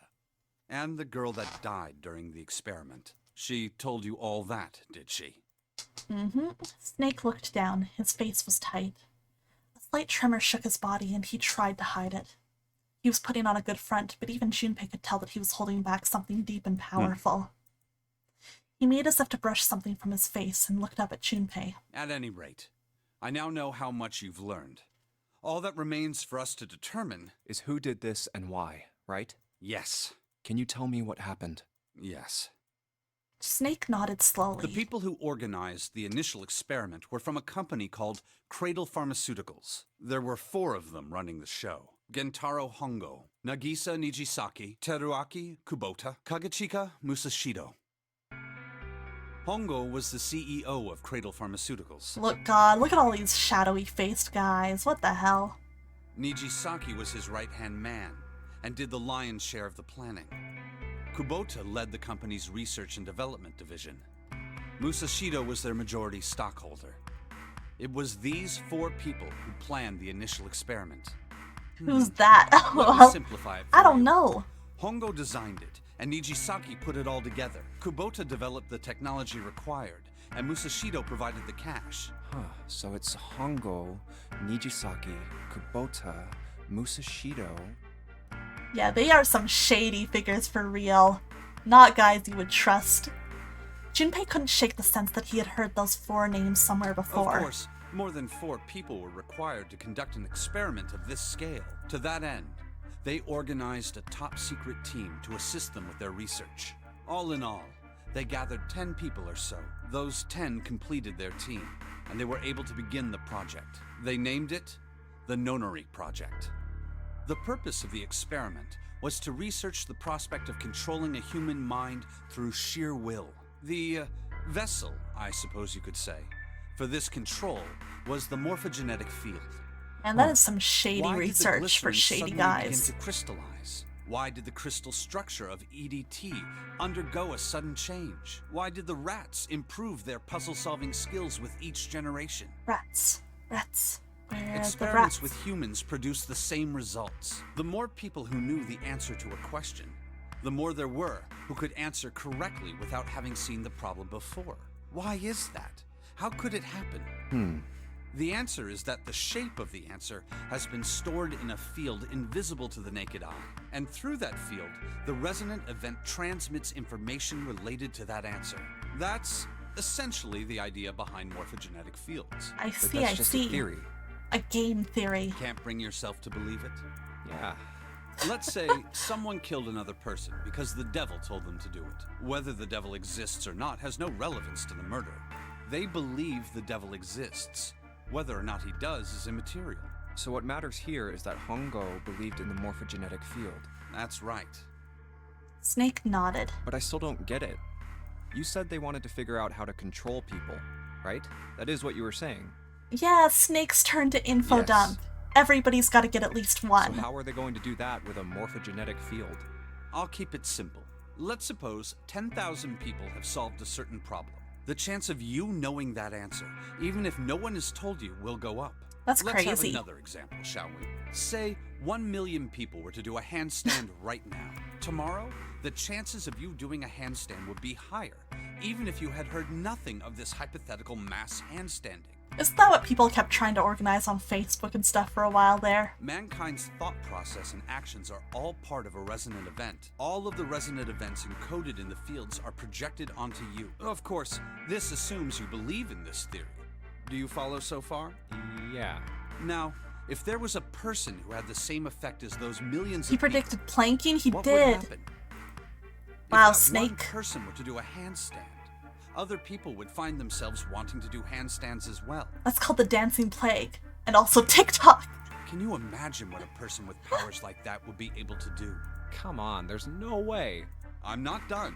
Imagine another Oh scenario. my god, I can't believe Imagine 999 another predicted person. TikTok. This is an ordinary person. Let's say he does a handstand. What if there was someone who could grab the resonant event he created by doing that and use it to make other people... Oh my gosh, Tisha, hello, my beloved. Hello, Beryl and Adia. Let me give the wonderful Captain Freestar a shout out. How was your stream, Tisha? What did you get up to in Final Fantasy? Did you finish your raids? How'd they go? It's nice to see you guys. Please check out Captain Freestar. She's the wonderful artist. Why Spaghetti Boy overlay? Don't worry about it. Don't worry about it. Hey, Inu. No, long story short, it was a chat demand. Chat decided that it would be funnier if he was, like large and, like, almost transparent, so, like, you couldn't notice him very well. So... this screen, you can actually see him pretty decently, but a lot of other game screens, you can't really see him, and then he just appears. So, yeah, he's hanging out. You finished raids in the first patch in Heavensward? Oh, nice! Uses Man showed up and I read Tisha Lamet's expert from the book. Oh, nice! How are we feeling about Yuzuki's man? Mr. Warrior of Darkness. What a guy. But guys, you should definitely check out Captain Freestar if you haven't already. I know I talk about how great she is all the time, but she's such a fun streamer. She's a wonderful artist. She is the one responsible for Spaghetti Boy, and she's also playing Final Fantasy XIV for the first time, so if you want to see somebody's first impressions, that is definitely something to check out. If there's one thing I enjoy about tuning into Aqua streams, it's how absolutely unhinged they get. This wasn't even my idea, this was Supaishi's idea. Okay, bring this to Supaishi if you think it's crazy. This is from their mind, not mine, okay? I just kept it because it's funny. What would happen then? But we're in the middle of a Wikipedia deep dive. Yuzu said she was the Lalafell Warrior of Darkness and I had to explain what she meant. God. Yeah. You want to punch him? I can't believe you want to punch the Warrior of Darkness. Whatever for? Oh shit, I accidentally autoed it. Read from the same. You could think of them as the writer and the reader, or the transmitter and the receiver.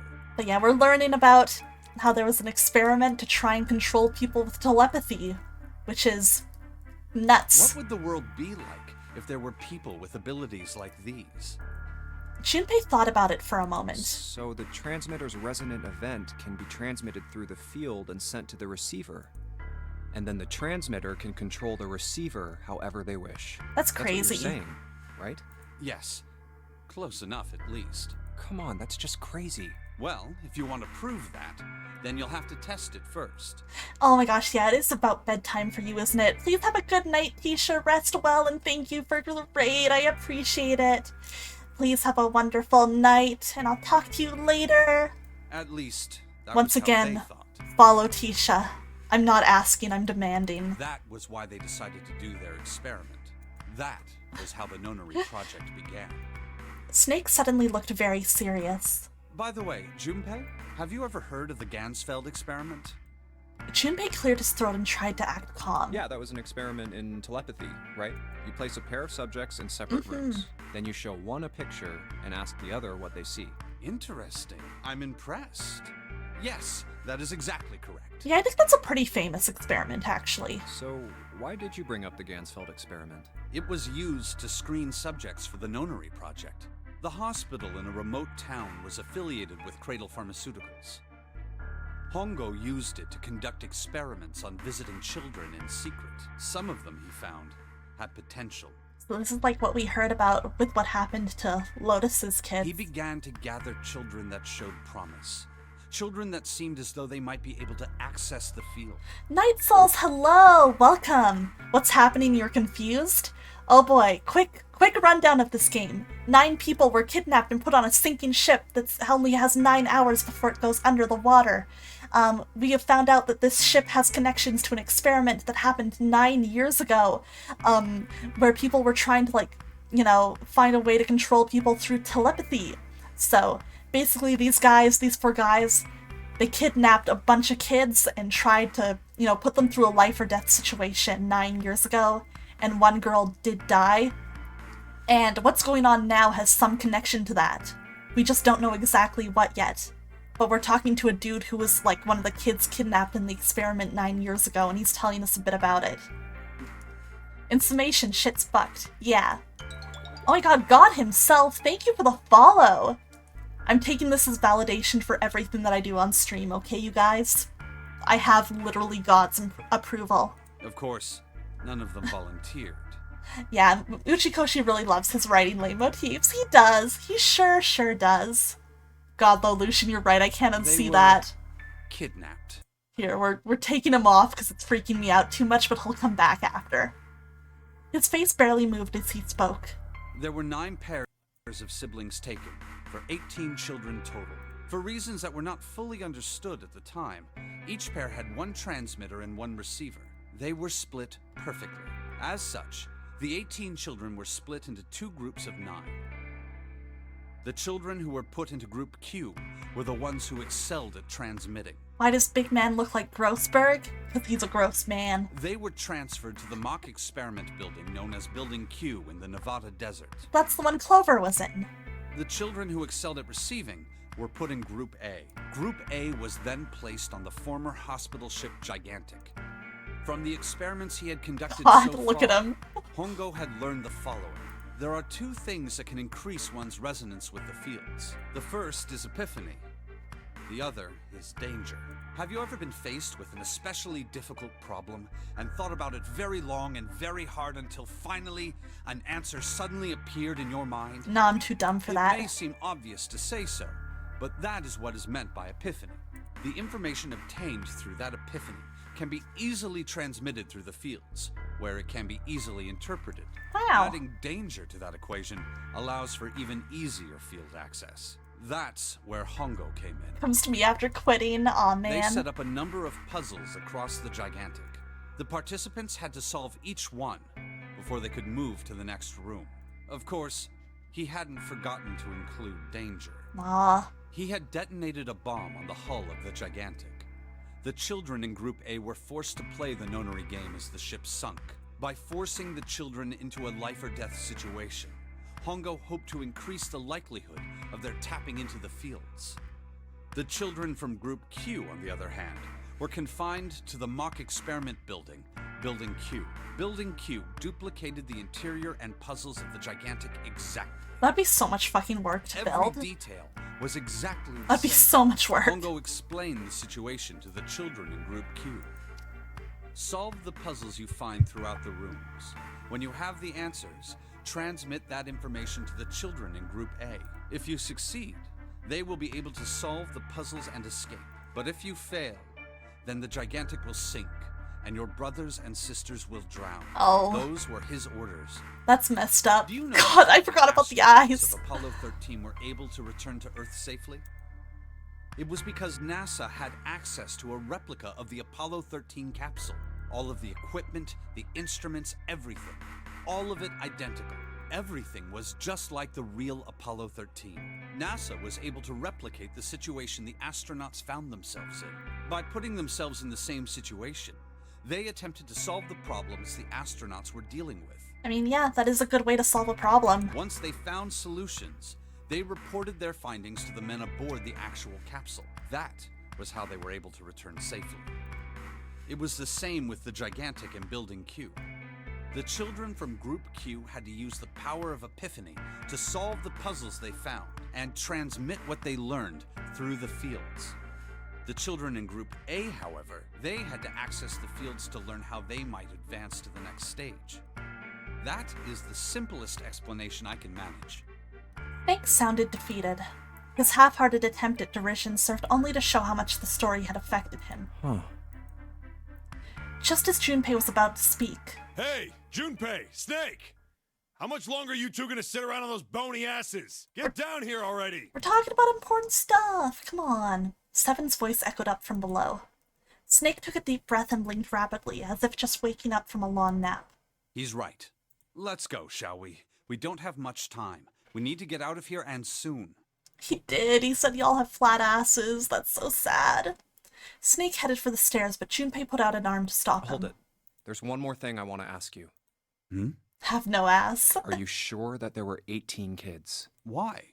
Well, I thought it was only 16. Oh, yes. That was what they said on the news, wasn't it? Yes, I have no doubt that 18 children were abducted and used in Hongo's experiment. After all, you couldn't exactly play a nonary game with any less, could you? That's a good point. Well, yeah, but are you saying that the news got it wrong?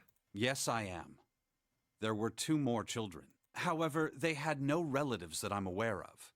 I imagine no one filed a police report when they went missing. Oh. They were brother and sister, like Clover and I. The brother's name was Aoi. The sister's name was... Her name was... Snake couldn't seem to bring himself to continue. It looked as if what he was about to say brought him great pain. Her name was Akane. That was the girl who... died. Huh? Junpei felt as if he had been punched in the stomach. His vision went blurry and his head felt light. Akane Kurashiki died 9 years ago? Then, who is June? No. It's impossible. It can't be true. Akane isn't that uncommon of a name. If Snake had known her last name, that's a different matter entirely. That's true, he did not say her last name. So they share a name. A lot of other people do too. It doesn't mean anything. It was someone else. Of course it was. It has to be. Junpei shook his head, hard, and pulled himself back to reality. Is something wrong, Junpei? Your breathing sounds strange. Then Snake had noticed. Junpei cleared his throat and tried to act calm. No, it's nothing. I'm fine. Let's get back down there, alright? Snake raised an eyebrow but said nothing. He headed down the stairs, Junpei bringing up the rear. Yeah, bro is panicking. He's not having a good time. Hey, Yototube, how you doing? Good to see you. I couldn't do it. Why didn't I ask? What's her last name? I just couldn't get the words to come out. With every step he took, the cold, hard sound of feet against metal dug at his heart. Oh boy. Oh boy. Let's grab Sheldrake 5. Let's not think about the implications of that. Let's move on. Let's not deal with that. We don't deal with our problems. Sheldrake, this is it. This is what the shadow picture was pointing to. But you did say 5 at the end of the shadow picture? Yes, I think we need to find the 5th volume. Well, would you look at that? There's a big red button behind this book. I guess we should press this button. Whoa! Whoa. What was that sound? It sounded like something really big was moving. It came from the top floor. Right, let's go check it out. Alright, up we go. Whoops. That's not what I wanted to look at. This. There's a keyboard in front of the numbers. And there are 4 Roman numerals on the wall. It's gotta be a hint of some sort. Don't worry guys, I play Final Fantasy, I got this. 13, 14, 10, and 13. Those are all Roman numerals. Do you think we just need to put in the numbers from the wall on the keyboard? No, you can't. The keyboard doesn't have any number keys. You can't type in stuff like 3 or 4. Then that means... Well, I bet you've got to type something on that keyboard. Yeah, but you can only enter letters. It looks like you only enter 4 letters. Let's see how it works. I guess you need to hit enter once you type in the letters. And you can erase what you typed with clear. Okay, I get the basic operations. Let's give it a shot. I think, was this hexadecimal?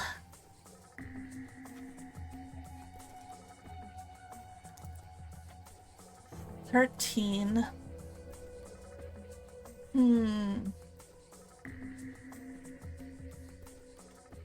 13 in hexadecimal would be B, and then 14 would be E.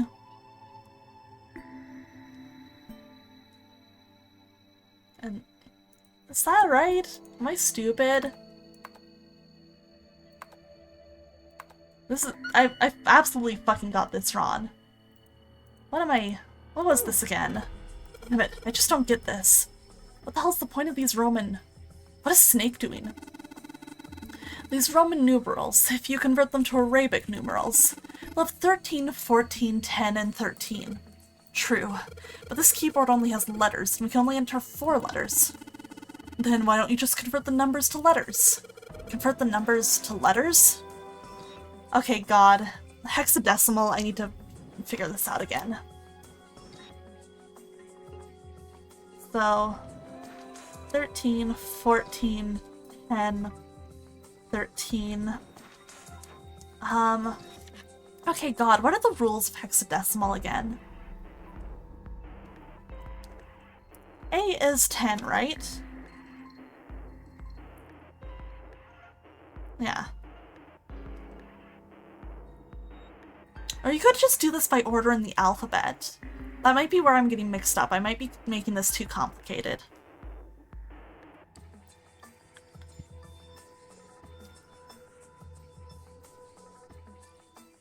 E, F, G, H, I, J. No, I don't think that's right. No, it's not the alphabet. It's boob. God, I wish. So, let me see. Do I have any files about hexadecimal? I just want to I want to review, because it's been a hot minute, but... Nope, they do not have hexadecimal. Okay. Let me think then. So yeah. 10, it goes to 9, and then A, B, C, D. Right?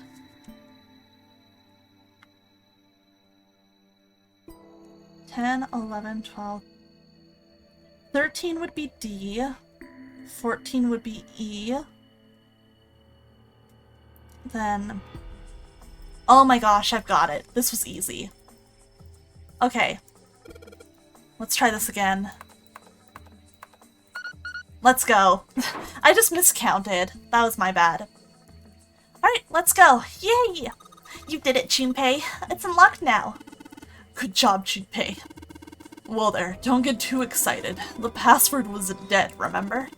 Just makes me think whatever's waiting for us isn't good. So what? Jeez, you're such an old lady. We can't be worrying about stuff like that. I mean, come on. We got it to unlock, didn't we? Let's go! Hurry up! Alright, let's get out of here. It's a thick metal door. There's a handle in the middle of it, though. Can I hit the handle? Please? Alright, handle. It's time we got this over with. Damn it. I can't get it open. This thing won't even budge. What? Why not? We put in the password. What else do we have to do? Then that means... It's the other door. Alright, let's get this thing open. Oh, it really was. Okay, that's... Huh.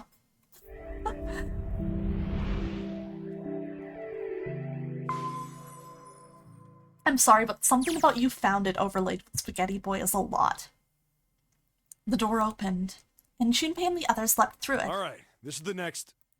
Just as Seven was about to finish his sentence, their attention was drawn to the clang of metal on metal ringing out behind them. Oh, the door! They spun around. The door they'd just come through had slammed shut. Did that just close on its own? Don't tell me we can't go back. I don't know. Let's see. Junpei grabbed hold of it with both hands and pulled with all his strength. Damn it. It looks like it locks automatically. Is there any other way out? Well, there's another door over on the right. There's a card reader next to it. It's got a red light on it, though, so I'm pretty sure it's locked, too. Oh, thank you for the thirsty, Lucian. Right? Yeah. Then perhaps if we find a key card, we could open the door and leave? Perhaps. Well, yeah, that might work, but... But? Hey! Wait a minute. Are you saying we're gonna have to search through this room for one little card? Oh, man. They took a second look at the room they'd found themselves in.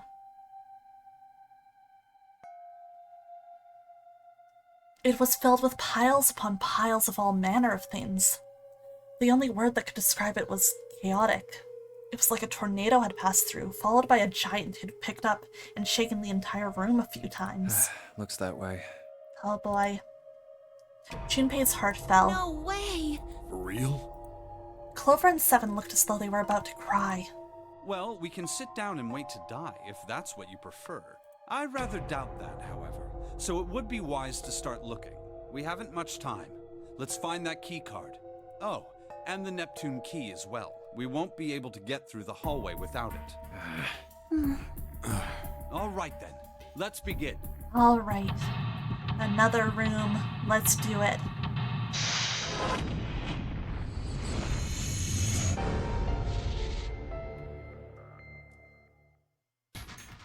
Okay.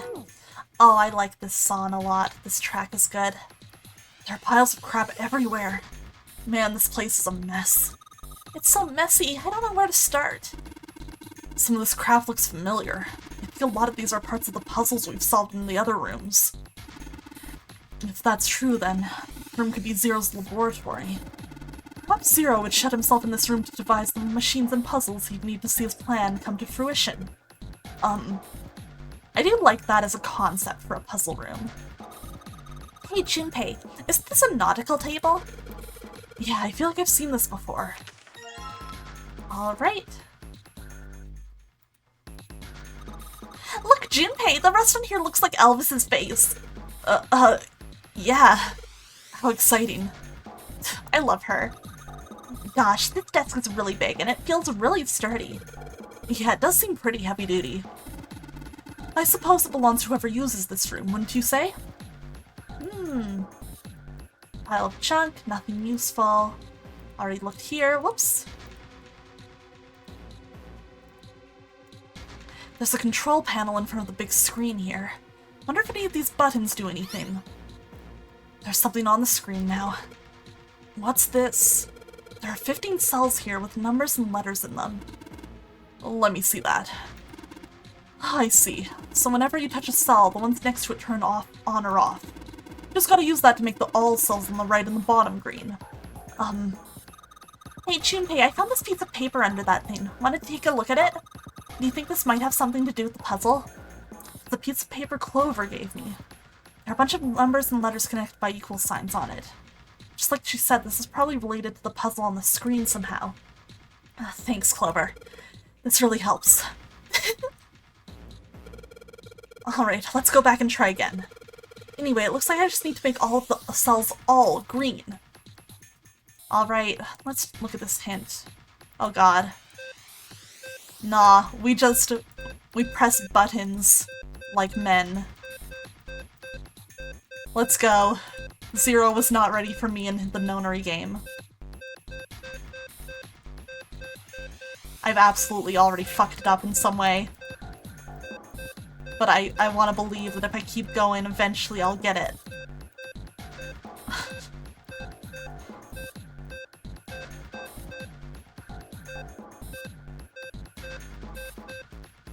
Guys, it's not working. It's not working. Who would have thought that guessing at random would not yield results? Okay, let's actually read this. A equals 10 and L equals 21. Now you're cooking something. Okay, let's go. Not sure what, but something. I sure am. So I need to make A equal 10. Fuck, okay. So if D equals 13...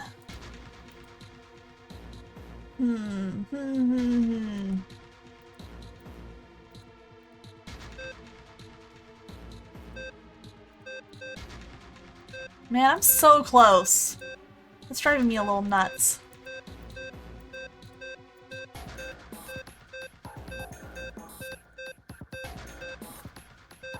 Guys, it's not working. I think what's making it harder is the fact that, like, it goes the same however you touch it. Okay, so I'm back to here, which is, like, close. With L, I need to make... Yeah, 21, 13, 12. Okay, so it is just hexadecimal. Okay, let's see.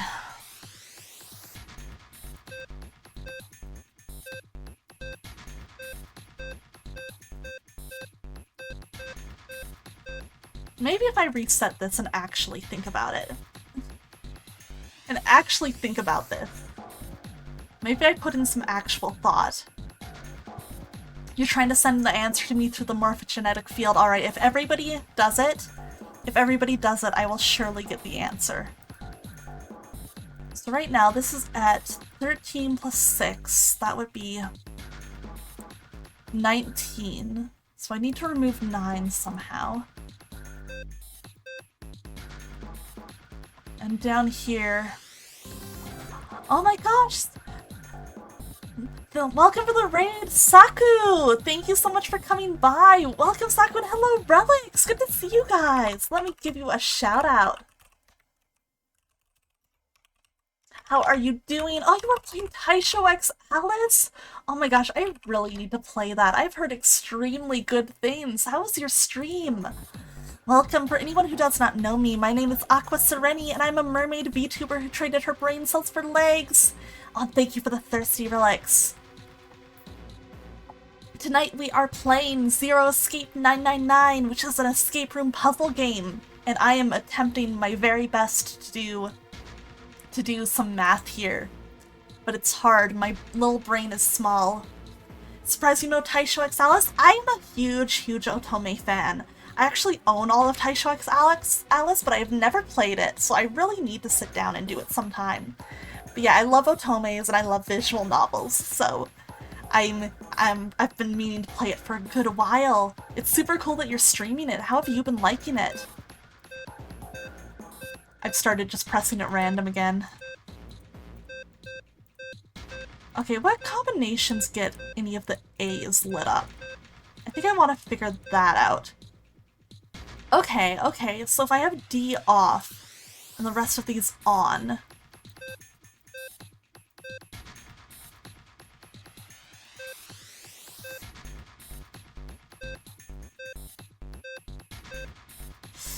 Oh, I feel like I'm... Oh, let's go! I got it! Let's go. Definitely recommend it. It's really good in your opinion. Ooh, do you have any, like, love interests that you prefer so far? What do you think the best routes are out of what you've seen? Who are the best boys? I always love knowing that sort of thing. Oh, Ironical, thank you so much for the follow and welcome to the stream. Nice to meet you. I hope you're having a great night. You did it, Junpei. You're so smart. You seem to have done an excellent job and solved the puzzle. Just what I would have expected of you, Junpei. Hey, come on, you're embarrassing me. Whoa, don't get cocky, kid. We don't got time for that. Look at this. Check out the right edge of the control panel. Sorry not for following sooner, been lurking for a while, seeing you through Cootie. Oh, no problem at all! Literally no pressure at all to follow, but I appreciate it. Nice to hear that you came from Cootie's community. She's super great. I appreciate it. Is there a faded image over your game? No. Why would you think that? The lid slid open and something came out.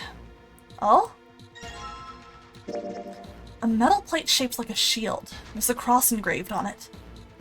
Just happened to come by here again through Paisha. Oh, cool! That's so funny. Small world.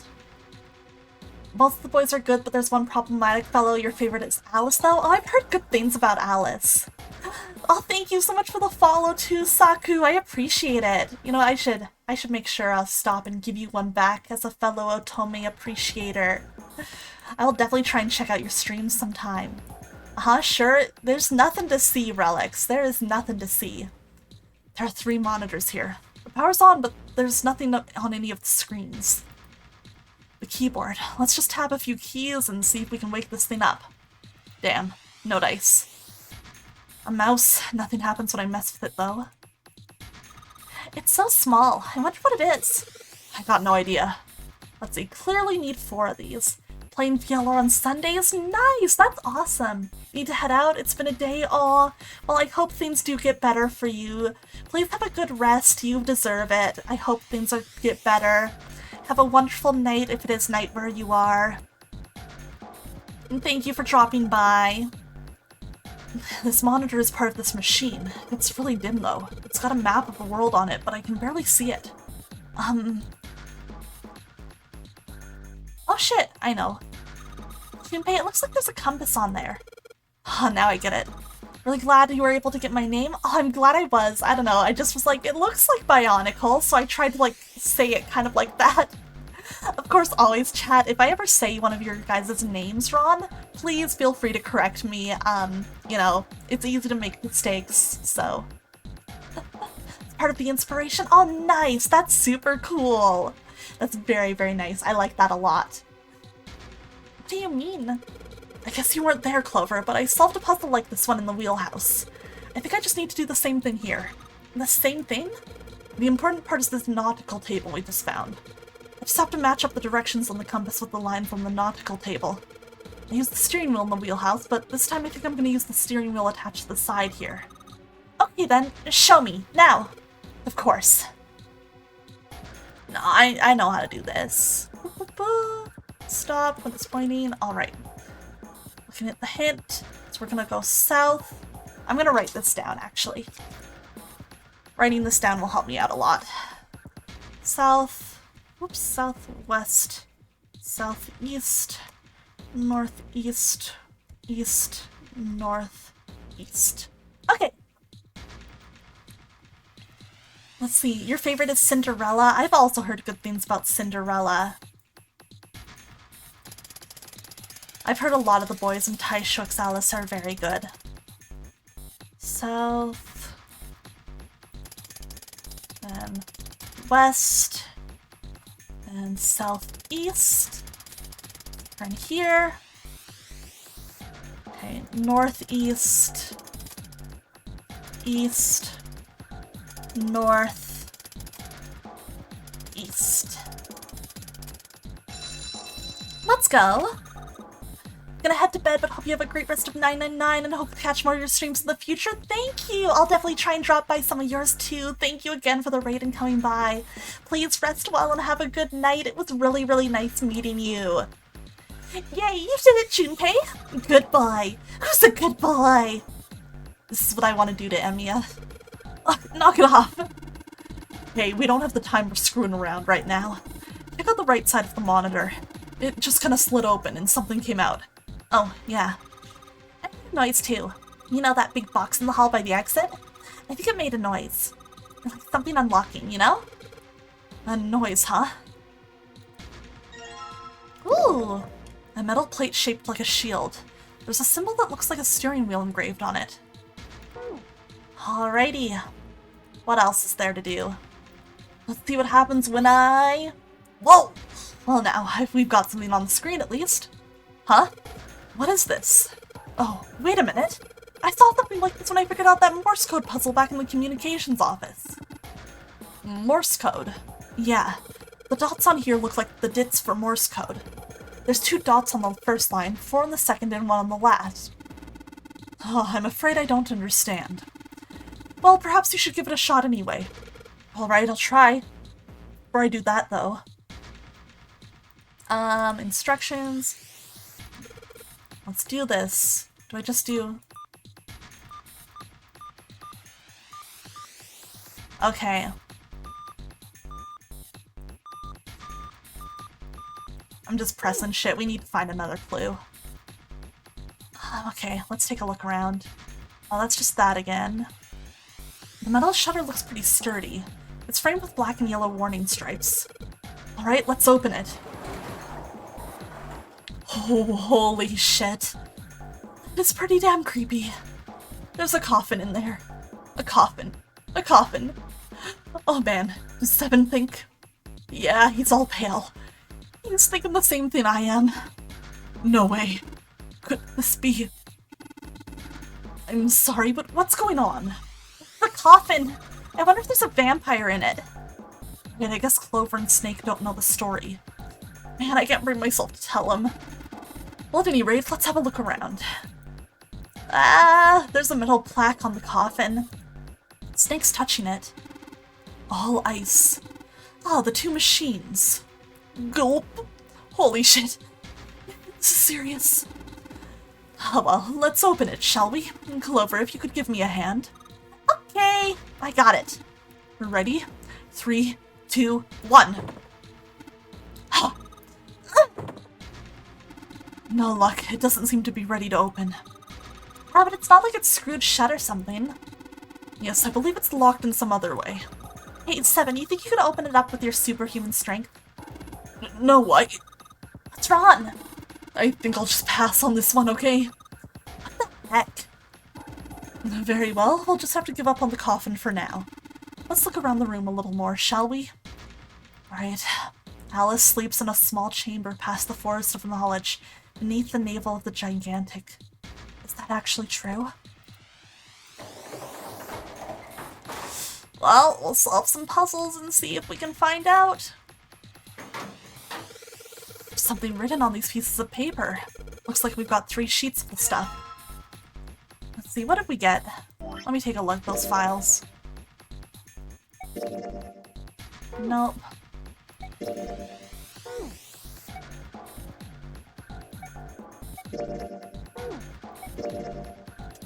Okay, let's see, that's not it. It's not about digital roots. I don't know what we grabbed. I don't know what we grabbed.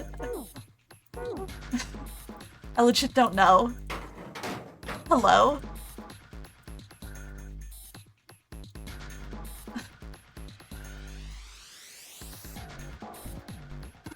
A pipe. A pipe. A pipe. There are 3 pipes here. Give me a P. Give me an I. Give me a P and an E. What's that spell? Pipe. What the hell are we doing? Ventilation fans. There are metal bars over the openings, though. We can't go through them. This again. Piles of crap. This is a pretty impressive mess. If we try and search every one of these, we're gonna be at it till the cows come home. Well, that doesn't seem too bad. We won't have to go bring them in ourselves, then. Don't you get smart with me, kid. How about we deal with this area later, okay, guys? Maybe we should try something more promising.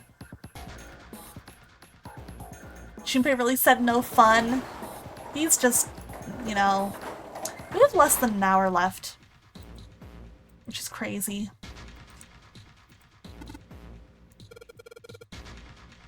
Words, 3 lines, and I think 1 line.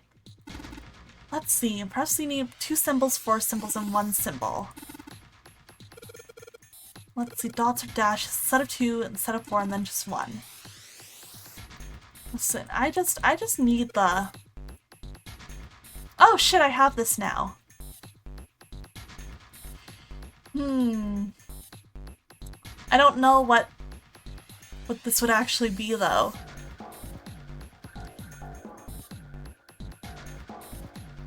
Oh wait, I have a guess. What if we do... Ice! Let's go! Hello, Blooming Peachy! Welcome to the stream! Yeah! He's dancing his heart out, and I have a gamer one on my head and a regular one on my shoulder.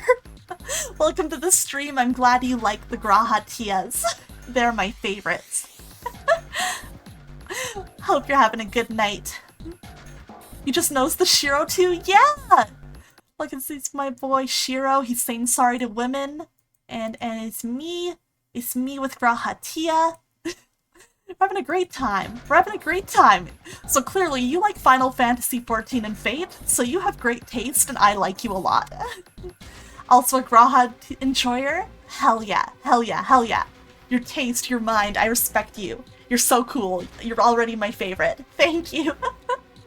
But legitimately welcome. Nero's your wife? You are so right and cultured for that. Some people would not be brave enough to say that, and I really respect that you are. So, live your truth. You are the, just, you know, you're beyond other people.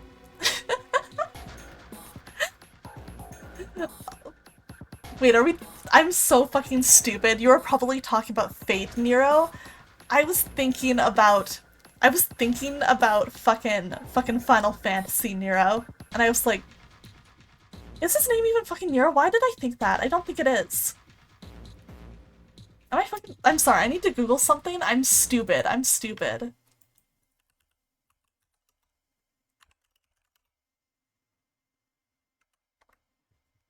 I was thinking of Final Fantasy XIV, Nero, and I was like, yeah, call him your wife.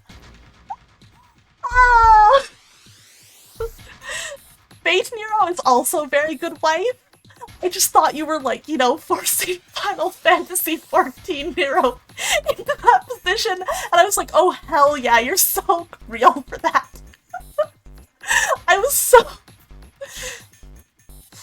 Well, guys, he is Sid's wife, it's true. Thanks for the follow, glad that earned one. Appreciate it. But no, truly, clearly you have good taste, and I'm happy to have you here. Is Nero your favorite overall? I mean, Romani obviously too, but I love hearing about people's favorite servants and stuff. I see, it seems you've solved the puzzle, Junpei. Excellent work. The answer was ice. How did you know? All I had to do was listen to the sounds the machine made. After that, it was a trivial matter to decode them. Ah yes, I believe I heard a noise from somewhere on the right of the device after you solved the puzzle. It sounded rather like something sliding open. Do you see anything that could have made that noise? Yeah, that's true. Ah yes, one more thing. I heard a sound from behind the shutter. Oh nice, the coffin's open too. Perhaps the coffin is unlocked now. What? Let's go. Whoop. Come on, Grahatia, let's take a look. Holds up my Romani and Bedivere Nesoberries? Oh, hell yeah. Oh my god, I'm jealous. I've been wanting some Nesoberries. I've been really wanting some lately. I don't own any. So I'm sitting here like, oh, you're living the good life. Alright, fine, I'll open it. Okay, Junpei, you can do this. It's just a box. It's just a box. Oh, holy shit, this is a coffin. There's going to be something horrible in there. I just knew it. Okay. Deep breaths. Here we go. Oh my god, you're also a Junpei enjoyer, at least a Zero Escape enjoyer. Why are you so cool? Let's go. But they're super good to hug. 10 out of 10 recommend. I need to get some. I need to. Oh man, there's nobody in there. I can't believe I was scared of something like that. What do you mean nobody? Were you expecting someone to be in there? No, it's a long story. Ask Junpei about it sometime. Me! Well, just like Seven said, there's nobody in there. There's something in there, though. Well, two somethings, actually. What is that? You're cool. Nah, I'm just a fish. There are two things on the bottom of the coffin. Looks like we've got a plate with an emblem on it, and... Key. Yes, we finally found it. Now we can get through the hallway. That's correct, Clover, but we do need to get out of this room first, you know? Yeah, I know. Okay, let's get the hell out of here as quickly as possible. I don't have any objections to that. I don't think we'll use the Neptune key in this room. It's really important though, so I'll keep it in my pocket for now. As far as this other thing goes... Whoop! Alright, let's go back to that one little desk. That was here, yeah! Alright, I've put the emblems into the 4 indentations on the desk, but... Huh? Nothing's happening. Wait, what's Snake doing? Fish are cool. Okay, you're true. You're right for that. I do love fish. I do love a fish. I feel symbols engraved just above each indentation. On the upper left is the steering wheel symbol. On the upper right, the cross symbol. On the bottom left, the mysterious circle symbol. Ah yes, the known mysterious circle symbol. And lastly, the waffle pattern is engraved near the bottom right indentation. Additionally, each symbol seems to have been given a number. 1 steering wheel, 2 cross, 3 mysterious circle, and 4 waffle patterns. Perhaps we need to insert the emblems in this order. That order, huh? Oh fuck. Okay. Steering wheel... I'm too stupid. I need to write this down. Steer, cross, circle, waffle. Okay, now I can do this properly. Hehe. Okay. There we go. Whoa. Well, now we've got something on monitors at least. What's that? Looks like some kind of puzzle. I wonder if these are the rules. Here, I'll read them to you. When you touch a numbered area, that area will be selected and it will turn to blue to indicate this. Touching a numbered ball after selecting an area will cause that ball to be moved to that area. However, you cannot move the red balls. You can only move 3 to 5 balls in a single area. Press the check button once you've moved all the balls except for the red ones, which you cannot move. The digital root of the balls in an area must match the number for that area. And that's it. I still don't really get it. Whatever, like they say, practice makes perfects. Makes prefects. Let's give it a shot. Don't you mean practice makes perfect? Hey, let's see you solve the next one. Then you can make fun of me. Alright, this is just digital root stuff. So for 6, we're gonna need to make either 15 or, let's see, 24. And for 3, we'll need to make either 12, let's see, or 21. So let's see if I can do this. Okay. Let's try making 15 for 6 first. What if I just... Oh, I cannot use 9. Okay. Okay, so let's see. What is... 5, 6, 7, 8, 9, 10, 11, 12, 13, 14, 15. Then, whoops. Alright, yeah, that's too many. So I need to do at least 4.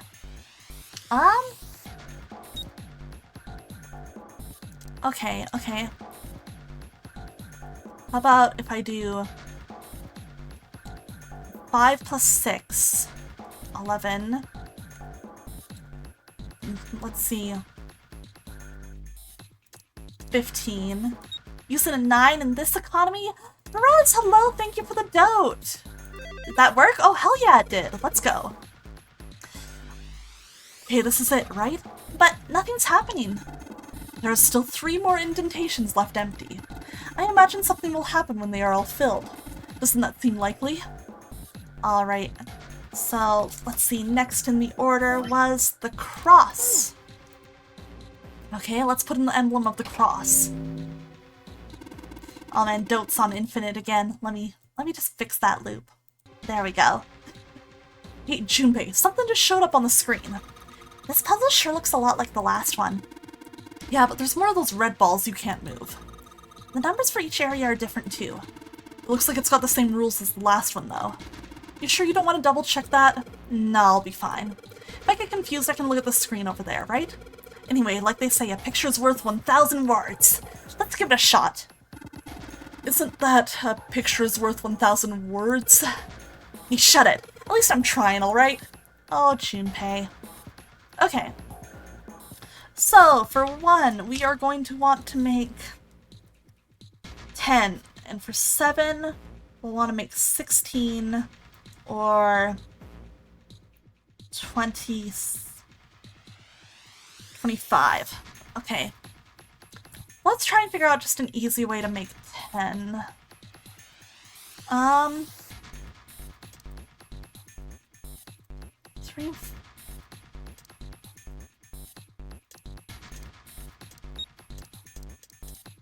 Whoops!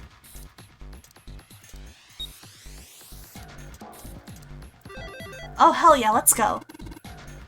I thought the answer was 999 since that's the game, right?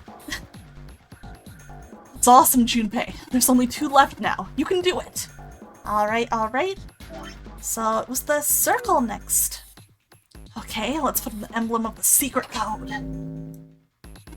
Damn, this puzzle looks a lot like the last one. Looks like the rules are the same, though. Don't you think you should double check it? Come on, this is the 3rd time I've done this. Yeah, easy. I'll be fine. So this, if you can't think of anything clever, please don't strain yourself. You might hurt something. Oh, shut up! Just give me a break, alright? I'll think of something. Aw, Junpei. Okay, 2 7s. So we're gonna want to make 16 with 1, or 25. Okay, how can we make 16 here?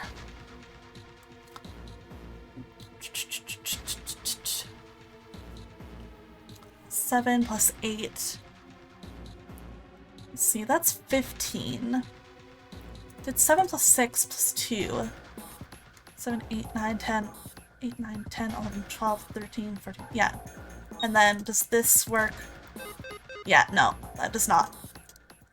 Okay.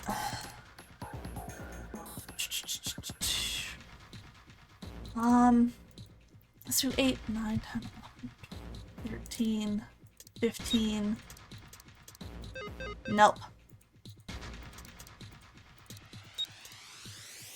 Let's try 8, 9, 10, 11, 12, 13, 14, 15, 16. Nope. 9, 10, 16. Oh, I think this works. Let's go. Okay, we got it. Excellent work, Junpei. You've only got one left. I can see the light at the end of the tunnel. Alright. Last one. Let's go, gamers. Let's see what happens when I put the emblem of the coffin into this indentation. This is the 4th one. This puzzle looks a lot like that last couple. I think this is probably the last one. Once we solve this puzzle, I'm sure something will happen. Alright, I'll solve it in no time. Okay, so 8 and 9. So I want to make either 17 or 26. And then 18 or 27. Okay, we don't have a lot to do this. You'd like Tamamo, Chevalier, Oberon, Da Vinci, and Voyager's your tiny son? Oh, those are all good taste, Peachy! I like all of those. Very, very good choices. I can tell you have some culture. Tamamo especially is so cute. And I have a friend who's like, her husband is Oberon, so I'm like, ah, I respect it. Alright, 1 second, I'm gonna try and do some of this math here. Okay. Wait. I feel like I remember what the trick this was. No, I'm stupid. Okay. So we can't actually do so many silly little guys. Yes, I need an Oberon plush. They're so gremlin. Yes, you should get one if you ever can. It'd be so great. I feel like it would just be, you know, like cursed doll that drinks all your Pepsi and calls you a bitch. That's what I immediately think of. Let's try. Let's see, 8 plus 5, 9, 10, 11, 12, 13, 15, 16, 17. Oh, and then 7 plus 2. Did I mess something up here? You'll put him in a bug terrarium? Yes, that's where he belongs. Let me see. 8, 9, 10, 11, 12, 13, 14, 15, 16. Is there some kind of trick to this one that I'm just forgetting? I feel like there was something.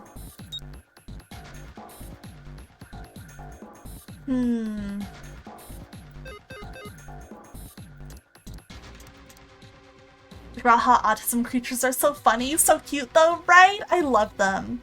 I love my boy. I think I want to see if they're gonna give me a second hint. Damn it, I just don't get this at all. Let's see, I should read it again. Sheen. Let's see. Turn blue. 3 to 5 balls. Okay. I mean, I guess, yeah, let's... Okay, so if I want to go back... Enjoy the critters and the puzzles, you gotta sleep? Oh, thank you! Please have a good night. And rest well. Okay, I do need to put...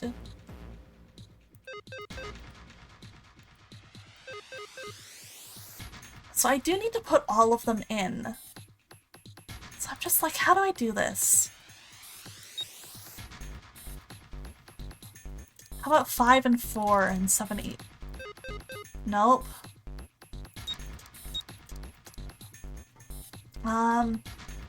So 2 and 7, 4 and 5. What is 7 plus 8? Again, that's 15, right?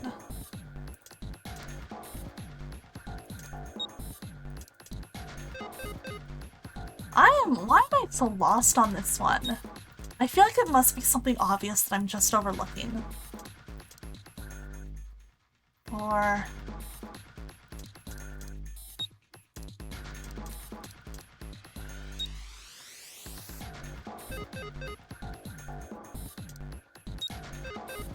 I'm just trying shit at this point.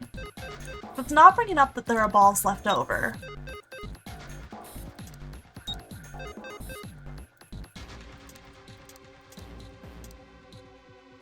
What if I do 7 and 8? It's 15, 16, 17. Alright. 8 and 5. 9, 10, 11, 12, 13, 14, 15, 16, 17, 18. No. 8 and 4.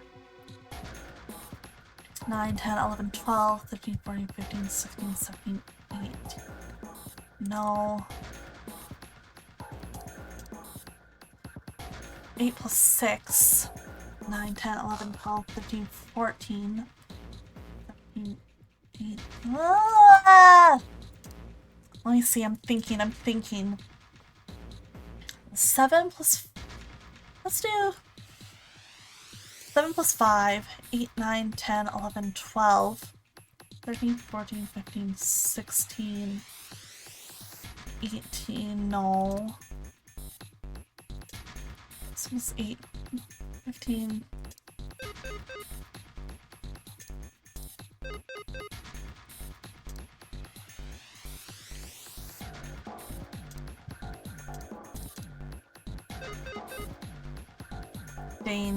Dane, okay.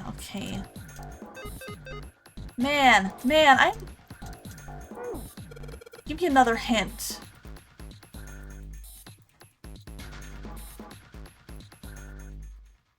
It does seem like, I think it does want me to, like, get a digital root of just 9. Because that's the only one where it's not complaining about balls being left over. But I'm being stupid. I need some more paper. Riveting gameplay. Okay, let's give this a shot.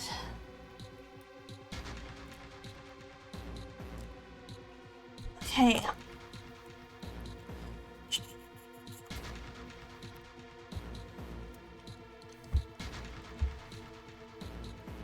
Okay, so 1, 2, 3, 4, 5. I just want to see. Additional root of 8 plus 7 plus 5 plus 4 plus 2 equals 8, 9, 15, 16, 17, 6. Oh, if I put all of them into 8, that would make a digital root. Oh, fuck, it worked. I was doing it, I was focusing on the wrong one. Okay, at least I figured it out. Huh? Where did that noise come from? Underneath the keyboard? Way to go, Junpei. You answered all the questions. Damn, Junpei, good job. Hey, did you hear something just now? Yes, I heard that as well. From the bottom left corner of the desk, I believe. Let's go. Picture. In the drawer was a single picture. He picked it up. It was a photograph of 4 men. What the? Involuntarily, Junpei's eyebrows shot up. He'd seen 3 of them before. What the hell is this? This man with a mustache on the right.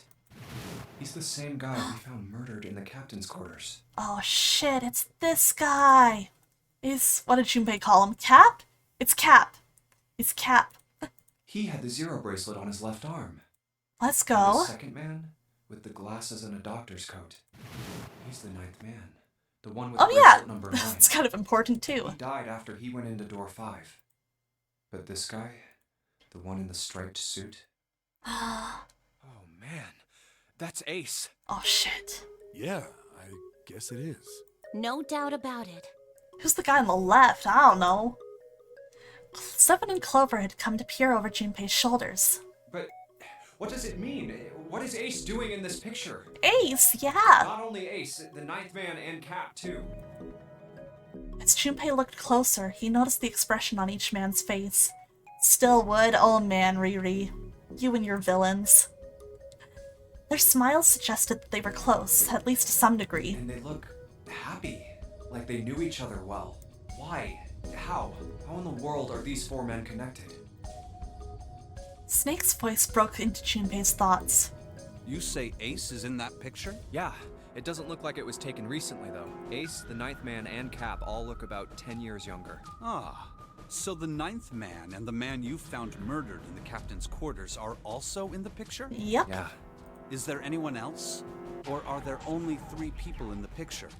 I'm afraid I can't see it. No, there's one more guy. He's got kinda long hair, he looks smart, but a little cold. He's the only one I don't recognize. Snake knit his eyebrows. What's the date of the photograph? It doesn't have one. Did you look on the back? Dummy. Yes, the Yeah, reverse. flip it over. The other side. Junpei flipped the picture over. Huh.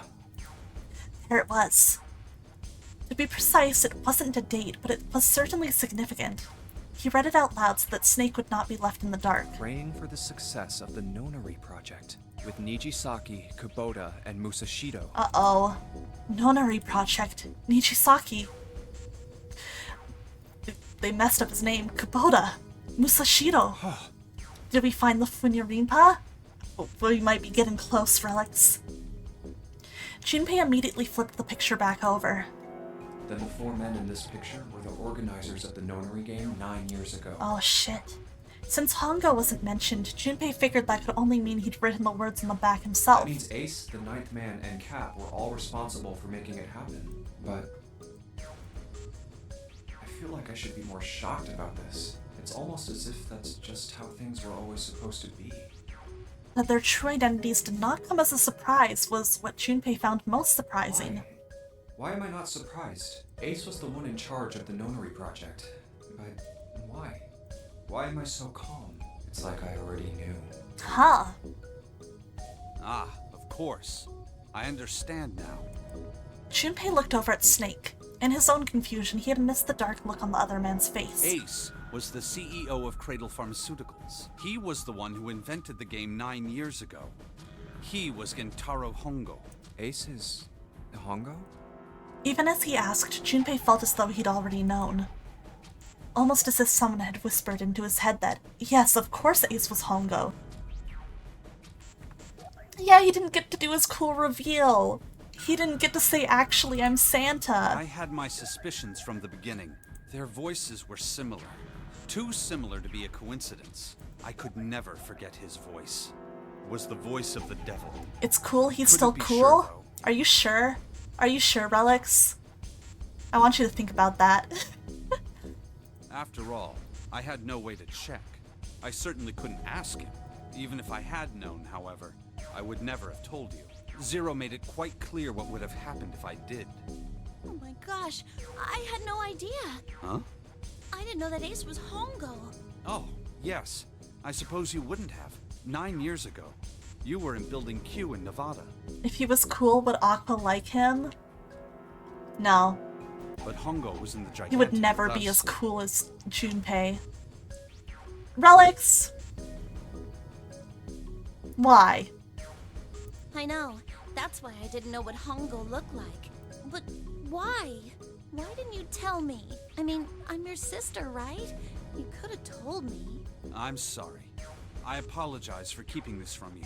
Don't you smile at me, But you if know I what you're told you, doing. Clover, you would have told everyone else. And if you did, then I would have been forced to tell them about what happened 9 years ago. I had to prevent that. Clover and Snake's conversation wasn't of particular interest to Junpei. He still couldn't make sense out of his strange feelings of knowledge. He was trying to organize his thoughts when he heard Seven's voice. Hey, Junpei. You think I could borrow that picture for a sec? Sure. He had no reason to say no, so Junpei handed the picture over. Seven stared at the picture and began to mutter the 4 names of the project's leaders over and over to himself. Hongo, Kubota, Nijisaki, Musashiro. Shaking my head at you.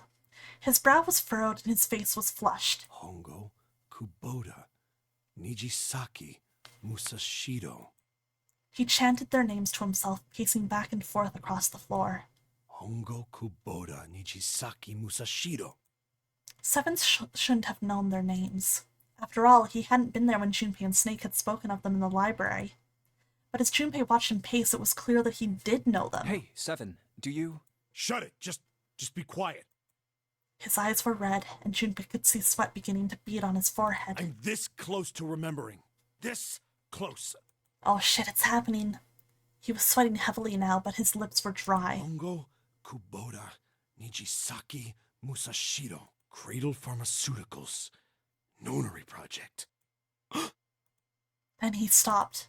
Seven set the picture down and looked at the red light near his feet. His eyes narrowed. Then suddenly his eyes went wide and he shot up straight. Shit. What? What's wrong?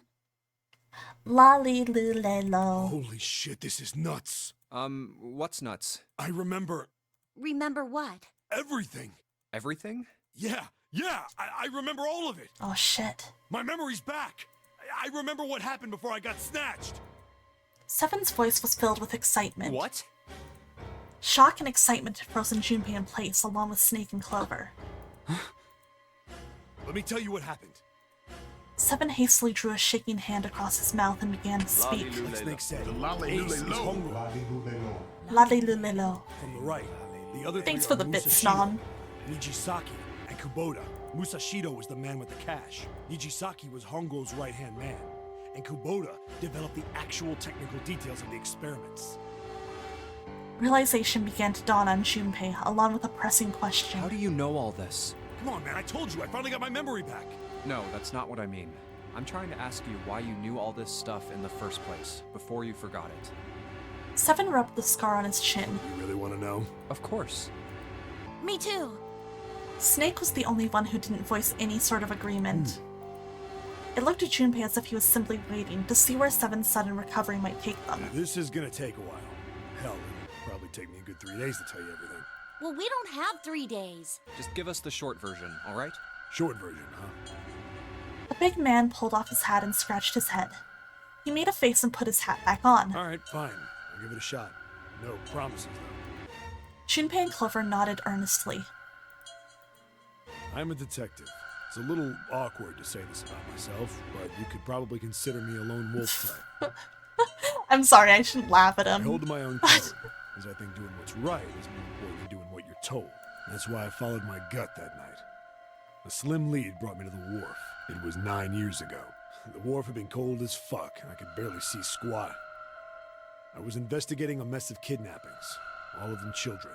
But if that's a younger They all Seven, had that'd be one thing in crazy. common. A history of visits to one particular hospital. A hospital under the management of Cradle Pharmaceuticals. I mean, we're about to see My younger Seven. investigation had turned up evidence that Cradle had been involved in the kidnappings. After a little sweet talking, I managed to finally get a real lead from someone inside Cradle. My source told me this. I don't know fuck about shit. Me neither, Relics. I never Tonight, do. A ship is set to take the children to a large passenger liner docked offshore. So I headed to the wharf. In the shadows, I searched the harbor until I found the ship I was talking about. There was a bunch of movement. There he is. There's younger Seven. Men in black suits, many. Hey, Bad Little, how you doing? How's your night going?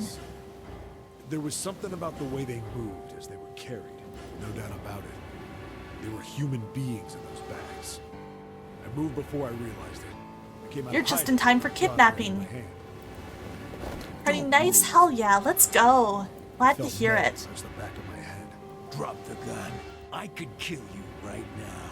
It'd be easy to get away with it, too. Oh my god, this guy sounds so cartoonishly evil. Just tie an anchor to your feet, and no one would find you for a week. Not what you want. The fish here would love a meal. He kept digging the cold metal thing into my skull. There was nothing I could do. I did what he said and laid my gun on the ground. Then suddenly, there was a sharp pain in my neck. A needle. A drug? That was my last thought. My face hit cold concrete. I was out like a light after that. Aw, shit. I woke up on a hard floor. Damn it. Shit, my head hurts. Nice pasta boy, thanks. I did a quick once-over of the room. Where am I? A small, shabby bed, a dirty sink, a toilet with no privacy. I'd seen it countless times as a cop. I'm in a cell, huh? Facing the toilet was a door set into the wall. I was still pretty woozy, but I made my way over to it. I pushed and pulled on it, but...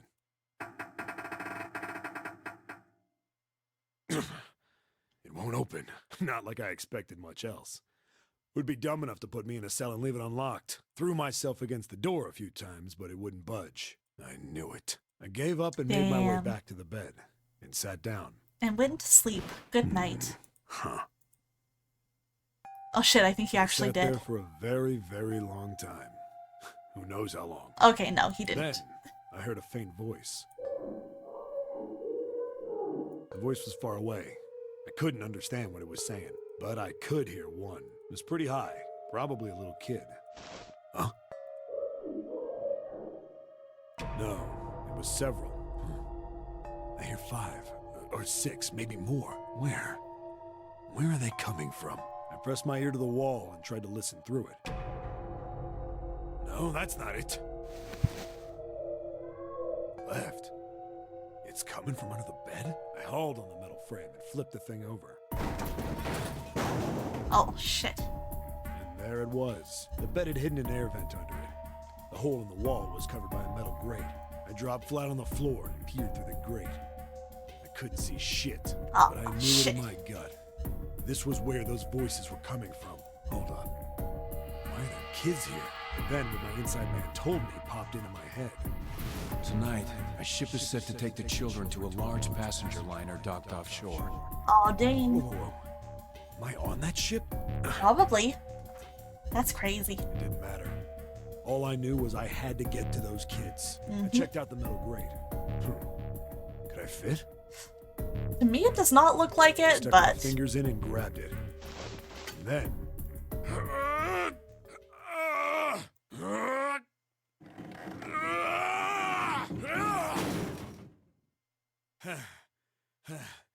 Yeah! How do you like that, you son of a bitch? I finally got the damn thing off. Sweat was dripping down my face, so I wiped it off and crawled inside. The first bit or so was tight.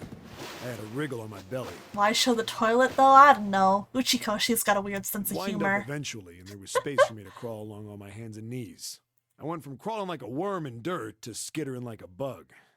Couldn't say it was much better, but I'd take what I could get. And when I'd been in the thing long enough to start wondering where it'd take me, a massive sound nearly scared the piss out of me. It was like a heavy metal door had just been slammed shut. Then, there was a voice.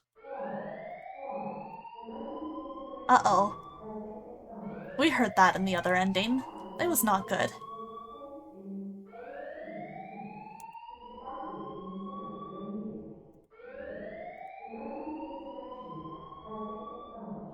What?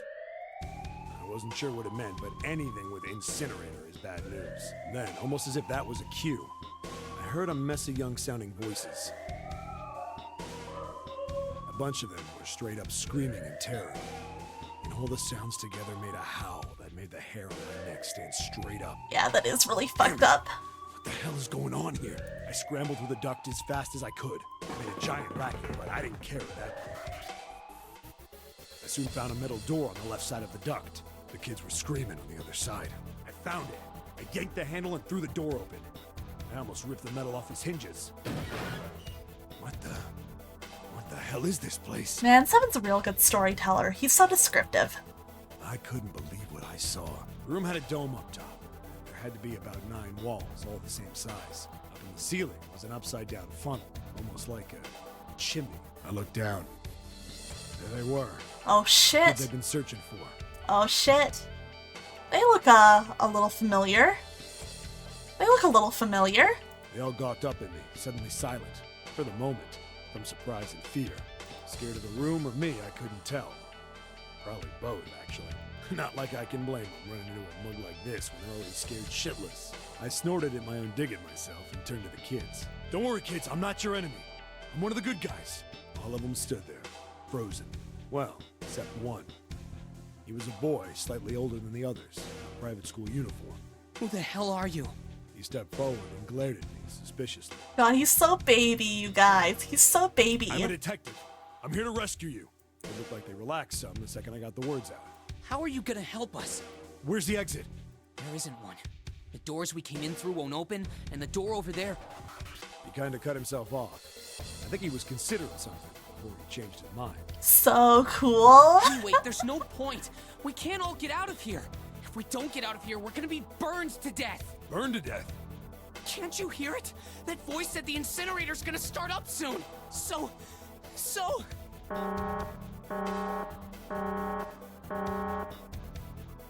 The voice spoke again. Uh-oh. Incineration will begin in 15 minutes. They only had 15 minutes. I looked back down at the kids. Looks like a good 20 or 30 feet to the floor. No way I could pull them up. Too big of a distance for any of us to reach. Good night, Relics. I will have fun with the incinerator. Thanks for dropping What was I by. gonna do? But then I got an idea. Wait right there. I'm gonna be right back. What? Where is he going? Are you just gonna leave us here? Uh-oh. They just got frightened again. I'm not the best at that kind of thing, but I tried to reassure them with a smile. Don't worry, all right? I'll be back, I promise. So just stay calm and wait right there. Got it? I didn't wait to hear them respond. There wasn't time. I had to hurry. Well, as fast as I could on his hands and knees. Didn't take me long to get back to my cell. Still no way out of there, but I had a plan. I needed something from the room. When I got it, I dove back into the hole and took off towards the incinerator. Then... Sorry to keep you waiting, guys. I tipped out the doorway and dropped down the rope I brought with me. Back in the cell, I'd torn the bed sheets into strips and tied them together to make a rope. It was sloppy, but it got the job done. That's pretty smart, honestly. All right, just tie that around yourself, okay? I'll pull you up one at a time. Right. Wait a sec. Something was off. There were more of you before. Where'd the rest of you go? The boy in the uniform answered. I let them go on ahead. We opened the number 9 door and they left. What? You're telling me you opened that door? That's what I said. And what the hell are you doing here? We couldn't go with them. Yeah, genuinely, this is very good. Why not? Look, the only people who can go through the numbered door... I really like his, young voice. He was in the He middle sounds of like such a explaining. brat. I love it. But yeah, Seven's a cool guy. Incineration will begin in 5 minutes. Oh, The God. voice shook a bit from the voice bouncing around. Look, that can wait, all right? Just get us out of here! Right! I grabbed onto the rope. First one I pulled up was a girl with a ponytail. Next was a girl with a red necktie. A boy in a jacket came after. He said he'd climb up on his own. The boy in the uniform was the last up. Like the other kid, he climbed up the rope himself. He looked pretty scrawny, but I guess he was stronger than he looked. He moved fast, but when he was almost to me, I heard some knocking. Everyone looked at the door. It had a thick, square window set into it. On the other side, an angry face was staring in. God damn it! Oh, What's God. going on here? Oh, I don't like that. I don't like that. Why is the room empty? Where the hell are those fucking kids? Uh-oh. The door opened, and a man stepped in looking half mad with fury. I recognized his face. I saw him many times in photos Yeah, during fuck the off. investigation. The man's name was Gintaro Hongo, the CEO of Cradle Pharmaceuticals. Hongo saw the boy hanging from the rope. Yeah! It was like he was an animal. He lunged for the rope. God, that's so scary. Hurry! I know! The boy in the uniform booked it up the rope. Oh, boy. You son of a bitch! Get back here, you little shit! 15 feet. 10. The second I could reach the kid, I grabbed him. How dare you not let yourself be burned alive for my I hauled him up and experiment, tossed him into the ground child? behind me. Jesus. Hongo had lost it. His face didn't even look human. It was like the bastard pulled off his fake face, but he was really a terrified devil or some kind of damn monster. I quickly reeled in the rope, leaving a furious Hongo yelling at me from the floor.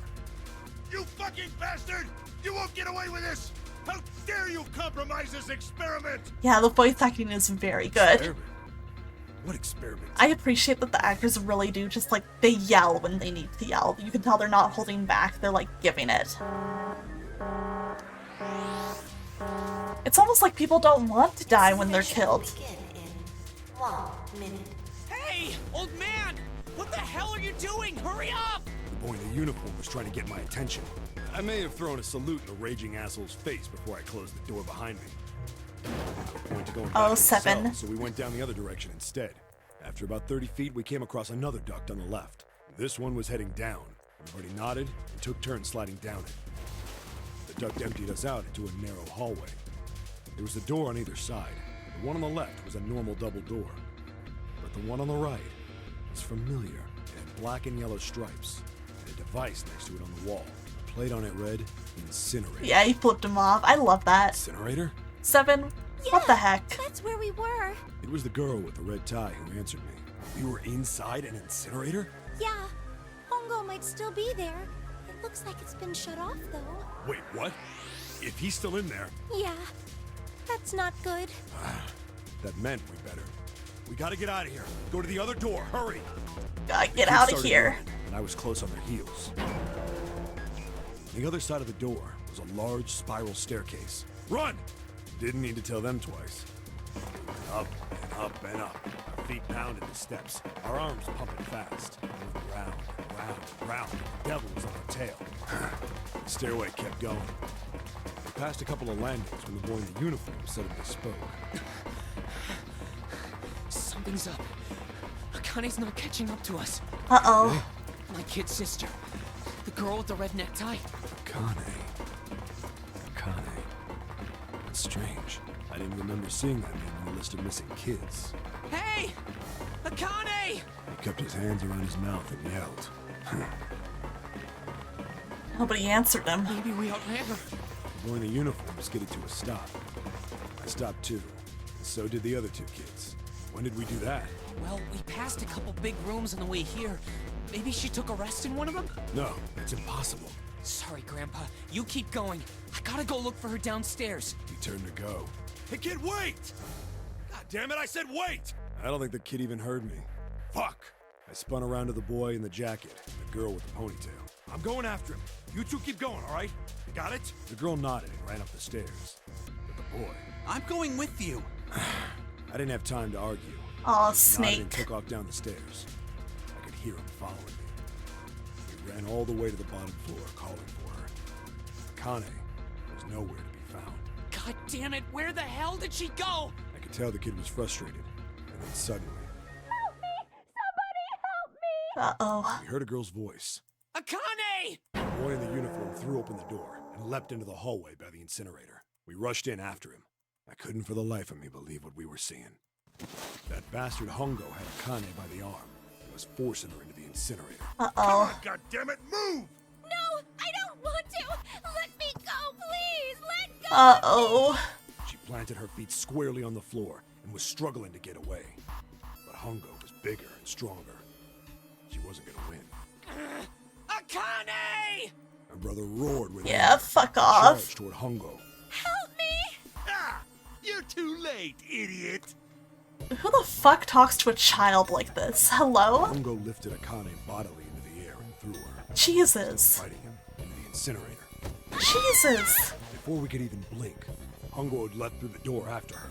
We saw him land inside.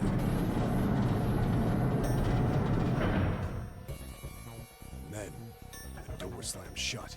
We ran to the door. We did everything we could think of to get the thing open. But Fuck! It's no use! The goddamn thing won't move an inch! Oh god. we started slamming Maybe his he fists was, against but the door. still. It's fucked up. He was close to shattering his knuckles with how hard he pounded on it. Oh no. Akane!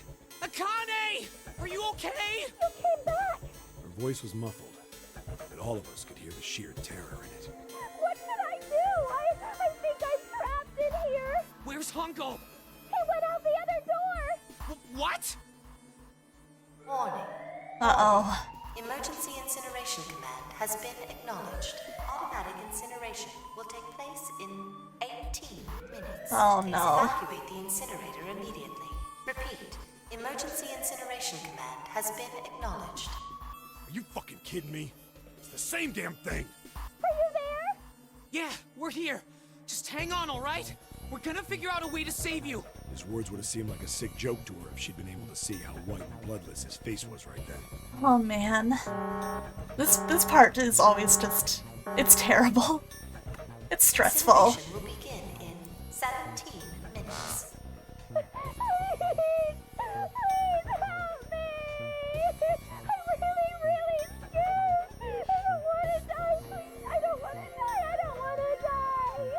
It's gonna be all right. I'll figure something out. I promise. I promise, okay? You hear me? I promise. Yeah. It was torture And- listening to her sobbing on the other side of the door. Well, at the very least, actually in the picture, I think Seven was in the back. So somehow she ended up behind him. Brother was nearly crying himself. He could only stand there, fists clenched so tight his knuckles were white.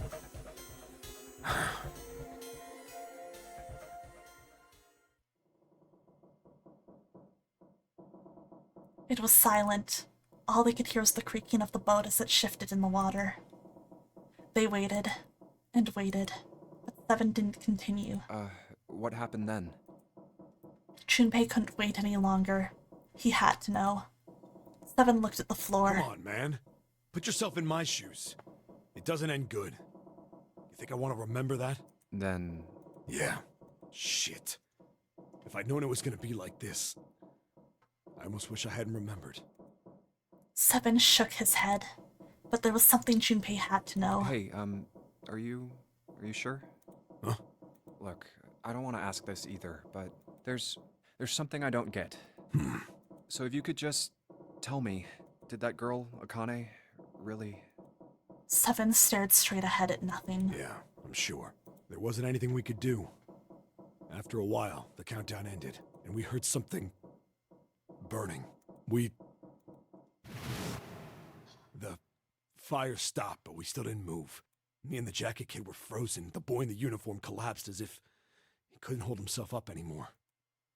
A few minutes passed. The door opened.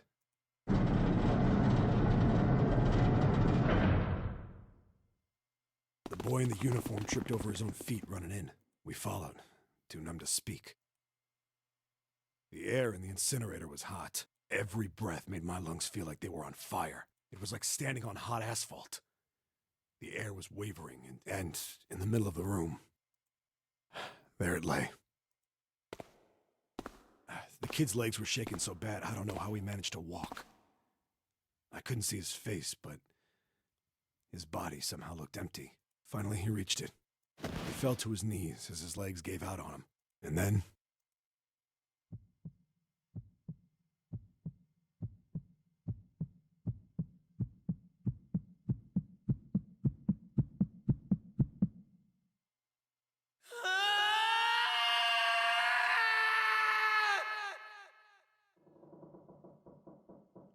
Junpei felt a cold lump form in the pit of his stomach. A feeling of sickening anticipation washed over him. He could feel his body shivering. He desperately did not want to know the answer he feared he knew already, but he had to ask. He had to know for sure. Can I ask you one more thing? What's that? The girl, Akane. What was her last name? What does it matter to you? Just tell me, okay? Please?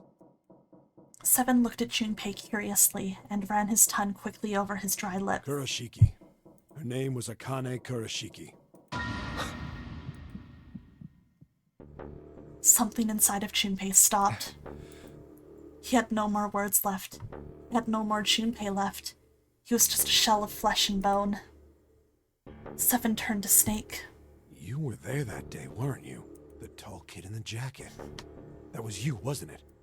Yes, it was. You are correct, Detective. Junpei's mind was blank, withdrawn from the world. Somewhere far away, he could hear Seven and Snake talking. Don't misunderstand me. I told you before how Zero threatened me. There was nothing I could do. I couldn't say anything about what happened 9 years ago. So you're saying you're not working for Zero, right? Of course not. Oh, man. What about you?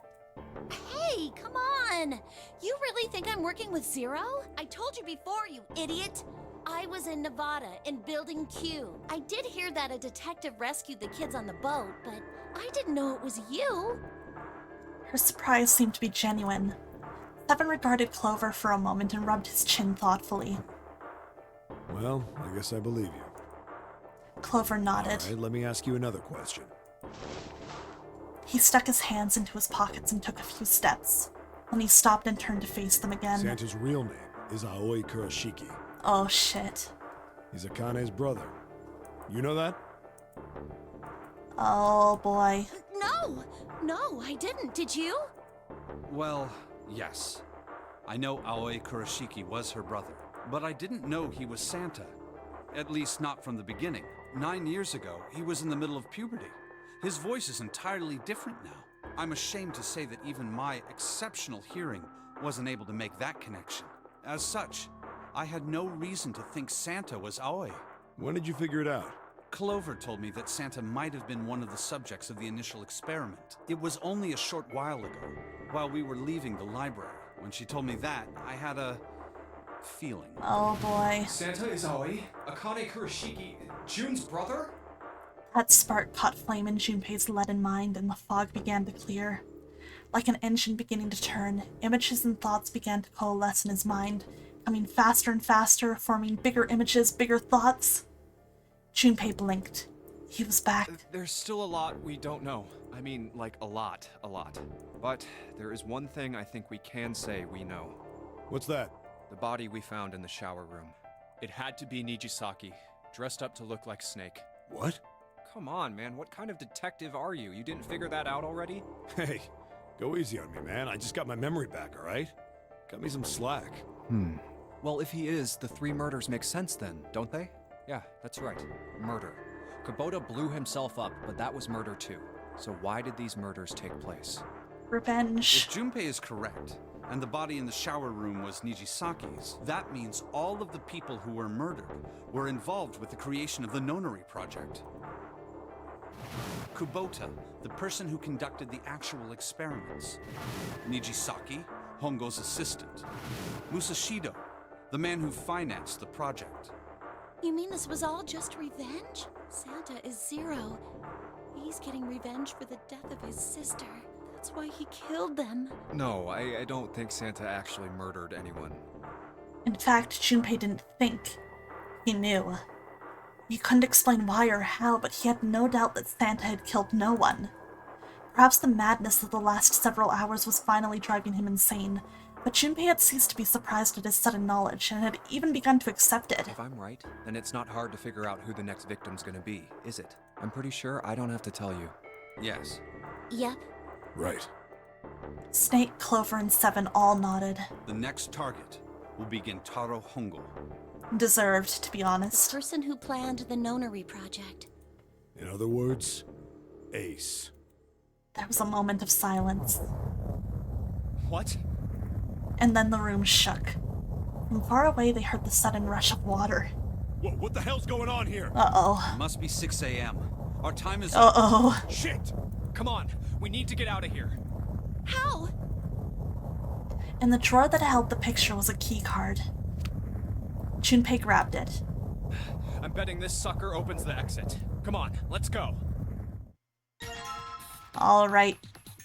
So, that was pretty crazy, huh? But, I have to admit, this true ending is a lot longer than I remembered it. And I work tomorrow morning. So, as unfortunate as it is, I am going to actually save, and we will finish this another time. I am gonna make an attempt to see if I can make tomorrow night work, but if not, then I can stream on Thursday. I know, I'm so sorry, guys. I'm so sorry, but I am looking at the time, and I can't justify the rest of this because it is basically scenes keep being longer than I remembered them being. So we are gonna have one more 999 stream. We'll have one more 999 stream and pick it back up and finish it off then. So I hope you guys don't mind that. As I said, I'm gonna aim for tomorrow. It's really just dependent on like if I can make it work with like other stuff. I have a new office chair coming in tomorrow that I'm gonna need to build. So if I have the energy after that, I will let you guys know on Twitter and we will stream. But yeah, it's been so good. It's been so good. So in that case, we're gonna wrap up. As always, keep an eye on my Twitter and Discord. That's where you can find my updates. Let's see, I'm gonna check who's online. Feel free to suggest a raid message, you guys. Thank you so much for all of the raids and support and everything tonight. I really appreciate it. I'm sorry I promised a finale and couldn't follow through. Sometimes it just be like that, though. Sometimes it be that way. Let me see, who is online? We have a couple of options. There's a couple of people that could be fun. I see 2 friends who I want to raid who I have not raided in a while. So, you know, I'm gonna even do just a quick poll. What game do we want to raid into?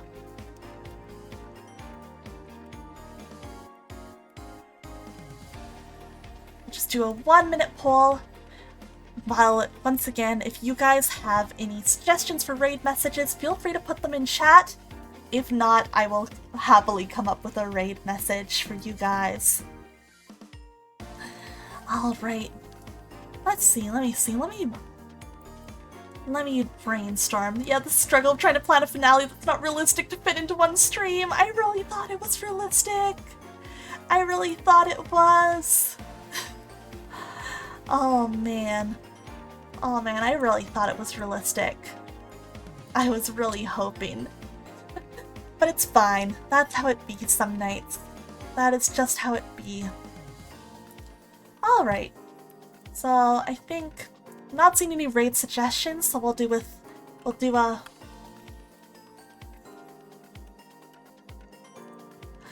Yeah, goodbye Super Twin. Thanks for hanging out. It was good having you here.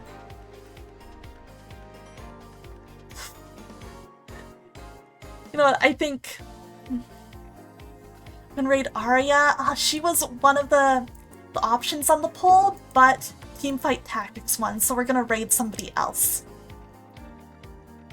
We'll raid somebody else. We're gonna raid Sasuga Reina, who I've not raided in quite a bit. So, we'll go say hello to her. How about let's do... yeah. We'll do, since we haven't raided her a ton, we won't go too crazy with raid message today.